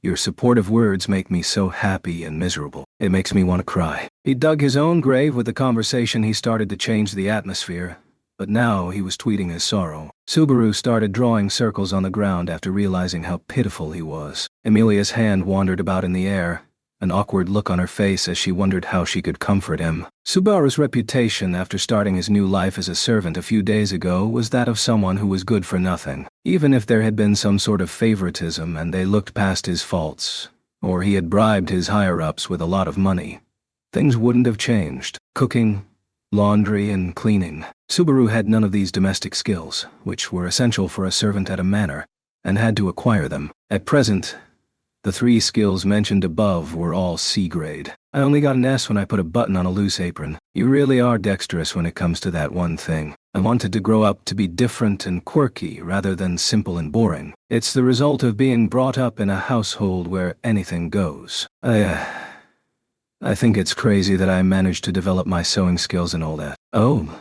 but I am confident about my bed-making skills. I dreamed of being a hotel worker when I was in the first year of high school. I used up half of my summer vacation to practice. Is that the reason why my bedsheets have been really tight for the past 3 days? I made your bed with all of the love and energy I could muster. What happened was that he had been so moved when he saw it that he put in a great deal of effort into making her bed, to the point where Ram got taken aback by it. This is the room where Amelia Tan sleeps, and this is the bed she sleeps in. And these are the sheets and blankets she gets wrapped into. Muha. The amount of energy he'd put into it was so extraordinary that Ram had to give him a time limit when it came to making Amelia's bed. Oh, I see. I'm glad there's something you can be confident in. Amelia smiled happily at the fact that there was a chore that Subaru could do with confidence.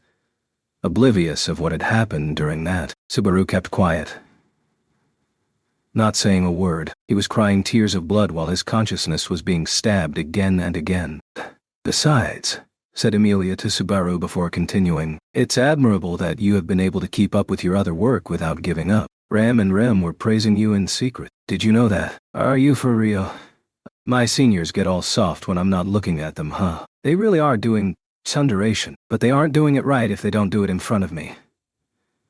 If sundering is done wrong, then it can be mistaken as someone being spiteful. It's not really something I can recommend if the person on the receiving end is a noob. It would be a double-edged sword in that case. However, Subaru wasn't an amateur and knew what a tsundere was from his vast romantic experiences in dating sims.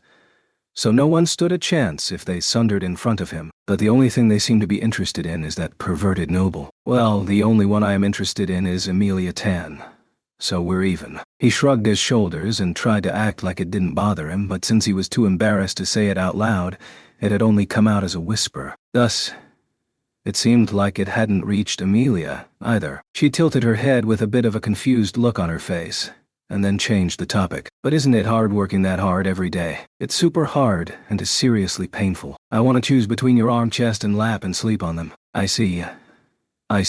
Amelia casually dismissed Subaru's remarks and then proceeded to extend her slender arm, making the pale blue spirits gather around it. It looked as if her white arm was the thing that was glowing. After witnessing that sight, Subaru was awestruck, letting out a dumb sound. She smiled wryly at that and spoke. You seem fine since you can still joke like that. Please sleep with me if I'm about to break.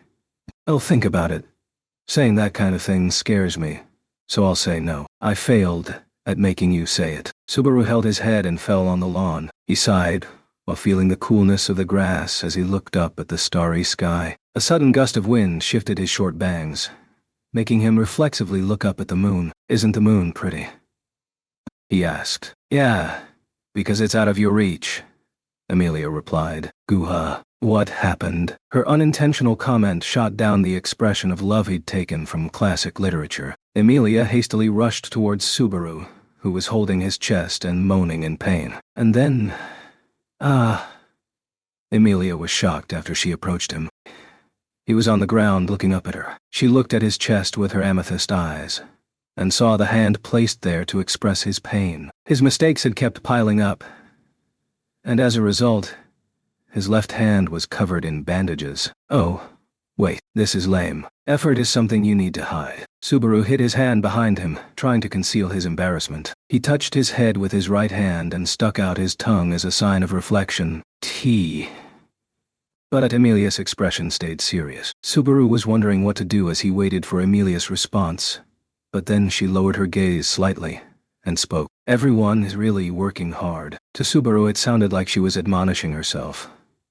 Upon hearing her say that, he let out an "ah," understanding what she'd meant. It wasn't just Subaru who was learning things from scratch at Roswell Manor. Emilia was also in the middle of learning various things that a candidate to be queen needed to know. It was the difference between a mere servant and a queen. The level and number of things that needed to be learned by a queen were far greater. The pressure she was feeling from all that must have been so great that it would be rude to even compare the two. It would get tiring sometimes to carry such a heavy burden. She may have problems she can't share with others. Emilia suddenly extended her hand towards Subaru before he was able to react. Her hand took hold of the hand of the arm he had hidden behind him and brought it in front of her eyes. She looked at his hands covered in wounds, then narrowed her eyes painfully after looking at it and asked, "Should I cast a healing spell?" Her question was so gentle. The warmth I felt during one of her treatments is something that can't be described with words, Subaru thought, as his new freshly born wounds were crying out for the first time. It feels like the wounds are complaining and giving off a faint, tingling heat when I focus on them, but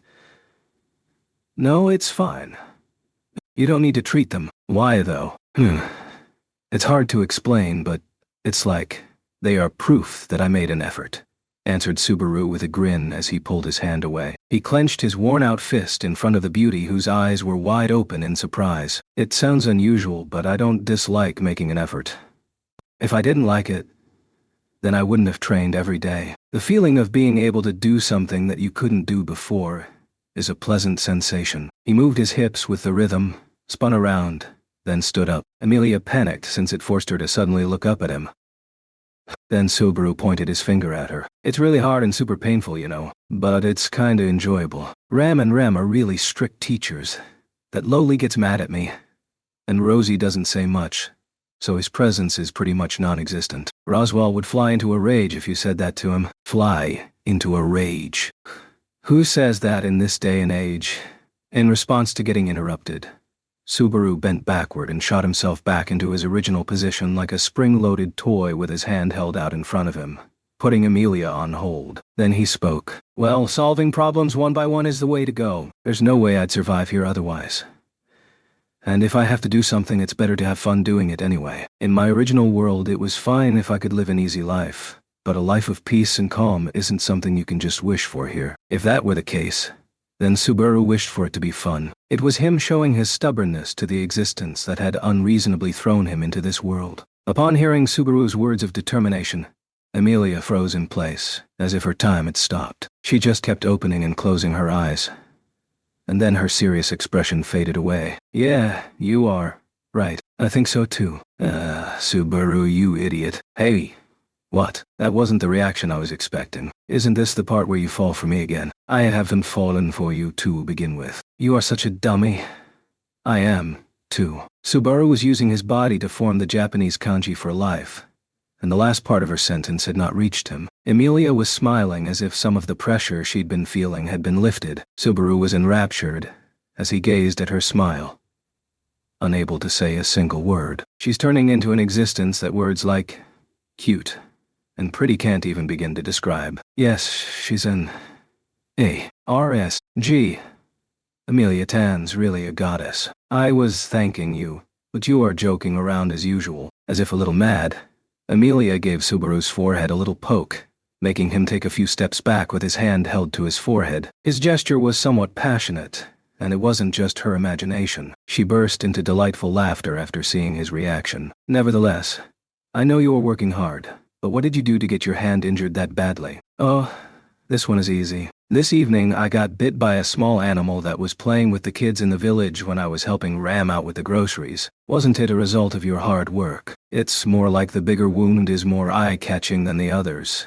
though I'm not the type to be hated by animals that much. In his world, he wasn't the type of person that small animals would direct killing intent towards. He wouldn't have called himself a pioneer of the fluffists if that were the case. However, his trait, which had manifested itself involuntarily back in his world and made kids either like him or treat him lightly, was still active here. Those brats, they kicked, punched, and wiped their runny noses on me. That was the worst. Damn it. I'll make them pay tomorrow. Mark my words. You look like you are good at taking care of kids, Subaru. That's a misunderstanding, Amelia Tandota. I'm planning on taming them now and plucking the fruit once they've ripened. This is my Hikaru gentrification plan. You don't need to act mean. You can just be honest and accept it. Not taking him seriously, Amelia said. Well then looked up at the sky and straightened her posture. I'll be returning to my room. What are your plans? I need to sleep next to you, so I'll head back too. That part of your job can wait until your skills as a servant have improved. Wooa. My desires are expanding, howled Subaru while raising both arms up in the air. Amelia looked at him with a wry smile. He then twisted his waist and turned back. Oh wait. If it's fine with you, would you like to go with me to get revenge on the kids? No, wait. On a date. No. To see a cute little animal. You corrected yourself several times, didn't you? But, yeah, muttered Amelia, having trouble continuing her sentence. Subaru tilted his head at her reaction. That's not the reaction of someone who doesn't want to go out. If that's the case, then could it be that you're embarrassed about your friends starting rumors about us going out? Or something like that. I'm not going to turn someone down by saying something so horrible, Amelia exclaimed, putting a hand on her hip to show that she was angry. It was almost as if steam was coming out of her ears. After finishing her gesture, she looked down once again. I don't mind. And I'm curious about small animals too. Then let's go. But I might cause you trouble if I go with you. All right then. Let's go. Are you even listening? I am listening. Do you really think I'd miss a single word that comes out of your mouth? I hate you so much, Subaru. What just happened? Tichian, he are, you.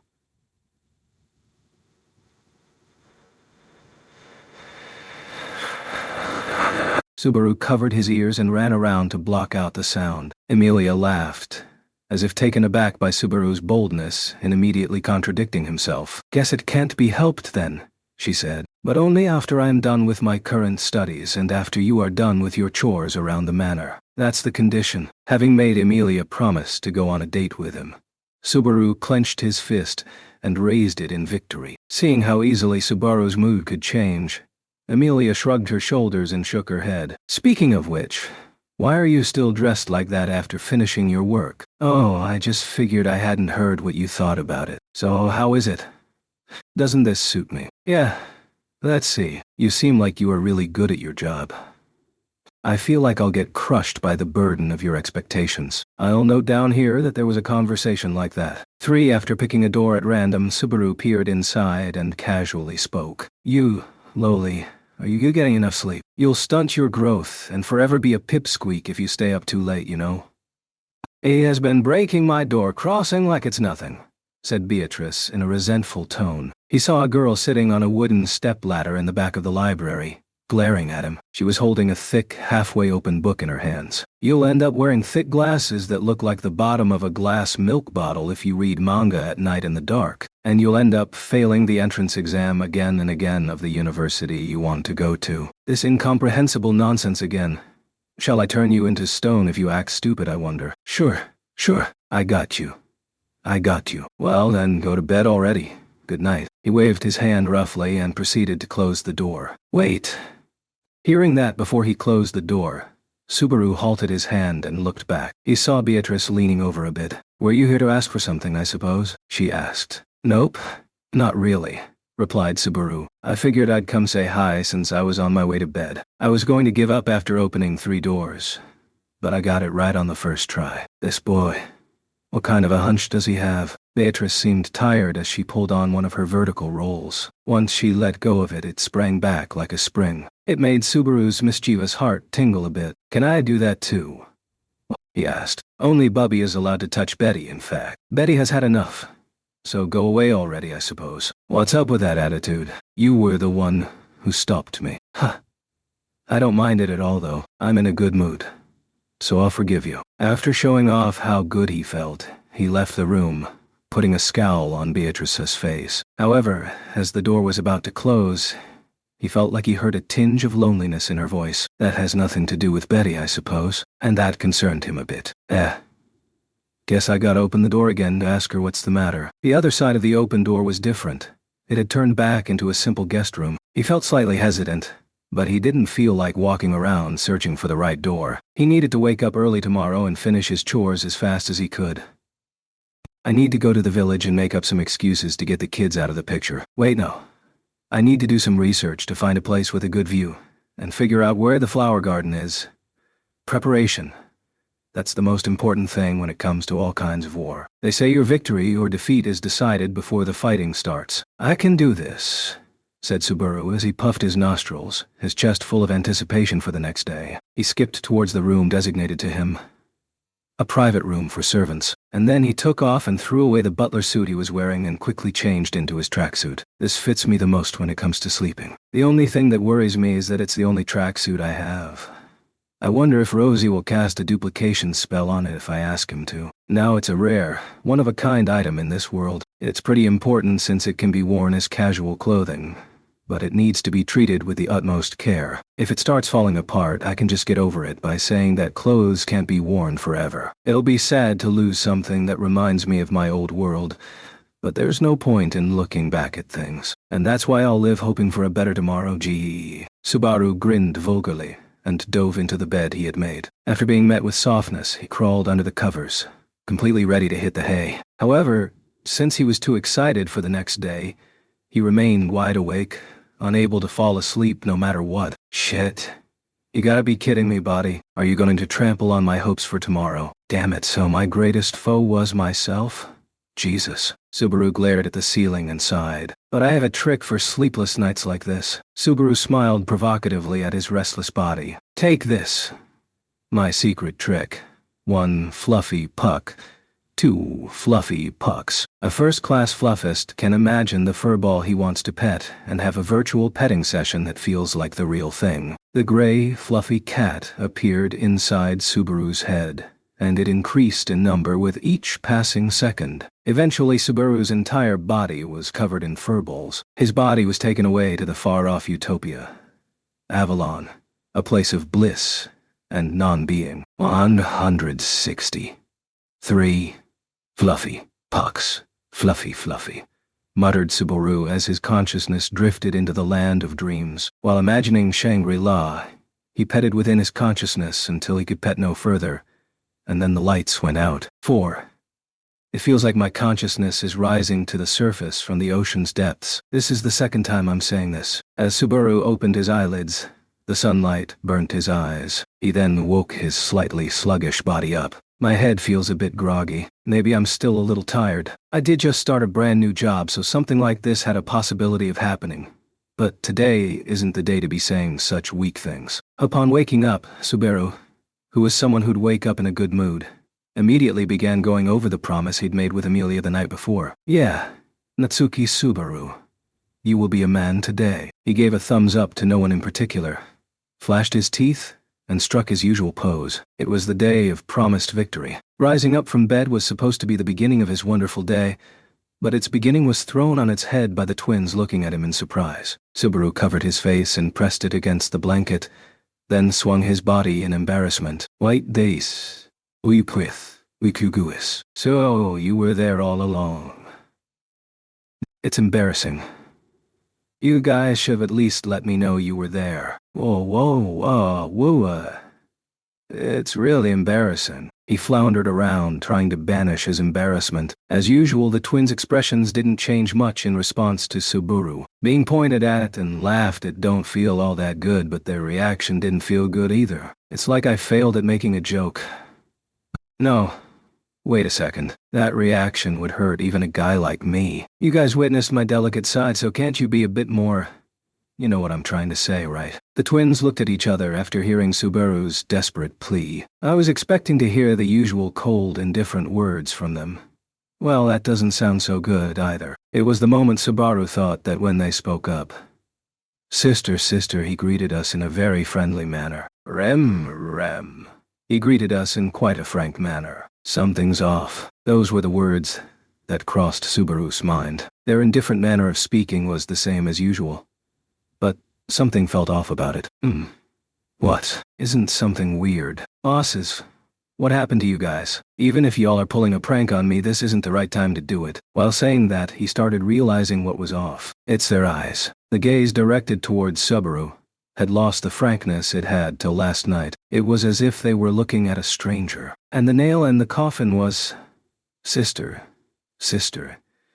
It seems like the guest is a little confused. Rem? It seems like the guest has gone crazy. Subaru was rendered speechless after being called a guest. Despite the graceful ring it had, the words were sharp and fierce, and it tore deep into Subaru's heart. Feeling as if the pain were real, he grabbed his chest. I don't get it. Their reactions are as if... Both of you. Your joke isn't funny. Don... Say... something. Like... He wanted to block their gaze that looked at him like he was a stranger. So he immediately lifted his left hand up and covered his eyes. However, at that moment he witnessed something decisive. The first aid band had disappeared from his left hand. Tips of his fingers that had turned coarse due to doing the laundry and dishes. The back of his hand that he had cut because he wasn't used to using knives. The bite mark on his hand left by a small animal while he was playing with the kids. All of them were gone without a trace. Subaru had to accept reality after seeing all that. Suddenly feeling something hot deep inside his eyes, he pressed the blanket for a different reason than before. He didn't want anyone to see his current face no matter what. He didn't want anyone else to see it. He didn't want to cry while being looked at like a stranger by the people he loved. People he could have loved. People that he would have definitely loved. Why did I go back? He wailed. While pressing his face against the blanket and baring his fangs, he howled with rage at the incomprehensible unreasonableness. At that moment, the loop that had tormented Subaru greatly consumed him into its whirl once more. For the second time, the first day began. Chapter 14. Declaration of Rebellion 1. I can hear something that sounds like a bell ringing from far away. The sound of the bell rushes fiercely towards me, then recedes like a wave, over and over again. Subaru, who was wailing continuously, didn't realize that the painful sound in his ears was a kind of tinnitus. He felt a terrible ache in his temples and a burning sensation deep inside his nose. However, he bit his tongue and lip and used the taste of his blood to focus on that sharp pain. He masked out all of it. The pain that made him feel like the contents of his chest were being scooped out. The sense of loss that didn't feel real. And the rage that made him howl at the unreasonableness, with the taste of the blood in his mouth. Sir, you seem like you are in pain. Are you okay? Sir, you seem like you have a stomachache. Did you defecate? I can hear two people nearby calling out to me with voices of concern. It hasn't been long, but they were voices I'd gotten used to hearing. They are sometimes noisy, sometimes annoying, sometimes relieving, and sometimes it felt like I could trust them. But now they sounded completely different, ringing cruelly against Subaru's eardrums. Yeah, I'm fine, he replied. He gave a short answer while under their gaze, then raised his face while keeping his eyes shut. The reason he'd pushed the blanket against his face was because the strong emotion that had been gushing out from within had somehow disappeared behind the curtains. If he opened his eyes, they might be slightly red, a remnant of his emotions. But they won't figure it out if I keep my eyes shut. Subaru breathed quietly. Again and again. He tried to keep his mind calm. He had survived the initial shock of being forgotten, and gradually gotten over the despair that had been tormenting him, but his heart was still crying out in pain at the sense of loss. But even so, I can at least take my fate into my own hands and find a way to move forward. I'm sorry about, well, making you guys worried. It's just that I'm still half asleep. Subaru had a glib tongue that could spit words out like there was no tomorrow. His dry lips had produced a frivolous lie that didn't reflect what was in his heart. Ha ha ha. Subaru faked a laugh in a husky voice. Still, he couldn't open his eyes. I wish the world would go back to normal while I close my eyes and stare at the darkness. I'd be okay with it if this is all just a fleeting dream and none of this is happening, though. Ah, how wonderful. Annoying and joyous is the thought that all of this is just Roswell's plan to trick me. Such excuses seemed like great ideas to Subaru, and he thought they had a possibility of being true. He felt the thing blocking his chest disappearing, now feeling relieved thanks to his excuses. Subaru let out a small, clear sigh. Yeah, that's it. He opened his trembling eyelids, and the world in front of him that had been temporarily blurred expanded, making him see things as they were. The twins were standing at both sides of the bed with their hands rested on it, looking at him. Ram and Rem's familiar faces were looking at him with indifference just like before. Subaru couldn't see any sort of emotion in them. Everything he'd built up with them until now had all but disappeared. "Sir?" they said simultaneously with a confused tone of voice. Their gaze moved and followed Subaru as he jumped out of the bed. He put some distance between them, hastened by the fear he was feeling. "Sir, you must not move so suddenly. You still need to rest. Sir, it is dangerous to move suddenly. You still need to rest properly." Subaru twisted reflexively and dodged the fingers that were being extended towards him. The twins' eyes narrowed in pain, but he wasn't in the right state of mind to notice that change. It was an unbearable sensation, the feeling of being treated like a stranger by someone you knew.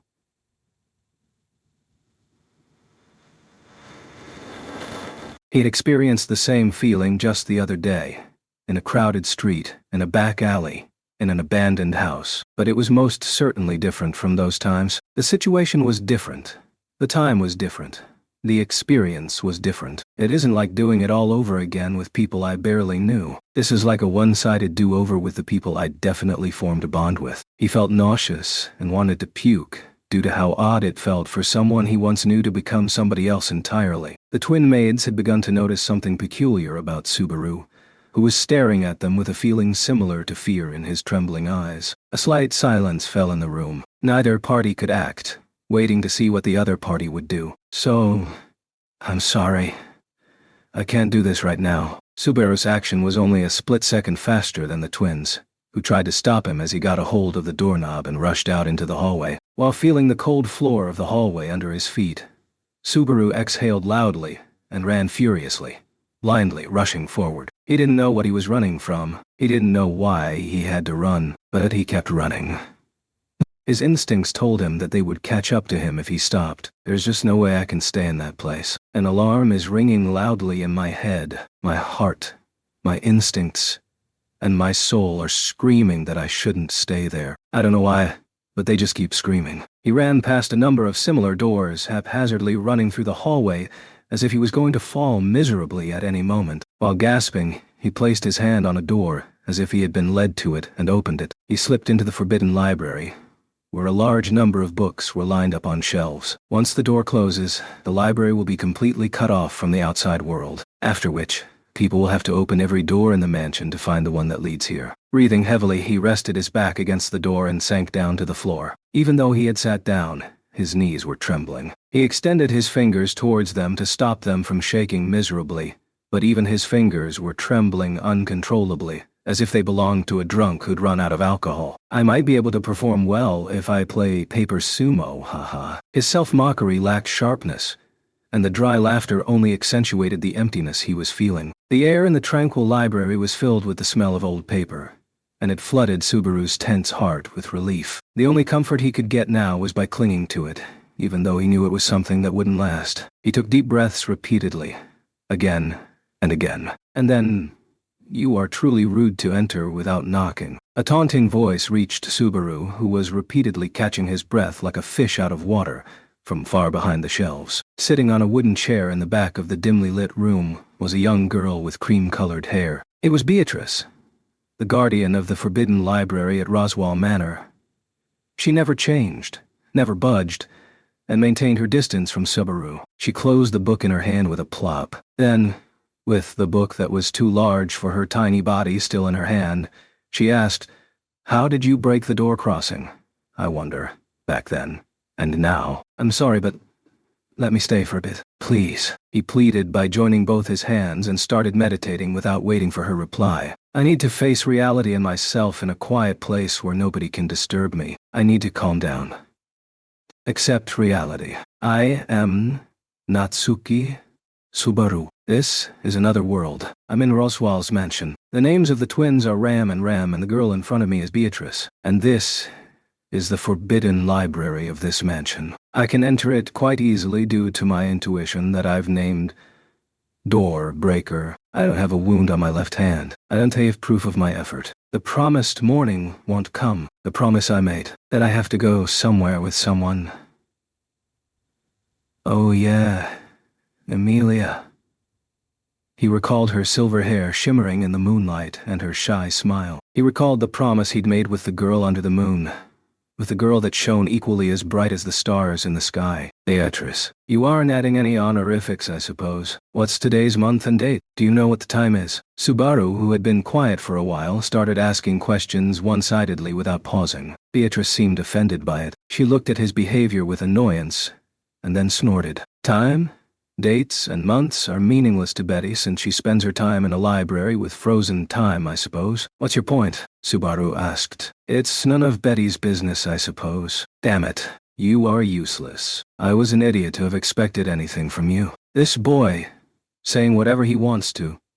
Beatrice crinkled up her nose after hearing Subaru's unfiltered words that lacked any sort of consideration for others. But, Subaru continued talking to the girl who had a frown on her pretty face. At least you didn't treat me like a creep, and you mentioned how I broke the door back then. Shit. You are confusing. What's up with your noisy monologues?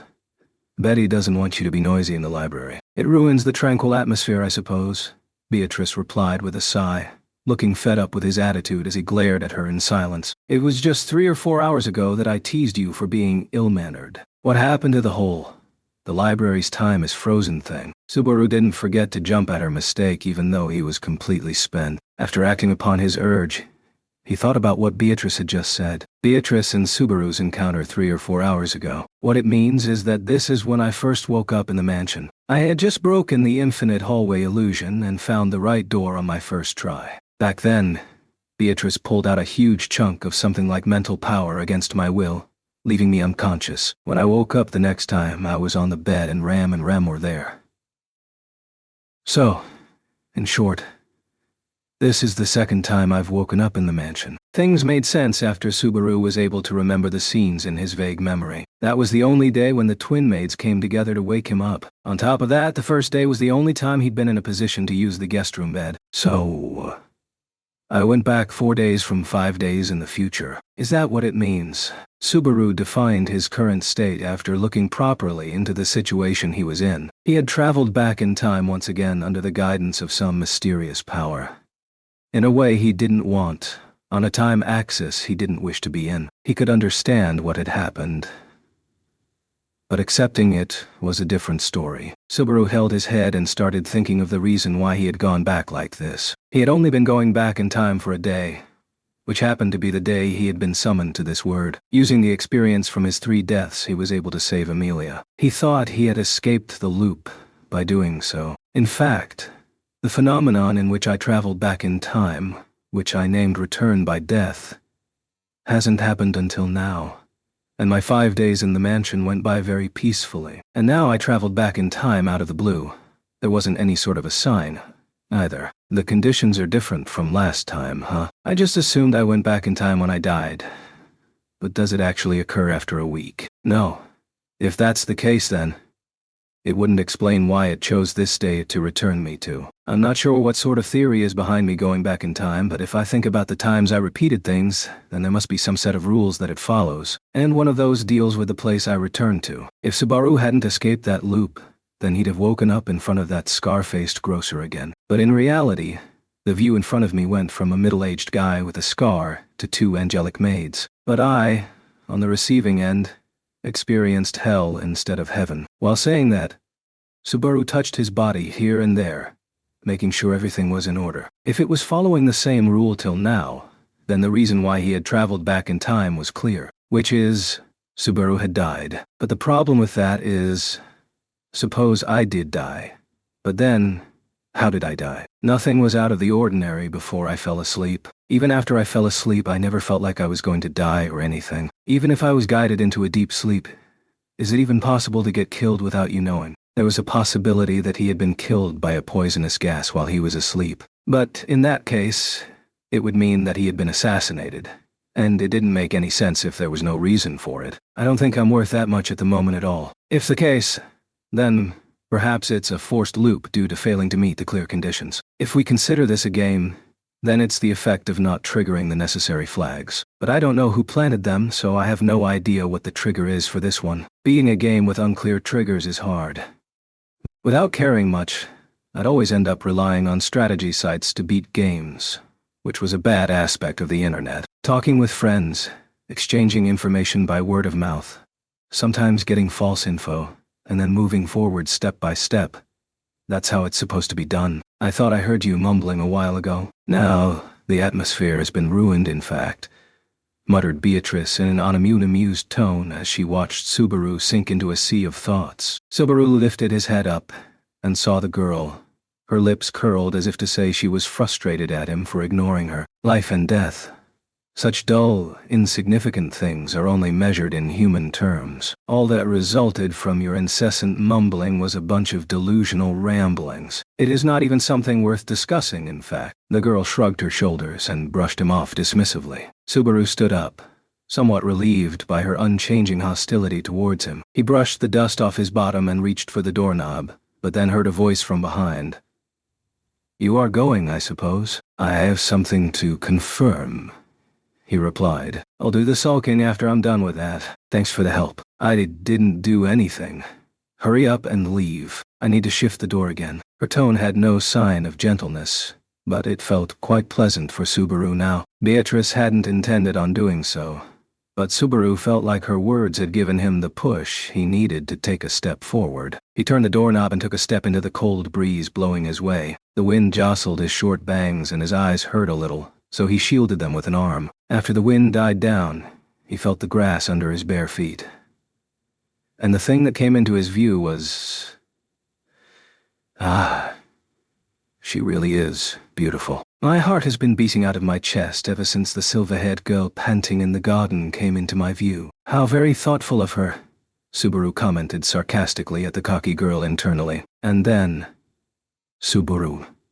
Ta. On noticing him, the girl widened her amethyst eyes and rushed towards him without a second to lose. The word that spilled from her lips, made up of 3 syllables, and rang like a silver bell, made Subaru's heart tingle, no matter how many times he heard it. Naturally, Subaru's legs gravitated towards the girl rushing his way. They were now facing each other, and the girl lowered her eyes in relief after looking his whole body up and down. However, she quickly regained her composure and straightened her posture. "Hey, you made me worry. Rem and Ram were in a panic searching for you all over the manor, saying you had disappeared not too long after you woke up." Sorry, I got caught by Beatrice for a bit. Again. I heard she pulled a prank on you not too long ago." Subaru almost reached his hand out at Amelia involuntarily at the sight of her beauty. She was leaning towards him in a concerned manner, but he restrained his weak heart. "If I do this here, it would be far too thoughtless of me. It would mean that me disturbing the tranquility of Beatrice's room was meaningless. My objective wasn't just to frame her." Subaru could only respond to Amelia's sorrowful face with a vague smile. Despite his uncharacteristic attitude, she was somewhat distant and didn't press him. It was obvious, since there was no way a girl who had only spent less than an hour with Subaru would know that it was uncharacteristic of the current Subaru to do so. There is an unfillable gap of 4 days between her and I. There are obviously 4 days that only I know of. "It seems as if my thoughts are being influenced by extraterrestrials," Subaru commented. "Extraterrestrials?" Amelia asked. What does that mean?" "It just means the poet in me got a little too carried away. Leaving that aside, well, I'm glad you're safe." A skirt above the knees and black knee socks. It was a sporty style with black as the base color. It was the same as the one that had delighted him on the first day. Naturally, the body beneath her outfit made it through the whole loot house fiasco without getting a scratch on it. Body beneath her outfit. The thought of that really gets me going, if you know what I mean. "Thank you for saving me." That's what I wanted to say, but I really don't like those eyes. Being glared at by Amelia, Subaru was able to put on a natural wry smile. His condition was returning to normal, albeit gradually. "I need to rev up the gears, lick my lips, and get off my ass and move forward. Come to think of it, I am a lucky guy. I didn't start over from the grocer this time. There's no dying a dog's death flag by the hands of Tanshin Khan, and neither is there starting from the point where Amelia's likability for me is at its lowest, because I said something stupid to her. Elsa's gutting festival end is also out of the equation. After overcoming the battle in the loot house and sharing a life and death situation together, we must have developed a passionate, fiery bond that no one can interfere with. Though only a tiny flame now, it won't take much for it to instantly burst into an enormous blaze. I am a positive thinker, and so, looking back at things with a positive outlook made the current situation feel like an opportunity. Unlike last time, in that loot house where I had to make it through an absolute life or death crisis,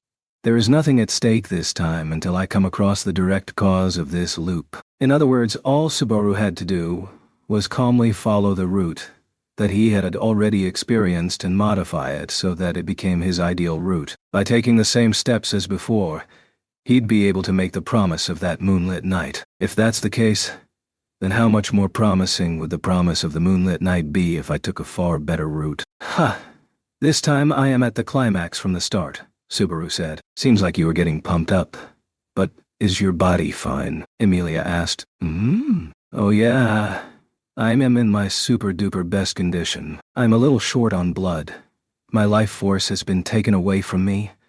My mental power and physical strength were greatly drained when I woke up, and I feel like my mind was beaten with a bat. But I'm fine. Isn't that called being wounded all over? A pinch is an opportunity, and a baseball game only really starts when there are 2 outs in the 9th inning and you're the last one up to bat. Subaru snapped his fingers and gave a thumbs up. In the face of his attitude, Emilia relaxed her shoulders as if her worries had melted away. Anyway, it's fine if you are well. Well, do you want to go back inside? I've got a bit of business to attend here, so I'm staying. Oh, talk time with the spirits, right? I won't disturb you, so can I stay? Wake up Puck too. I want to pet him in that state. I don't mind. But you really shouldn't interrupt. Alright, since it isn't a game. Emilia tilted her head at Subaru as he wiggled his fingers, telling him not to interrupt her like she was speaking to a child. Subaru found her elder sister-like gesture endearing, lighting the fire of determination up in his heart. Alright then, let's go. Let's go. Time is limited, and the world is vast, and mine and Emilia Tan's has just begun. That's right. What? What did you just say? Where did Emilia Tan come from? Although Emilia objected, she said, "It's alright. It's alright." Subaru then pushed on her back and led her to the usual place. He knew she would lose her will to correct him after he called out to her like that, and even that was one of the bonds that had been formed during the 4 days that had been lost. "I'll take it back," Subaru murmured as he followed the back of the girl who was moving deeper into the garden with a disgruntled look. He stopped and looked at the silver-haired girl as she moved away, then gazed towards the sky. I can see the despicable sun rising, still low in the eastern sky. I gotta do this all over again, and I don't mind one bit as long as I can make it to the time of the promise. It'd be great if I could see the sun rise with the girl I made a promise with the girl that looks good under the moon. I have time, and I know the answer. I don't know who's harassing me, but I'll take everything back and make you cry. Never underestimate a modern teenager's temper. He clenched his fist against the sky and declared war on an unknown entity. It was a clear declaration of rebellion for the first time since he had come to this world, against the being that had thrown him into the loop and had summoned him here. The second loop, and the battle to get past the week at Roswell Manor and see where those days would take him, began. In order to fulfill the promise made that night, bring it on. Oh, inevitable fate. Chapter 15. The second misjudgment and a betrayal of expectations. 1. The rising sun set things into motion, and the second first day in Roswell Manor began. I just need to watch the sun rise and set for 5 days, and I obviously need to follow the flow of the previous loop as much as I can. That was the policy Subaru had taken. True to his determination in the garden, Subaru intended on fulfilling the pre-loop promise he'd made with Emilia. In order to do so, he had to make it to that moonlit night again, and make that promise with her. There was one conclusion that could more or less be established as a general rule in loop-style stories. If you follow the same route, the story will end up in the same place. This was only natural since it would follow the same sequence of events as the previous one. The thoughts and actions of those involved would overlap, resulting in the same end result. What Subaru cared about was changing the end result alone into a future he desired, as well as doing everything that happened in between again to create the same memories. In other words, his ultimate goal was to get the most out of the loop. By making use of quick save and load, let's make the conclusion more to my liking. Such was the noble, yet somewhat evil, plan Subaru had, but it seems like things took a turn for the worse for some reason, he complained listlessly, blowing bubbles as he sank into the tub. Everything had been going against Subaru's expectations from day one. Subaru looked back on his day while floating in the tub with his arms and legs spread out. The morning filled with determination and the great tragedy that followed with tremendous momentum. Right after the morning routine with Amelia, Subaru had secretly made up his mind to follow the steps of the previous loop. To be honest, I don't think I was able to trace the details of what I had said in the spur of the moment, but the general flow of the conversation must have been the same as last time. The right to pet Puck, Amelia's nickname, and the first interaction with Roswell, and knowing the value of the insignia and Amelia's status. I'm not sure if I was able to present my reactions to them naturally in between, but I want to praise myself for doing it well. I feel like giving myself a star and saying, "You did a great job." If I had to grade it, the result would be pretty pathetic though, so I'll pass on that. Leaving aside the criticism of his acting, things were going according to Subaru's plans, at least a little. After that, the topic naturally shifted to Subaru's reward, and just like last time, he changed his class from shut-in from another world to apprentice servant of a perverted nobleman. What followed was Ram being appointed as his instructor, and then his first day of work began after he was shown around the manor. Things took a strange turn from here. I don't know why, but it's different from last time. I felt like I was already prepared for everything too. I was totally gonna go all in. I'll learn the answer to this question in my Shinken classes, muttered Subaru as he poked his head out of the bathtub, resting his chin on the edge of it. While his entire body was getting warmed up, he could feel his joints aching as the memories came back to him. What made Subaru have second thoughts about his policy of following the actions he took in the previous loop as closely as possible was the nature of the work Ram had assigned him. He had to do things like kitchen work, basic room cleaning, and sometimes washing and folding clothes. The tasks were the same as the previous loops, but the work content had become much more difficult. I should simply say that the amount and quality of work I was entrusted with had both increased. If I had to put it in a bad way, then the amount of work I had been forced to do had increased. I was exhausted with the work last time, but it was also hard this time. Damn it, I thought it'd be a bit easier to do since it was the same stuff as before. Subaru complained about the unexpectedly harsh situation while at the same time concluding inwardly that his situation wasn't all that great. This was the result of trying to follow the previous loop to a T. If the content had changed so much from day one, then there was no way he could match the flow of the second day onwards with the previous loops. On one hand, he thought he didn't need to worry about the small differences, but on the other, he feared the possibility of such small changes accumulating and creating a huge change at the end, especially in this case since I don't know why I went back. The situation this time was that I had gone to bed normally, but when I woke up, I realized I went back in time.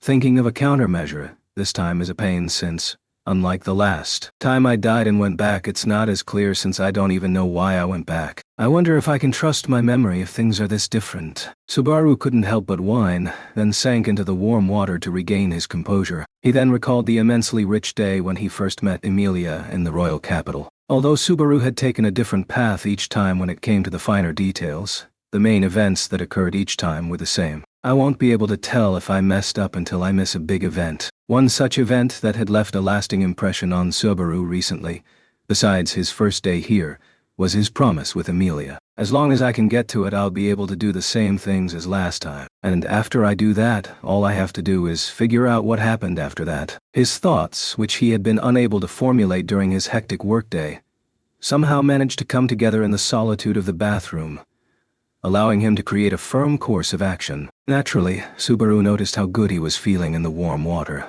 but due to running out of air, he emerged from its embrace. After emerging, he coughed out water in his lungs and took a deep breath while feeling the cool air on his skin, but then regretted doing so since, "Hey, may I accompany you?" Right in front of Subaru's eyes was a naked nobleman, with a hand on his hip. A cool breeze blew between his legs, reaching him. Naturally, since they were in the bathroom, the tall man was naked. Whether it was just how noblemen were, or because it was only natural to do in a bathroom, he was buck naked, and wasn't even trying to hide his Excalibur. He was standing there at an arm's length, looking down at Subaru with his Excalibur swaying in the wind. It feels like a penis is looking down at me, which feels pretty damn humiliating. It's all reserved.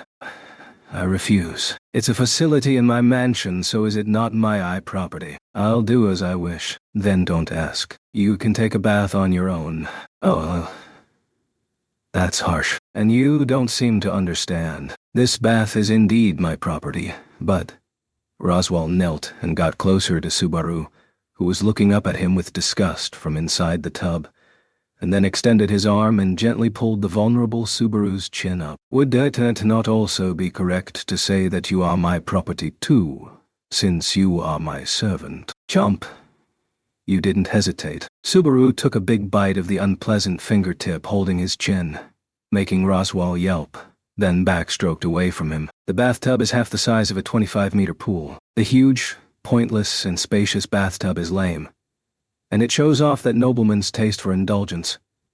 But it's a pretty cool place where you can feel like a king while soaking in the tub alone. Thus, Subaru's bath time after work had been a time of respite for him all throughout the previous loop, but an unexpected event again, he muttered as he did a backward turn inside the tub. As his back drifted on the surface of the water, he curled himself into a small ball by pulling his knees in, executing a special technique he'd named the warm water coconut technique. He let himself become one with the waves, as if he'd become an inorganic object, and started thinking as he stared into the hot water. In the last 4 days, there hadn't been a single occasion where I had to bathe with Roswaal. Above all, Roswaal was extremely busy during the last loop, and I almost never had a chance to interact with him while I was in the manor. It seemed like Ram and Rem were meeting him on a regular basis, but as for Subaru, he could count the number of times he'd interacted with him after the first day on one hand, excluding meals. I haven't changed my routine of taking long baths to relax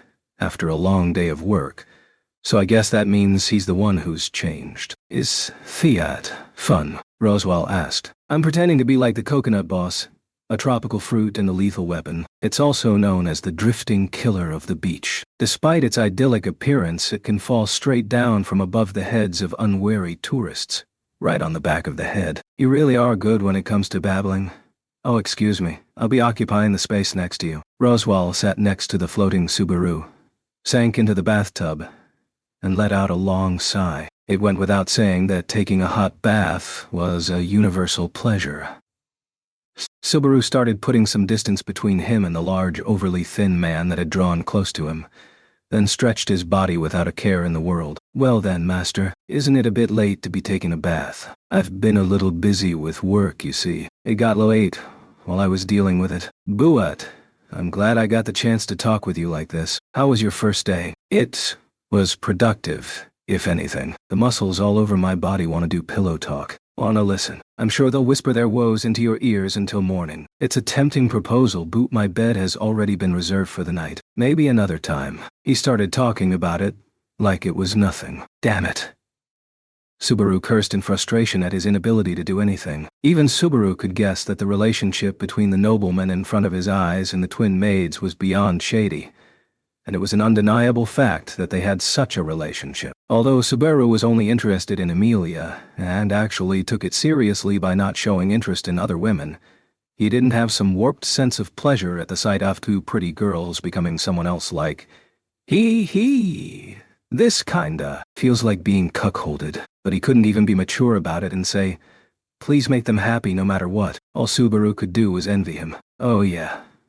Are Ram and Rem doing well? They've been working at the manor for a long time, so I'm sure they know how to treat their juniors. Roswaal mentioned the names of the girls Subaru was thinking about, whether he was aware of Subaru's inner thoughts or not. I feel like Roswaal is playing me like a fiddle, but...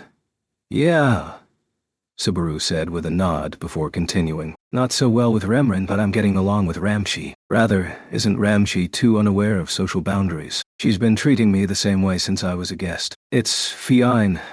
Rem will assist her in the things she lacks. Sisters should help each other. Both of them are doing really well in that regard. From what I have heard, Rem is the one who helps out with everything, and that Ram is the inferior version. There's a clear distinction between the sisters when it comes to who is better in every household chore. The elder sister lags a step or two behind the younger sister in all of the skills. If you think about it normally, it'd totally end up making her develop a crazy inferiority complex, but I asked her about it, and she immediately answered that she was the better one since she was older. That kind of brazenness scared me. If we were to talk about brazenness, then you are also Quiite something.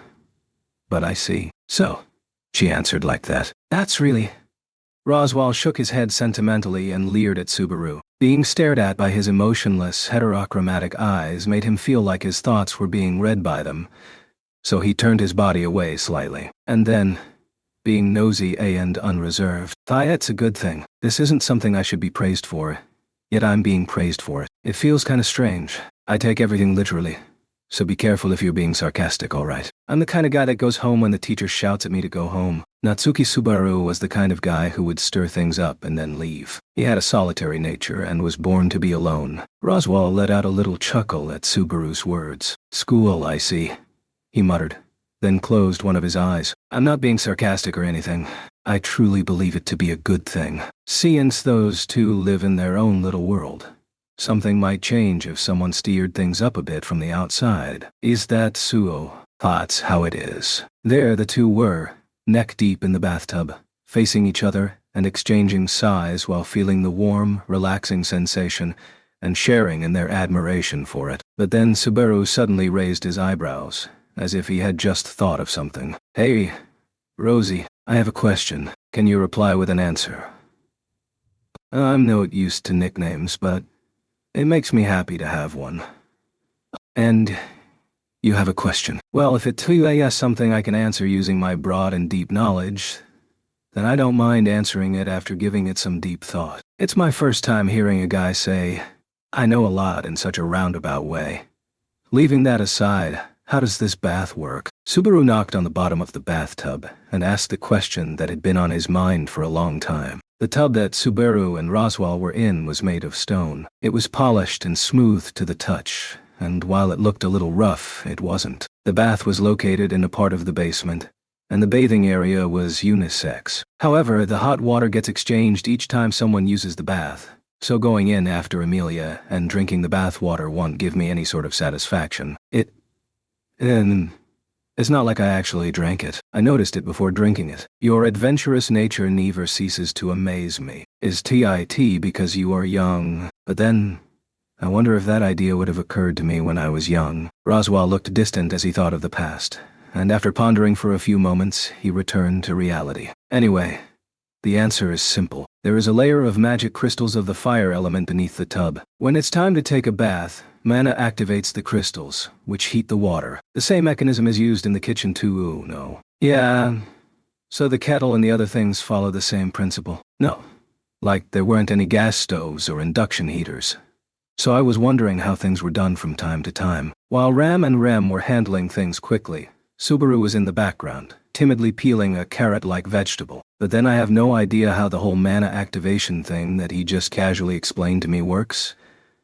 And as long as I don't know how it works, I won't be able to help with the cooking or warming up the bath. Hey, can you do any of that mana hocus pocus if you aren't a magic user? That isn't the case. Every living thing has a gate. Even animals and plants are no exception. If this wasn't the case, then our civilization that relies on magic crystals wouldn't have developed to this extent. Subaru silently showed his lack of understanding at the appearance of the new word. Roswell laughed at his sulky, childlike attitude and started explaining. The way you interact with spirits and what you did at breakfast this morning make you a bit mysteriously out of touch with what is considered normal. Ram was also complaining about it. You knew. Who? What? Really? She was talking behind my back. That's really sinister. Oh no. She was covering up for you as much as she was complaining. And that's pretty rare. I was thinking bad about her, but she was just being a tsundere. I'm sorry, boss. It's her growing soft on me, just like Amelia told me in the previous loop. But she's like falling for me on the first day. So, isn't she a bit too easy to get as a heroine? I'm strangely concerned for her even though I never viewed her as a love interest to begin with. Roswell touched his jaw and sighed while looking at Subaru, who was shouting, Alright, I'll give you a lecture here. You are a little ignorant, so let me teach you what it means to be a magic user. Hold on there, buddy. I can't unhear that now. Are you saying that while knowing that I'm the guy who lived next door to Kawasaki who was unrivaled when it came to fighting, and was no doubt the manliest of men, and whose knowledge and looks were in a different dimension, and who'd receive barrages of fancy words praising his greatness? Who is this Kawasaki? An old classmate of mine who's 4 grades ahead of me. His fiancée left him recently, near their wedding date due to the pre-wedding blues, and now is heartbroken. Such a wonderful thing. Although Roswell didn't understand what Subaru meant, he must have sensed that it was something worthless. So he casually ignored what he was saying about Kawasaki and continued his lecture. We'll then let us start from the basics. You certainly know about gates, don't you? No. Even if you start off with something like that as if I'm supposed to know it, the natural response from a person who doesn't know what it is would be like, "What's that?" Your tune dropped suddenly. So? You don't even know about gates.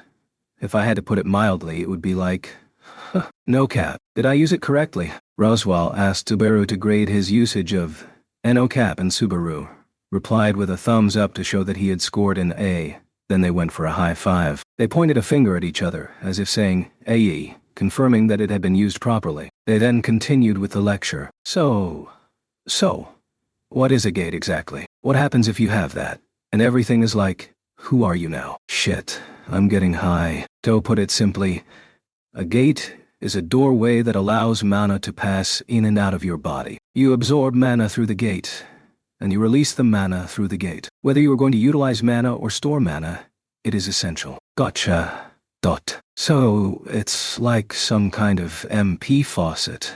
Roswell's simple explanation made sense to Subaru. I've heard the word gate a couple of times before, and it was affirmed that it was approximately what I had imagined it to be, so that means if everyone has a gate, it means I have one too, right? Well, of course you have one, as long as you are sure that you are a human being. Are you human? I haven't seen a more human-like human than me. Puny, weak, an ordinary human. Well, isn't that a cool line? Though it doesn't suit the situation. At least, it wasn't something a man should say to another man in the bathroom while buck naked.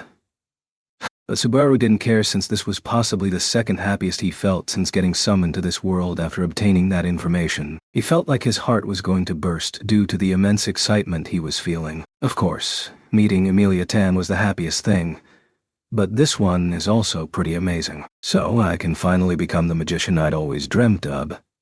I thought I had to wait 13 more years. It's true that you need time to get good, but 13 years is too much, don't you think? It's just a figure of speech, and the magicians I know of turn into one automatically on their birthday. Though that title is within my reach. If I still felt the same as I did before getting summoned into this world, then that would have been my fate.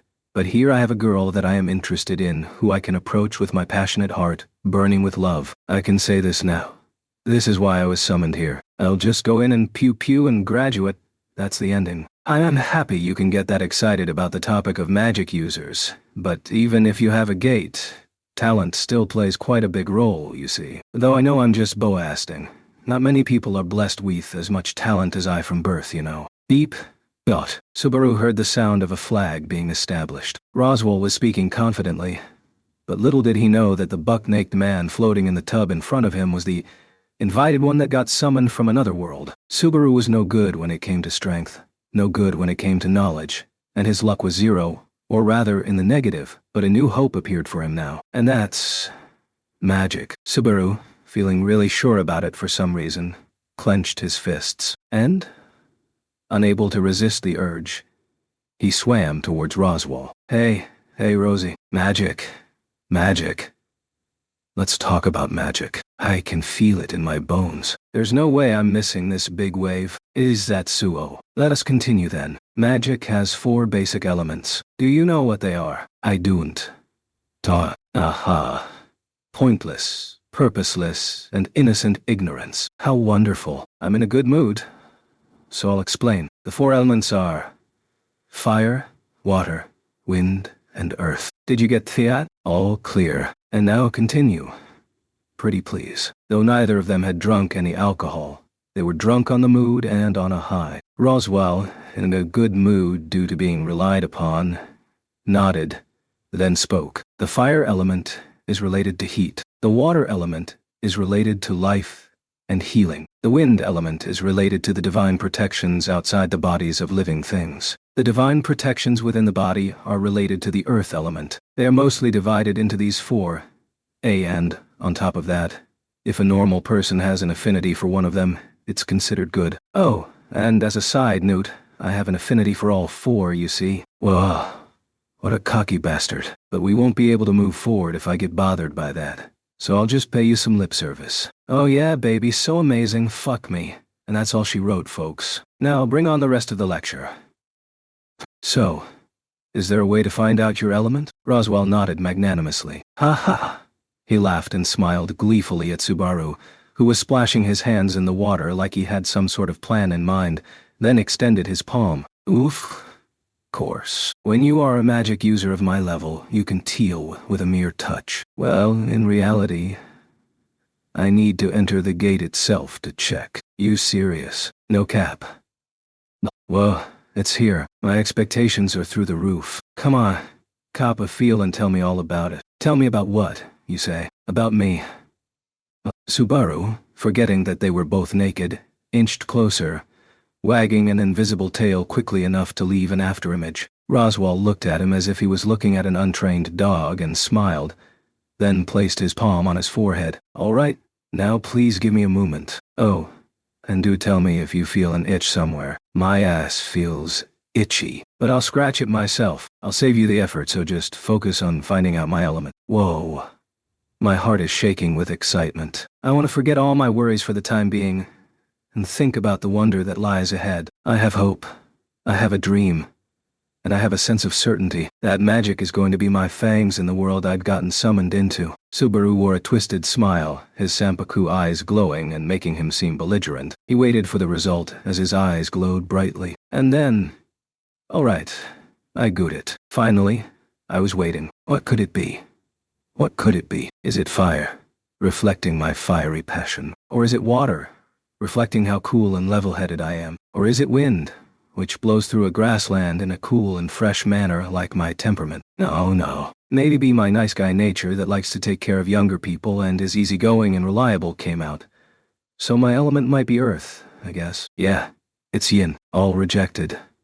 Subaru reflexively exclaimed, as if he'd been diagnosed with a bad disease, not believing what he was hearing. And he wasn't acting either. He truly was disappointed. Roswell opened his mouth slowly and spoke. I have no doubt that Tuiit is indeed yin. Your connection with the other four elements is rather weak, though that is pretty rare. What the heck is yin anyways? Aren't there only 4 classifications? This has got to be a classification error or something. I didn't tell you this, but aside from the 4 main elements, there are the elements of yang and yin as well. However, as there aren't many people who have affinities for them, I decided to omit them from my explanation. It seems like I'm one of the rare few, huh? After hearing about it, his slightly panicking mind started to calm down. Yeah, it's a super rare element, which means... I'm sure it's a somewhat amazing element, right? Like it's something that only appears once every 5,000 years. Like you can use magic that people with other magic affinities can't use. Let's see, yin magic is famous for blocking an opponent's sight, cutting off sound, and slowing others down. Those are the kind of spells that can be used, I suppose. It specializes in debuffs. I was expecting to be able to use some super destructive magic, or to be able to drag my enemies into a realm of darkness and rip them to shreds, or something powerful like that. Judging from the way Roswell was talking, it seemed like he really was feeling bad for him, since he was taking his time to explain interference and debuff skills to him. I wasn't given strength, intelligence, or any cheat skills, and my element specializes in debuffs. By the way, you don't seem to have any talent for magic at all. For instance, if I'm a 10, the highest you can reach is 4. That's the last thing I wanted to hear. There's no God or Buddha in this world anymore. Subaru splashed the warm water violently and made a desperate pose. Roswell looked at Subaru, who was floating on the surface of the water with his arms stretched out, with pity. However, Subaru, who was seriously disappointed, Didn't feel like coming up with a witty comeback. Roswaal still tried to cheer Subaru up nonetheless. There. Yin-type magic can be handy too. You can turn off people's sense of sight when you don't want to be seen. And you can stop sound from getting out if you don't want something to be heard. I see. So it's meant for holding secret talks. Or rather, secret meetings. This is good. Ha ha ha, Subaru replied as he got up and started patting Roswaal's shoulder. And... is that? Cool. Leaving aside it being cool or lame, girls who want to hold a secret meeting would surely find it useful. It all depends on how you use it. Either way, you are currently unable to wield it. That's right. Magic, I see. Even if debuffs are its specialty, not using it would be a waste. Shit. What should I do? Although thinking about it was making Subaru feel troubled. Roswaal made it sound as if it was no problem at all. If you want to use it, then you can learn it from someone. Luckily for you, we have a specialist of yin magic here. Oh yeah. That was an option. I don't even care about the type of magic and such anymore. As long as I have an excuse to learn magic, I don't care if I'll be able to use it or not. In other words, he emerged from the water, splitting it as he pointed one hand towards the ceiling and placed the other on his hip. He then jumped out in the nude, splashing water everywhere, and while Roswaal was looking at him, he struck a pose. I'll learn magic from the girl I like, yo. She can hold my hands. Yo, feel my legs, yo, and grab my waist during the lesson, yo. It'll be a lesson with many such amazing options after I get off work, yo. And then we can sail towards the future together and eventually get visited by a stork. Yo. Yippee-ki-yay-yo, what? He decided his future plans with an impromptu rap ... If this is the case, then it's already decided. It's time to immediately act upon it. His original goal of doing the previous loop over again had already somehow disappeared into the recesses of his mind. However, a wrench was soon thrown into his plans. I think you've misunderstood me, so I'm going to correct you. The specialist in yin magic, the thrizzent Lady Amelia, alright. What the hell, yo? Do you have a grudge against me, yo? Do you like playing with people's hearts that much, yo? Yo. Subaru exclaimed, still in rap mode as he pointed his finger at Roswaal. So, who is then? Is it you, the respected court magician? Yeah. Since you have an affinity for all the elements, right? I'm disappointed. It's Beatrice. That's more disappointing. What? The loudest scream of the night exploded from his mouth with a massive splash of water. Shit. The hot water made me feverish. Curse that Rosie. He kept lifting me up and dropping me. It was like he was the Buddha's palm. Subaru blurted out in the changing room as he passed his arms through the sleeves of the clothing he'd been provided. Subaru had just come out of the bath after taking a short break upon concluding their disappointing conversation, leaving Roswaal there. Subaru was never a fan of taking long baths, but nowadays he often took them due to being tired and needing a place to think. However, getting in and out quickly was how he originally did things. Thus, he was feeling lightheaded because of it. He felt that way today, especially since he had yet to recover and was still low on blood. There was a slight, peculiar difference between what his mind and body wanted. It felt like the gears were a little out of sync, which created a discord that made him feel uncomfortable. On top of that, I think my muscles might be sore tomorrow. Damn it. Ramchi, just you wait. You're only working me like a horse because I'm a little better at doing things compared to the last loop.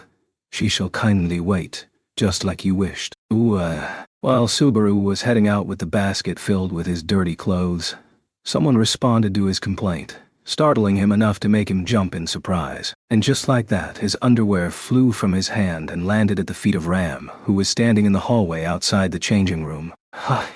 You are no good. She bent down and picked up Subaru's underwear, which was soaked with the sweat from his hard day of work, and tossed it into the trash can right next to her. There's a dude right in front of you holding a basket who intends on doing his laundry, you know.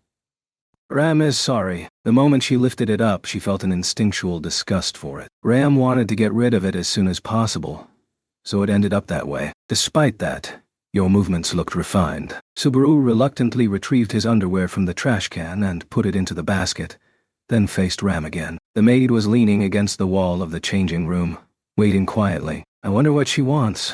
Subaru tilted his head, and, as if reading his mind, Ram spoke. It's unfortunate for you, but Raman has already taken a bath, so she won't start undressing even if you wait there. You didn't get me at all. Isn't that fatal for a maid? Ram is only kidding. She's here to help Master Roswal get dressed. It is Ram and Rem's duty to wait on Master Roswal when he takes a bath. Aren't you spoiling him too much? I think he can change on his own.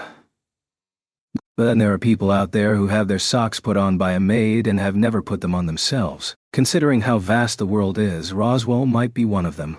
Which really is an eye-opener for me. That just opened my Roswal trust bottle too, which didn't have much in it to begin with. But now there's even less in there. Kindly refrain from making any disrespectful remarks about Master Roswal in front of Ram. Ram will use force after the second warning. It sounds like a gentle suggestion, but she means it, so I'll keep that in mind. In fact, she teaches things in a polite and respectful manner the first time. But if I ask her the same question again, she looks at me like I'm just some pig in a pig farm. Subaru thought that it would bring unnecessary trouble if he stayed there any longer. So he decided to leave immediately. "All right then, excuse me, boss," said Subaru as he tried to leave, but... Barusu, do you have any plans after this, other than going to bed? Nope. It should be obvious since I have to wake up early tomorrow. Damn it. Boss, mornings are such a pain. I see. Ram gave a short response to Subaru's words, which made him sound like he was both complaining and expressing an attitude of defiance. Subaru kept looking at her as she stood there without saying a word. Then... "All right," Ram said, as if she had decided on something. "Then Ram will come to your room later, so wait for her." And that's all she had said. Chapter 16. The Confusion of the Second Loop 1. I'll keep declaring over and over again that I, Natsuki Subaru, am an advocate of only being into Emilia. Ever since he came to this world, he has had the opportunity to encounter many beautiful women one after another. But she stood out from the rest. It was partly because of her beauty, but the real reason was simple. It's because he fell in love with her. As long as he continued to feel that way, his attraction to her would only increase. Therefore, no matter what kind of beauty was in front of him, there was no way that Subaru's heart would fall for anyone else. It's just not possible. So, this perfect bed-making doesn't mean anything more than me wanting to sleep soundly, he said, making an enthusiastic excuse to himself as he poked his finger into the bed with lightning speed. After taking a bath, Subaru had gone back to his room and spent all his time making the bed, which he was currently looking at. He even left the basket of laundry unattended. He put a lot of effort into it, sweat dripping off his forehead like a waterfall, even though he had just taken a bath. It's been a while since I've done such a satisfactory job. It doesn't have any deep meaning behind it. It isn't anything like that. I need to calm myself and empty my mind. 1 Amelia Tan, 2 Amelia Tans, 3 Amelia Tans. Is this heaven? You are making too much noise, Barusu. It's night already. So, keep quiet. Far away. Gacked. Far away. He sung as he leapt back towards the wall. He could see Ram, who had opened the door without making a sound, standing at the room's entrance. After entering the room with a knock, she scolded him. You do this right after Ram told you to keep quiet. You are no good. What's up with you making your own rules? It makes me feel nervous since your rules make me question my common sense. What and how do you want me to do things? In response to Subaru's shouting, Ram abruptly sneered. Even Subaru could do nothing after being struck with the contempt that hadn't even put into words. Ram crossed in front of such a Subaru with crisp noises and headed towards the bed. No. She headed towards a small wooden desk in front of the bed. Each room had a space of its own for reading and writing. But for Subaru, it was useless since he could not read or write in this world. Of course, he could write in Japanese though. Maybe I should do that at least. Even though I can't carry it to another loop, it might make it easy for me to remember things if I write things down. What are you mumbling on about? Come here, Barusu, Ram said in a tepid manner, as if she were disciplining her dog. Blue veins appeared on Subaru's forehead after hearing that, but it would only be a loss for him if he let her take control of things. Subaru could only show his true ability when he had the other person in the palm of his hand to begin with. Anyway, I'll train my unyielding heart so that it won't be shaken by anything she says, no matter how surprising it may be. He stood in front of Ram with a battle-ready mindset. Now what? No, what? What kind of recklessness have you brought this time? What are you talking about? Ram is telling you to sit down so that Ram can teach you how to read and write. That's my first time hearing of it. His unyielding heart shook immediately. He felt like his hardened heart instantly became soft and broken. And then, unable to hide his unrest, he looked at his desk and gasped when he saw a notebook with a white page, a quill, and a book with a reddish-brown cover. It seemed like she wasn't joking or playing a prank on him, but was genuinely trying to teach him how to read and write. But then, why all of a sudden? Barusu, you can't read or write, right? I know that from watching you work today. If you can't read or write, then you can't note down things that you have to buy or write down the things that you are told to do. Ram gave a perfectly reasonable answer to the confused Subaru's query. Subaru's mouth reflexively kept opening and closing slovenly like a fish. However, seeming indifferent to his reaction, Ram pointed her finger at the book with a red cover. We'll start with an easy collection of children's fairy tales. Ram and Rem will help you out every night. So study hard from now on. It's a good offer, but frankly I'm more confused by it than anything. This situation was the same as the one in the bathroom.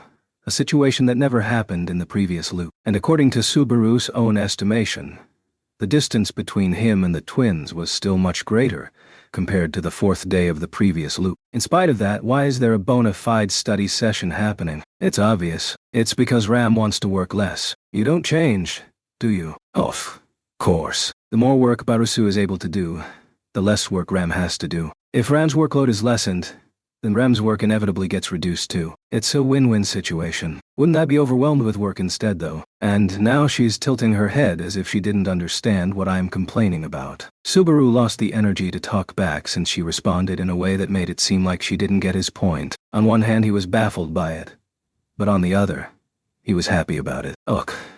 Alright. Understood. Let's start studying then. Barusu, in your case, your conversational grammar is fine, so it shouldn't be too difficult. The language skills you were born with shouldn't be blamed. Aren't you insulting me by making it seem like you are praising me? Subaru said as he sat in front of the desk and grabbed the quill, fully prepared to get started. Subaru never had the chance to hold a quill before, but it was light, and when you slid it over the paper it produced beautifully written words. It was the memorable first stroke in this world. Subaru faced the cover of the book and started writing with a large stroke of his quill. Natsuki Subaru has arrived. Alright. Sorry to interrupt you, but we don't have time to play around drawing things like that. You need to make up early tomorrow, so time is limited. No. This is my native language. I knew you wouldn't get it. I was hoping that the things I write down would be translated too, since I can have conversations normally. But I guess things aren't that convenient. To me, the script of this world looks like hieroglyphs. So to them, Japanese probably looks like fancy-looking scribbles. And so, Subaru couldn't go on a rampage with his knowledge of idioms that he loved so much. But on the other hand, it means that nobody will notice it no matter what kind of obscene fantasies I put into writing. That kind of situation is useful, libido-wise. First, we'll start with the basic letters, which are E letters. You can move on to rho letters and ha letters after you master E letters. There are 3 types. Just hearing about them makes me want to give up. It's so painful that my heart feels like it's about to break before learning a new language. I can relate a bit with the feelings of the foreigners trying to learn Japanese. There are 3 types: hiragana, katakana, and kanji. So they would be bewildered once they realized how long it would take them to learn. We'll move on to the fairy tales after you get the hang of E letters. We can study until 1 a.m. dark sun since we also have to do this tomorrow. And Ram is sleepy too. Showing a glimpse of your true feelings at the end there. I don't dislike that, boss. Ram likes that about Ram, she replied without hesitation, thus making it harder to determine whether she was joking around or being serious. Subaru felt that the former had a higher probability, and his alphabet learning lesson began. When learning a new language, the first thing you need to do is to figure out what kinds of letters it uses. In the case of hiragana, there are 46 characters, and just like that, there are basic characters in other languages too, and the meanings are formed by combining those basic letters. Therefore, learning a language begins with writing the letters, but it's more painful than I imagined. It's like the time I was learning how to write in cursive. Subaru wrote down the basic letters that Ram had written for him at the rate of around 400 letters per page. The accumulation of it was something that could cause gestalts or fall, But he accepted that working steadily was the necessary way to get the job done, so he devoted himself to that. To be honest, my eyelids are heavy due to fatigue and drowsiness, but I can't fall asleep since Ram's been keeping me company. That she is being friendly from day one of the second loop is really important to begin with, too. I can't let the chance slip out of my hands. I know that you said that you were doing it to make things easy for you, but it still made me happy, Subaru admitted, conveying his honest feelings while holding back his embarrassment. To Ram, who was behind him, when he wasn't writing the same letter over and over again, producing a soft sound as the quill ran over the pages, Subaru recalled the 4 days from his previous loop. Come to think of it, I spent my days chasing Amelia's ass whenever I had time. But the person I spent the most time with was Ram when I wasn't doing that. It must have taken a lot of effort to train Subaru, who was an amateur in all the work around the manor, such as cooking, doing laundry, and cleaning. It was tougher for her since that wasn't her only job.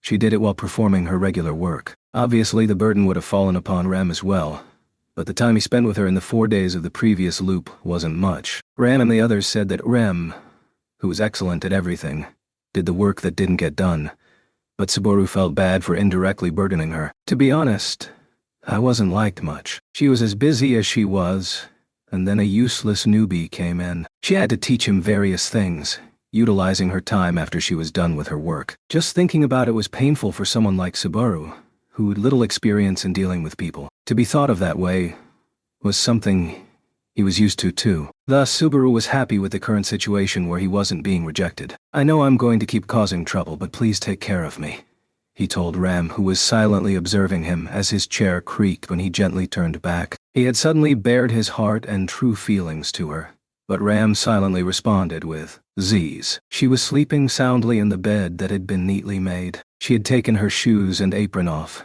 Her headdress was put on the side of the bed, and the covers were pulled up to her shoulders. It was a proper sleeping position. The quill snapped with a crack.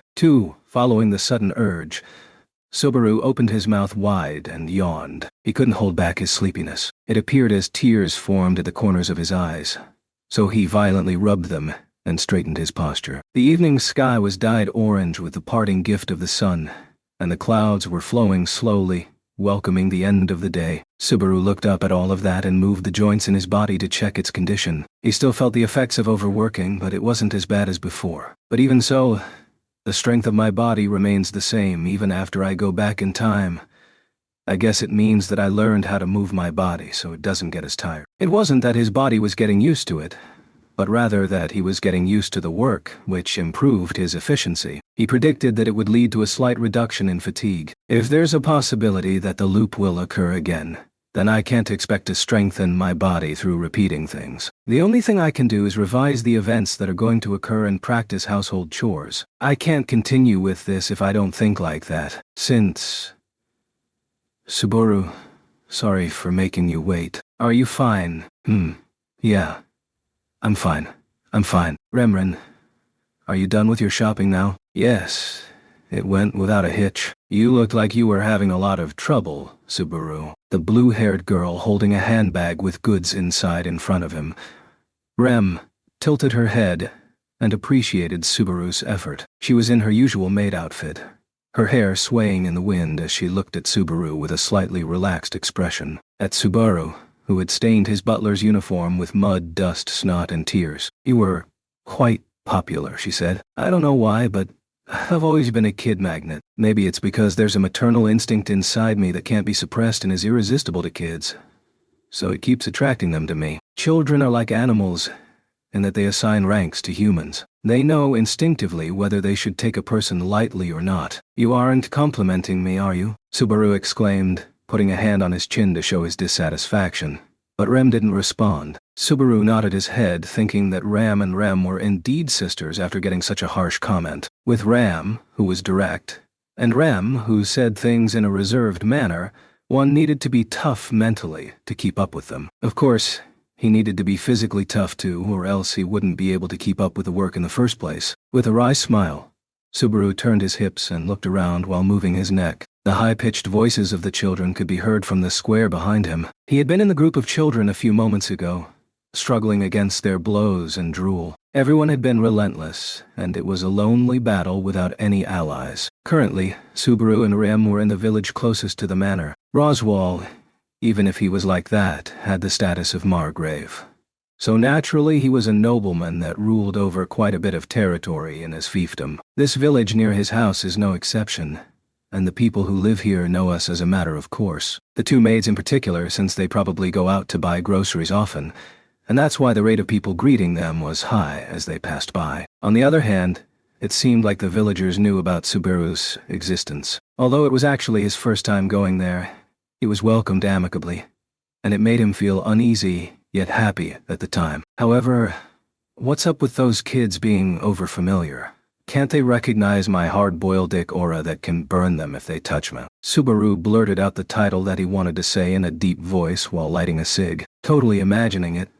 Hard-boiled dick, short for hard-boiled and adultic. M, who was walking in front of him, gave him a sideways glance. You said you had a maternal instinct, and now you are pretending to be an adult. You are a busy person, Subaru. If I was busy, then I wouldn't be in such a bad situation. Shit. I should have gone shopping with you, Remren. Even if Subaru had gone shopping with her, he would have been useless since he didn't know how to distinguish between ingredients or even know what they were called. So, he had stepped back from that to not bother her. But then the children from the village found him and kidnapped him, which was something he hadn't expected. I don't have any complaints in general, but I can't accept that. What are you talking about? Never mind. It's something that has to do with me. I'm glad that I can have a conversation with you without being cautious. In Ramchi's case, I can't predict the angle from which she'd look down at me. Isn't my sister wonderful? The conversation was slightly out of sync. Rem looked slightly proud as she bragged about her elder sister. Subaru assumed that they were honest words without a hint of deceit in them, but to be frank, aren't there a lot of problems with Ramchi's personality? It seems like it would often cause conflicts. It isn't as bad as you, Subaru, who is still new to being a servant. That's what I thought. Learn wisdom from the follies of others. It was obvious that Subaru's critique of Ram's ability and personality would be mocked, since his current contribution was half that of Ram's. The person hearing it was the upgraded version of said Ram as well. The destructiveness of her sarcasm was also a few steps higher than Ram's, making up for it not being direct. Subaru scratched his head and pondered as he followed behind Ram as she walked ahead of him. I'm sure I was accompanying Ram during the village shopping trip in the previous loop. Speaking of which,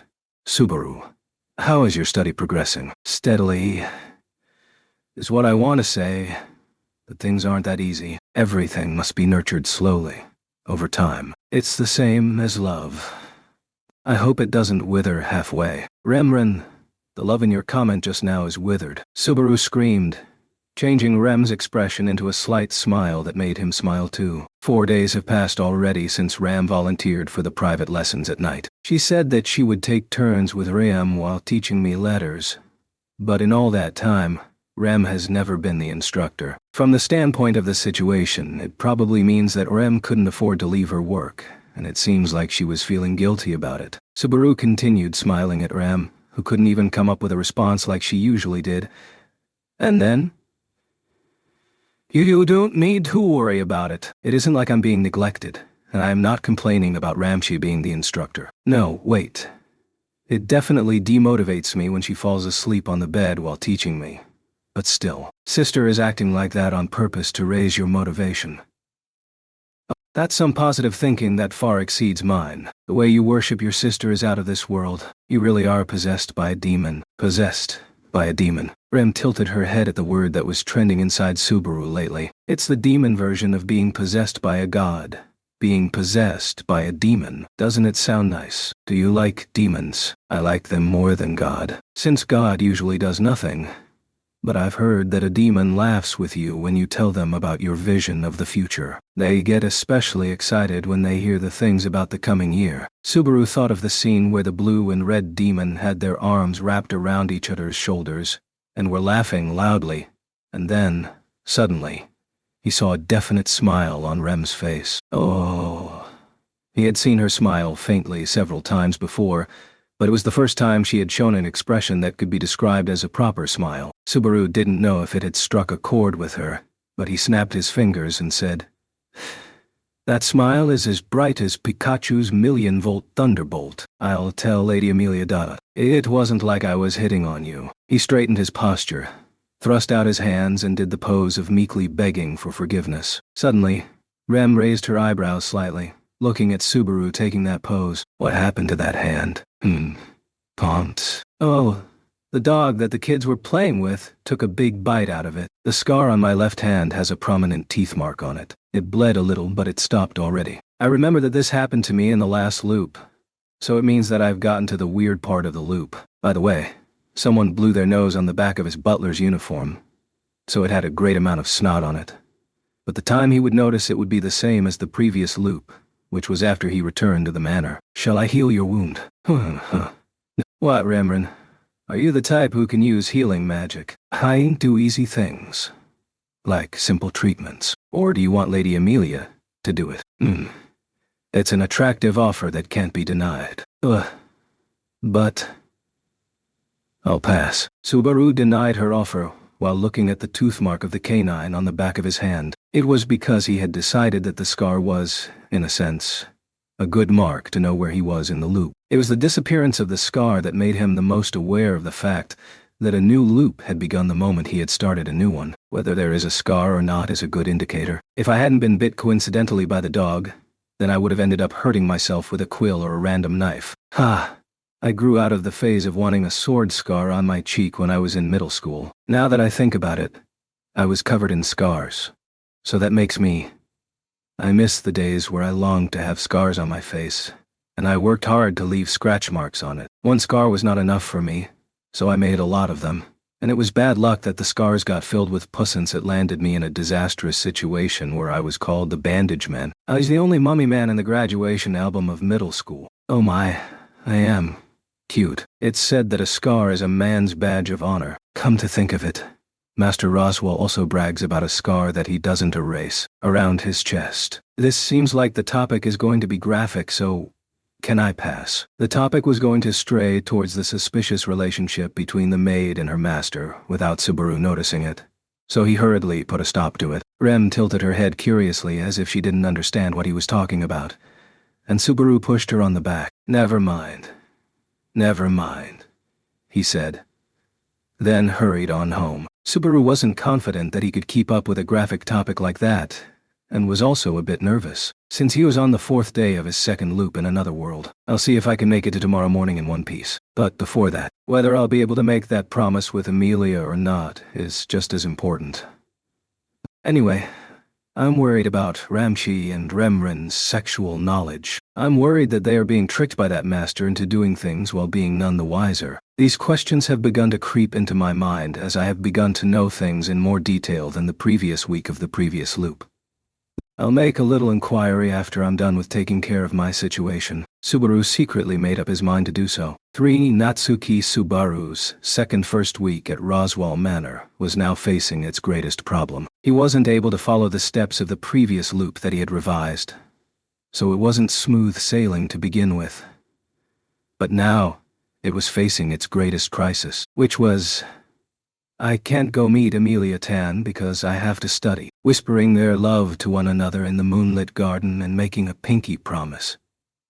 Subaru held such hopes for the second night, so this situation that interfered with his promise event was the worst thing that could happen to him. It was only the 4th day of study, and before dinner I casually asked the twins directly, would it be okay if I took a break today?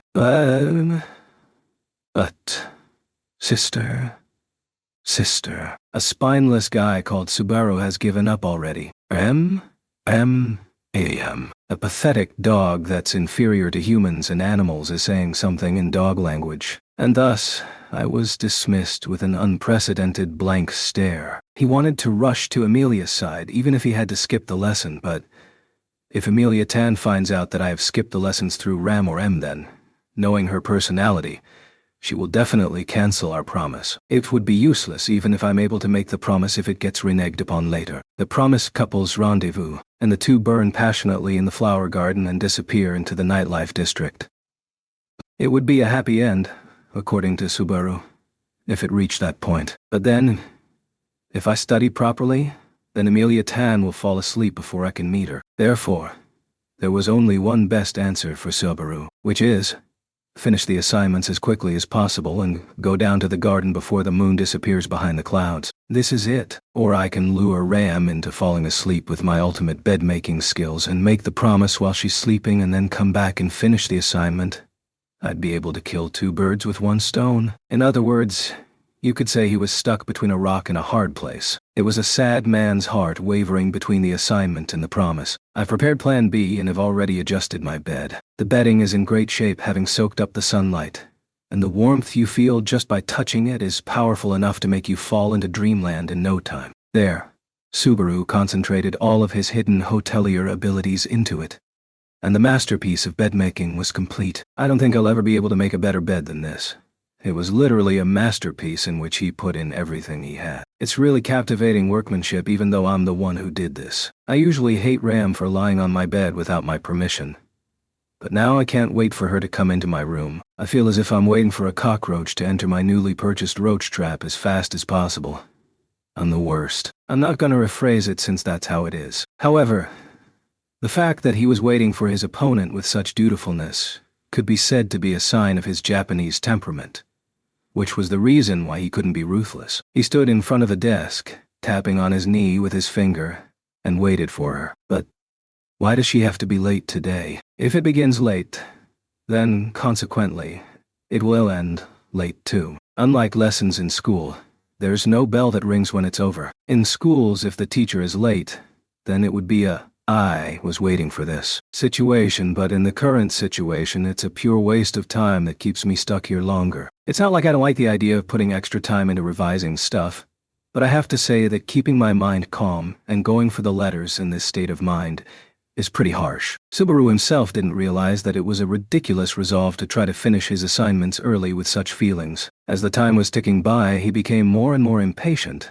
so he rushed towards the door and violently opened it the moment he heard a knock. And then he lashed out. "You're late." Every second of this may have been nothing to you, but to me, it was equivalent to chipping away at whatever sanity I had left. "I didn't know that you were waiting that much. I'm sorry. I was late because I haven't been on this floor much." He felt like his face had turned as white as a sheet when Amelia, who was waiting outside the door, said that. Chapter 17. The sound of a chain one. So, since Ram or Reem can't come see you tonight, I took over the role of supervising your studies. I see. Wow, I'm glad. A real surprise. Oh, please. Sit. You want tea or something, right?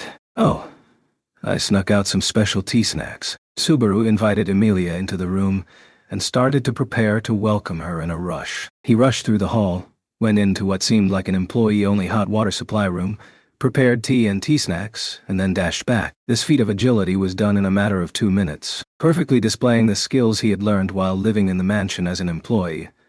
Subaru showed a working attitude he had not even shown to Roswell himself. "Thanks for waiting. I'm back. Brought special tea leaves and tea snacks. We can feed each other. I feel like you may have forgotten the main reason I'm here. Do you mind?" Subaru, still holding the tray, tilted his head with question marks at Amelia, who had been standing there in the room like she was out of place. She slowly pointed towards the bed and asked Subaru, "Is it just me? Or is it way too neatly arranged?" Nah, it's not like I had a plan or anything. Just thought I'd let Ramshi sleep there. It's not suspicious. What were you going to do having Ram sleep in your bed?" I feel like the misunderstanding suddenly made a quick turn. He put the tray down on the table and dove onto his bed under Amelia's suspicious gaze. He took his time to mess up the bed all he could. "See, now it's all wrecked." "Right. A naughty girl like Ramchi deserves to sleep in a messy bed. So you still intend for her to sleep here? I can't win this by myself." "Puck, come out, it's already his bedtime, so don't wake him up." "I mean, it doesn't matter." Amelia crossed her arms as she watched Subaru turn to the gray cat for help, and looked away. "It's fine that you're friendly with Rem and Rem, but you need to do it in moderation. Not to mention those two are still young. I personally like that you have strong virtues. I mean, isn't there a more suitable person to receive that comment in this mansion? I'll give you a hint, he's a pervert with long hair." Whatever. I've given up on trying to fix that. So much so that you look super gloomy. Amelia Tan. It's kinda giving me goosebumps. With resignation in her eyes, her behavior was like an abandoned puppy, which activated Subaru's protective instincts. To cut a long story short, Amelia was cute to him, whatever expression she was making. In short, T hit. Amelia Tan is seriously an angel. Your face tells me you're really speaking nonsense. Maybe I've finally come to understand you, Subaru. That's a delight to hear, but don't think you can see through me so easily. Oh, here's some tea. Oh, thanks. Amelia took the tea from his hands and softly moistened her throat with it, offering her the chair in front of the desk. Subaru sipped tea while sitting on his bed. Sharing the treasured tea snacks, they enjoyed a calm and peaceful time together. Maybe this is what they call happiness. This is how I feel, said Subaru. You're saying something very ordinary, but it kind of resonates with the heart, Amelia admitted. It's a word trick. The trick is to pronounce them like they're katakana. It's just saying normal things like they are normal. Amelia reacted naturally, probably because she had gotten used to Subaru talking nonsense. She was also somehow glad that he was enjoying their peaceful time together. Hey, actually, I didn't come here to fool around, Amelia declared. So you shouldn't be relaxing. Comes to a man's room alone at night and doesn't expect some happenings. Don't you know it's dangerous? You know that I can use magic even without Puck, right? The air started to crack apart with a dry sound, and the temperature in the room decreased drastically. Seeing the steam from the tea becoming more forceful and thick, Subaru came to the conclusion that further delaying this study session would be impossible. Okay. Got it. Let's study. It's study time. A heart-racing lesson in a private room at night with Amelia Tan. I got excited just saying that. Fine. I got it. Anyways, what do you usually do? Asked Amelia from the side with her hands on the back of the seat after Subaru had moved to the chair. Feeling her breath on him, Subaru nervously opened his notebook and textbook. I'm currently learning the basic E letters, he replied. It seems like the fairy tales are mostly a collection of stories written with E letters, so my goal at the moment is to be able to read them. Who? A collection of fairy tales. Amelia took the book with the reddish-brown spine and flipped through the pages to check its contents. She suddenly stopped turning them, and Subaru looked up at her. Was there a story that caught your attention? Not really, but kinda. Well, once you're able to read this, you'll come to understand. Amelia closed the book with a sound, then walked to the bed and sat down. Looking at her sitting on the bed that he had messed up made Subaru slightly excited and restless. However, she stretched her body as though not noticing Subaru's animalistic urges. I was actually supposed to meet with the ones I can only meet during Dark Sun, but then I was requested by Ram and Rem, so I'll prioritize you for today. You should thank me. Super thankful. Truly is Buddha's guidance. That's a bit much. You're making me blush. Thank you, Ramchi, Dottie, Emrin. I'll never let your considerations go to waste. I, Subaru Natsuki, will become a man. What about me? He shouted out his thanks to the twins who had created this situation for him, then turned back to the dissatisfied Amelia and put out both hands. Of course, I'm blown away by your kindness and deeply moved, Ameliaton. When we finish studying and stuff, would you like a massage or something? With my cherished gratitude towards you, I'll relieve your daily fatigue real attentively. Gee. That sounds kinda dirty, so I'm good. Shit. Why am I so honest? Though I don't hate that part of me. Amelia sighed at Subaru, who was leaning on the desk, fake crying. She then clapped her hands to change the direction of the conversation. Now, don't be playing around forever. We have work tomorrow too. So let's finish this before it gets too late. Okay, let's continue. Ok. Got it. Oh, Amelia Tan, you can have the rest of the tea snacks, okay? Whatever. Thanks. But it's a snack. I guess it's even common in this world for girls to refrain from eating snacks between meals, huh? Gaining such useless knowledge, Subaru began his daily practice of writing letters with Amelia behind him. Once he threw himself into it, Subaru could focus on studying, while he was conscious of Amelia's existence as long as he felt that he could still make that promise. It was something he could ignore, so there was no need to be anxious. From that peace of mind, Subaru calmly copied the letters. After a while of silence, Amelia suddenly called out from the back. I see. You don't get sidetracked as much as I imagined. 'Cause I'm focusing. I'm the type of guy who hyper-focuses once he gets into it. That's why I'm so devoted to the girl I love. I hope so. Though maybe not when you're making eyes at me. Subaru was a little overwhelmed by Amelia's teasing. It seemed likely that his past attempts hadn't been taken seriously. Perhaps she could believe him a little bit since he was saying it so straightforwardly. But with my skill, it's impossible to flirt without teasing. The shame would literally give me an unnatural death, shortening my life as I fall in love with love. Just like high nobles. Whatever. No fooling around.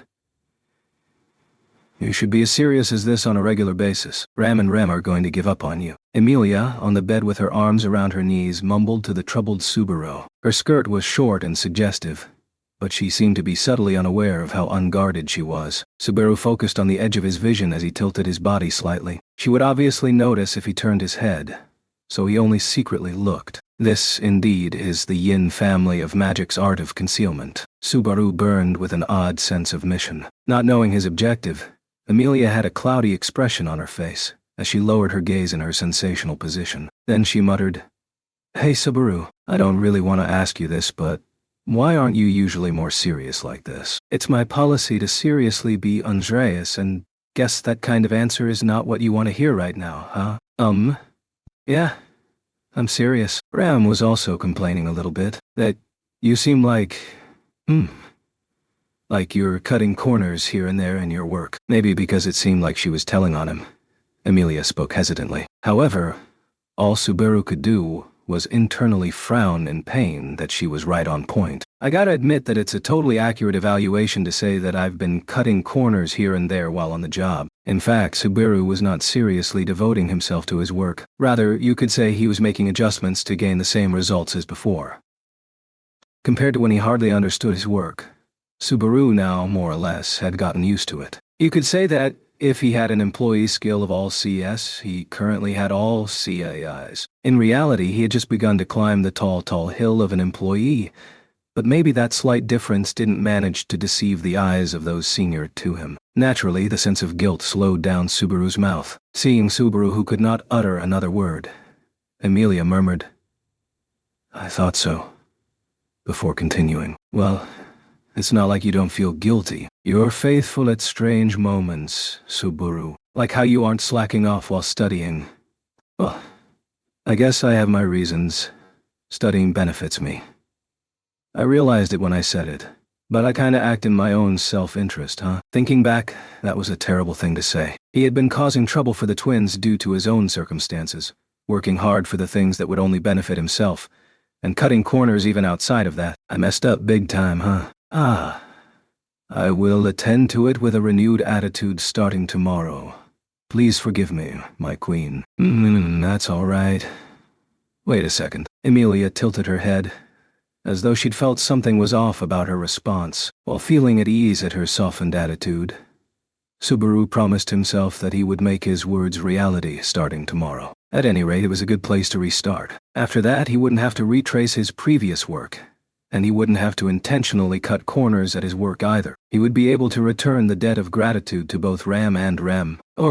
Just because I stop cutting corners doesn't mean that my level of ability is gonna immediately rise either. Your mentality is important for these things. My diligentness has a value that can't be bought. Indeed, it's priceless. You fool around at your convenience again.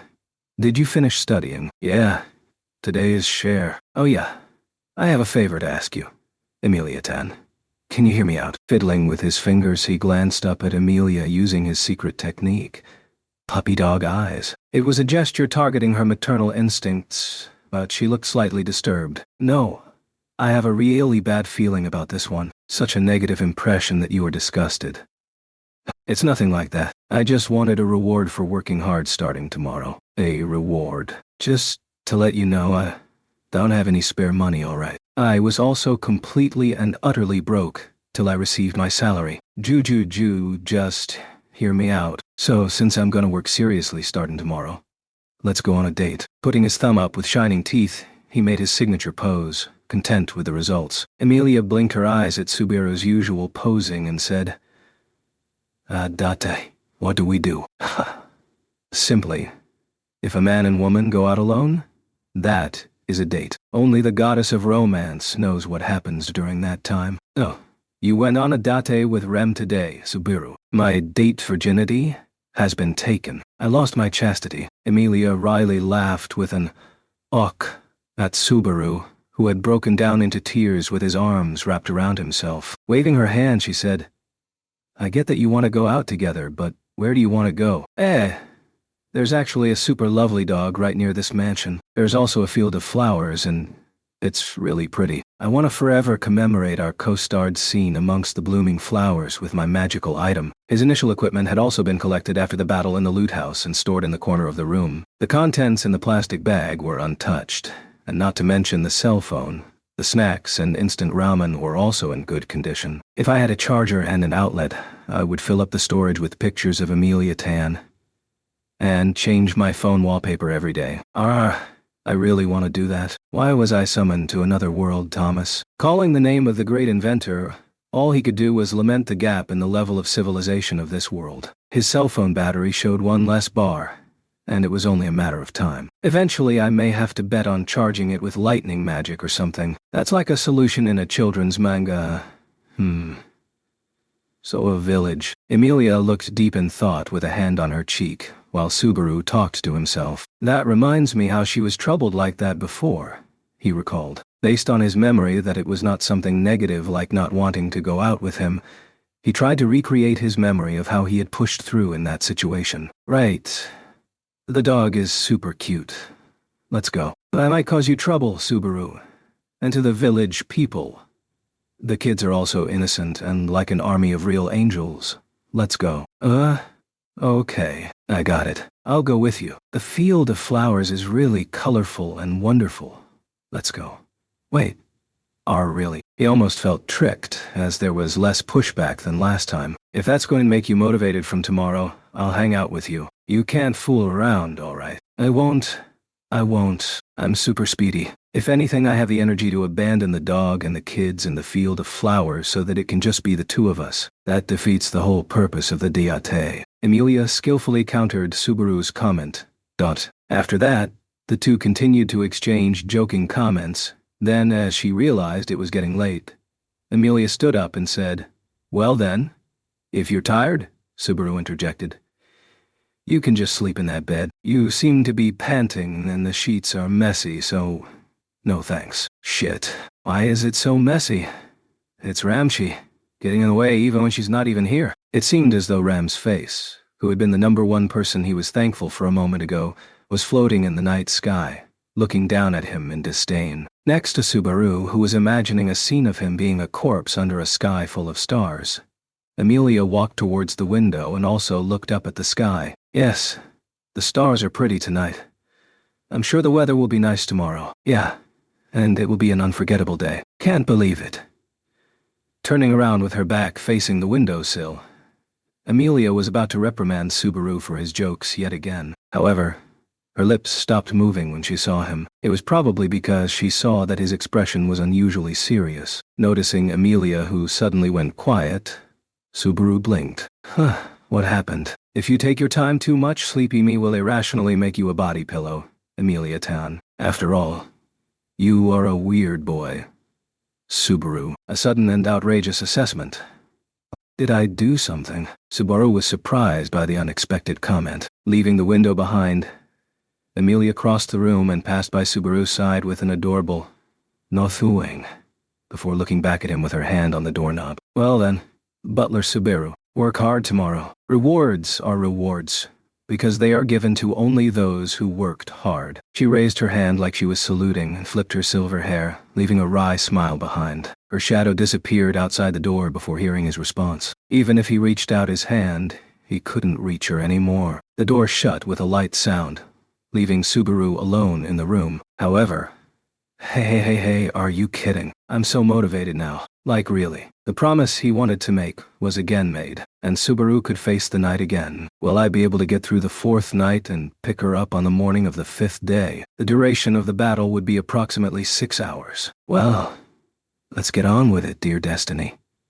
Subaru sat on the floor with his bed against his back, instead of sitting on the bed waiting with hope that the night would gradually turn into morning. The cool floor had become warm with Subaru's body heat after sitting there for over 2 hours, which did not help with keeping him awake. However, his drowsiness had yet to catch up to him. In fact, he was as alert as could be. The reason is obvious. Who could sleep with their heart beating this fast? His heart was pounding quickly, loudly, and sharply, with the sound ringing in his ears. He could keenly feel the blood rushing through his body, and his fingertips felt slightly numb. I'm like this because I am impatiently waiting for my promised plan with Amelia Tan. Whoa, am I an elementary schooler who can't sleep before his field trip? Don't remember oversleeping on the day of my graduation trip. Surely the whole family overslept. They must have been so excited that they forgot to wake up. The sadness of being the only one who brought a convenience store lunchbox still haunts me at the back of my mind. Reflecting on the painful memory in his mind, Subaru looked up at the sky as he distracted himself. The stars shined like always, and only the placement of the moon moved gradually to the west. Could it be around 4 hours before the sun rises from the east? Thought Subaru. It's a long time indeed. Although not sleepy at all, he had to continue to be alert as he didn't know what could happen. It was hard to kill time thinking of the possibility of an attack, so all Subaru could do in that moment was listen to his body's pounding sound while he kept on thinking. He reflected on the past 4 days, or rather, the second round of 4 days, being out of shape at the beginning, and the difference with the first week. The impact that had on tonight must have been pretty big. However, on the other hand, he thought that he was able to get past some of the memorable events. There were also sub-events added to the second week. If I assumed that the reason for going back was due to failing to trigger a flag, is there a possibility that an event like this study session would count as that? I can't deny it as a possibility, but hypothetically, if there was an existence that was leading Subaru to a loop, it would be difficult to draw the conclusion that this study session was an important thing. Having said that, there didn't seem to be a big change outside of that. His relationship with Amelia did not change, and he felt like his relationship with Ram and Rem was better than before. If I were to have a regret, it would be that I wasn't able to meet Beatrice this evening. In the previous world, Subaru had trespassed Beatrice's room by door breaking right after making the promise with Amelia. He didn't remember talking about anything significant, and he would have to say that the possibility of it being the flag was very low. But compared to last time, he had had an even worse relationship with her. As a result of his crammed schedule, Subaru barely had any opportunities to encounter her in these past 4 days. Although we were just throwing insults back and forth last time we met, though he complained, there was something that Subaru couldn't get off his mind. It was true that he didn't recall talking to Beatrice, but what had unmistakably saved his heart in the last loop was her attitude. It's because her hostile yet straightforward attitude towards me helped me get back on my feet. I should have thanked her at least. It probably won't ring a bell for her in this world, and I can already guess what she'd say if I said it too. Although they would insult each other when they met, Subaru's face loosened up when he thought of Beatrice. Even the same old exchanges were memories that made him laugh when he remembered them like this. If he could see tomorrow, the next morning, he could do much more of what he wanted to do. Not just to Beatrice, he also had much to say to Ram and Rem, and even Roswell. Of course, they'll have to forgive me since I'll have to shower Amelia with 10,000 words first. Wait. Maybe 10,000 words won't be enough to express my feelings for her. I'll express the rest with actions then. In his daydream, he hugged the shy Amelia in his arms, and his lips met hers as she looked up with rosy cheeks. He got worked up upon imagining that game-like scene. He laughed out loud when looking back on last time and this time.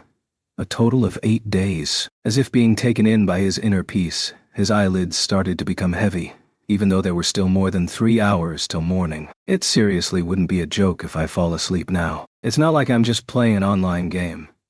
He rubbed his eyelids as he said that, chasing away the sleepiness that was bubbling up. However, his sleepiness was accompanied with a slight chill, and he laughed at himself as it made him shiver. He crossed his arms around his shoulders and tried to warm up his body. Yet, no matter how much he did that, the chills did not go away. Rather, there was no sign that they were going away. This is weird. Subaru realized the change in his once optimistic situation. Cold is an understatement. It's more like pain. When he looked under his sleeves, he saw goosebumps rising on his arms, and it was apparent to him that he was shivering internally. This was abnormal. This other world had warm weather, and he could usually maintain the perfect temperature by rolling up his sleeves. Then why is it so cold that my teeth are chattering now? This is bad.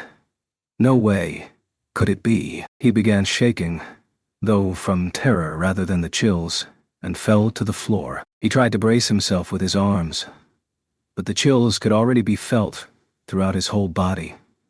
And no matter how hard he tried, he couldn't find the strength in his arms to get up. After trying for nearly 30 seconds, he somehow managed to finally stand up. But both his knees were shaking, and he felt that he could fall to the ground any time if his attention wavered. He could feel himself growing weak. He felt a sense of fatigue in his hands and feet. His once loud heartbeat weakened, and he slowly felt his thinking becoming dull. He could find no strength left in his entire body, and he could even forget to breathe if he didn't focus on it. Lips shaking as he tried to gasp, Subaru crawled out into the hallway to call for help, dragging his feet behind him. Someone. He tried to shout for help, but his voice trembled as if something was blocking his throat. His throat dried out, only allowing air to pass through, and his breathing slowed, as if his lungs had been overcome with fatigue. This is bad. That single thought overtook Subaru's mind. He could not think of a single solution, and he could not understand what was being done to him. The only thing he knew was the fact that the current situation was threatening his life. Groaning, he aimed for the stairs with uncertainty. Even though it was a path he was used to walking, and the distance wasn't very far, his destination seemed so distant. His breathing became hoarse, and walking from there to the upper floor was mortifying as each step wore down his soul. Subaru finally made it up to the top floor, crawling one step at a time using his arms and legs. He headed further back into the hallway, to where the person who he longed for was. He felt like the inside of his body was melting, and there was a discomfort as though everything was being mixed together. He dragged his feet onward as he failed to contain the nausea and tears that swelled up. I have to go to Amelia, to where Amelia is. A sense of mission, of obligation, of an emotion he could not spell out was driving Subaru. There was nothing like the desire to be saved, which would only reaffirm the misery that was his life.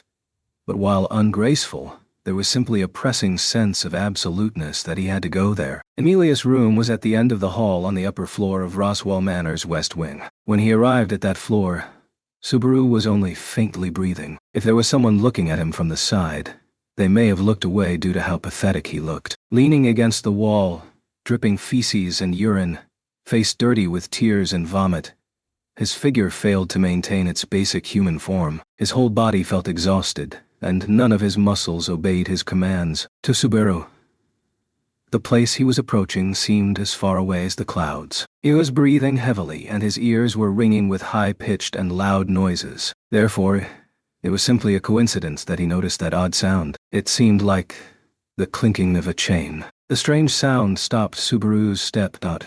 At that moment, his body leaning on the wall began to slide down. He stood firmly, but, unable to resist, he fell to the floor and... The next second, the impact struck Subaru. He completely lost his balance and was blown away instead of just falling down. Subaru only realized that he had taken a big blow after he had bounced off the ground several times and wiped the floor with his face. But there was no pain. There was just a lingering discomfort running from the tip of his hands and feet to his stomach. A sense of fatigue was controlling his body, similar to that of the numbing sensation when your blood flow got interrupted. What happened? He murmured as he tried to lift himself up while lying on his stomach. However, his shaking arms held no strength in them. No, that's odd. I cannot balance myself. First of all, why doesn't my left arm appear while my right arm is working so hard? The hallway was already dim, but it felt like it was refusing to help by not even giving any light. In his blurred and distorted vision, Subaru looked at his right arm, struggling in vain, then shifted his eyes to his left arm that had stopped listening to him and realized that the left side of his body had been torn off. After pushing his lying body to the side and positioning the left half upward, Subaru was stunned with shock. He needed both of his arms to get up, but the left half simply didn't exist. His left arm had been blown away from the shoulder, and you could see his flesh and bones sticking out of the wound. The peach-colored inside was vibrant as ever in the night air, and vivid red blood was gushing out of it. The wound was not limited to the left shoulder, but continued around to the ribs on his left side, and some internal organs were peeking out where flesh had been ripped apart. How many times have I seen my own intestines now?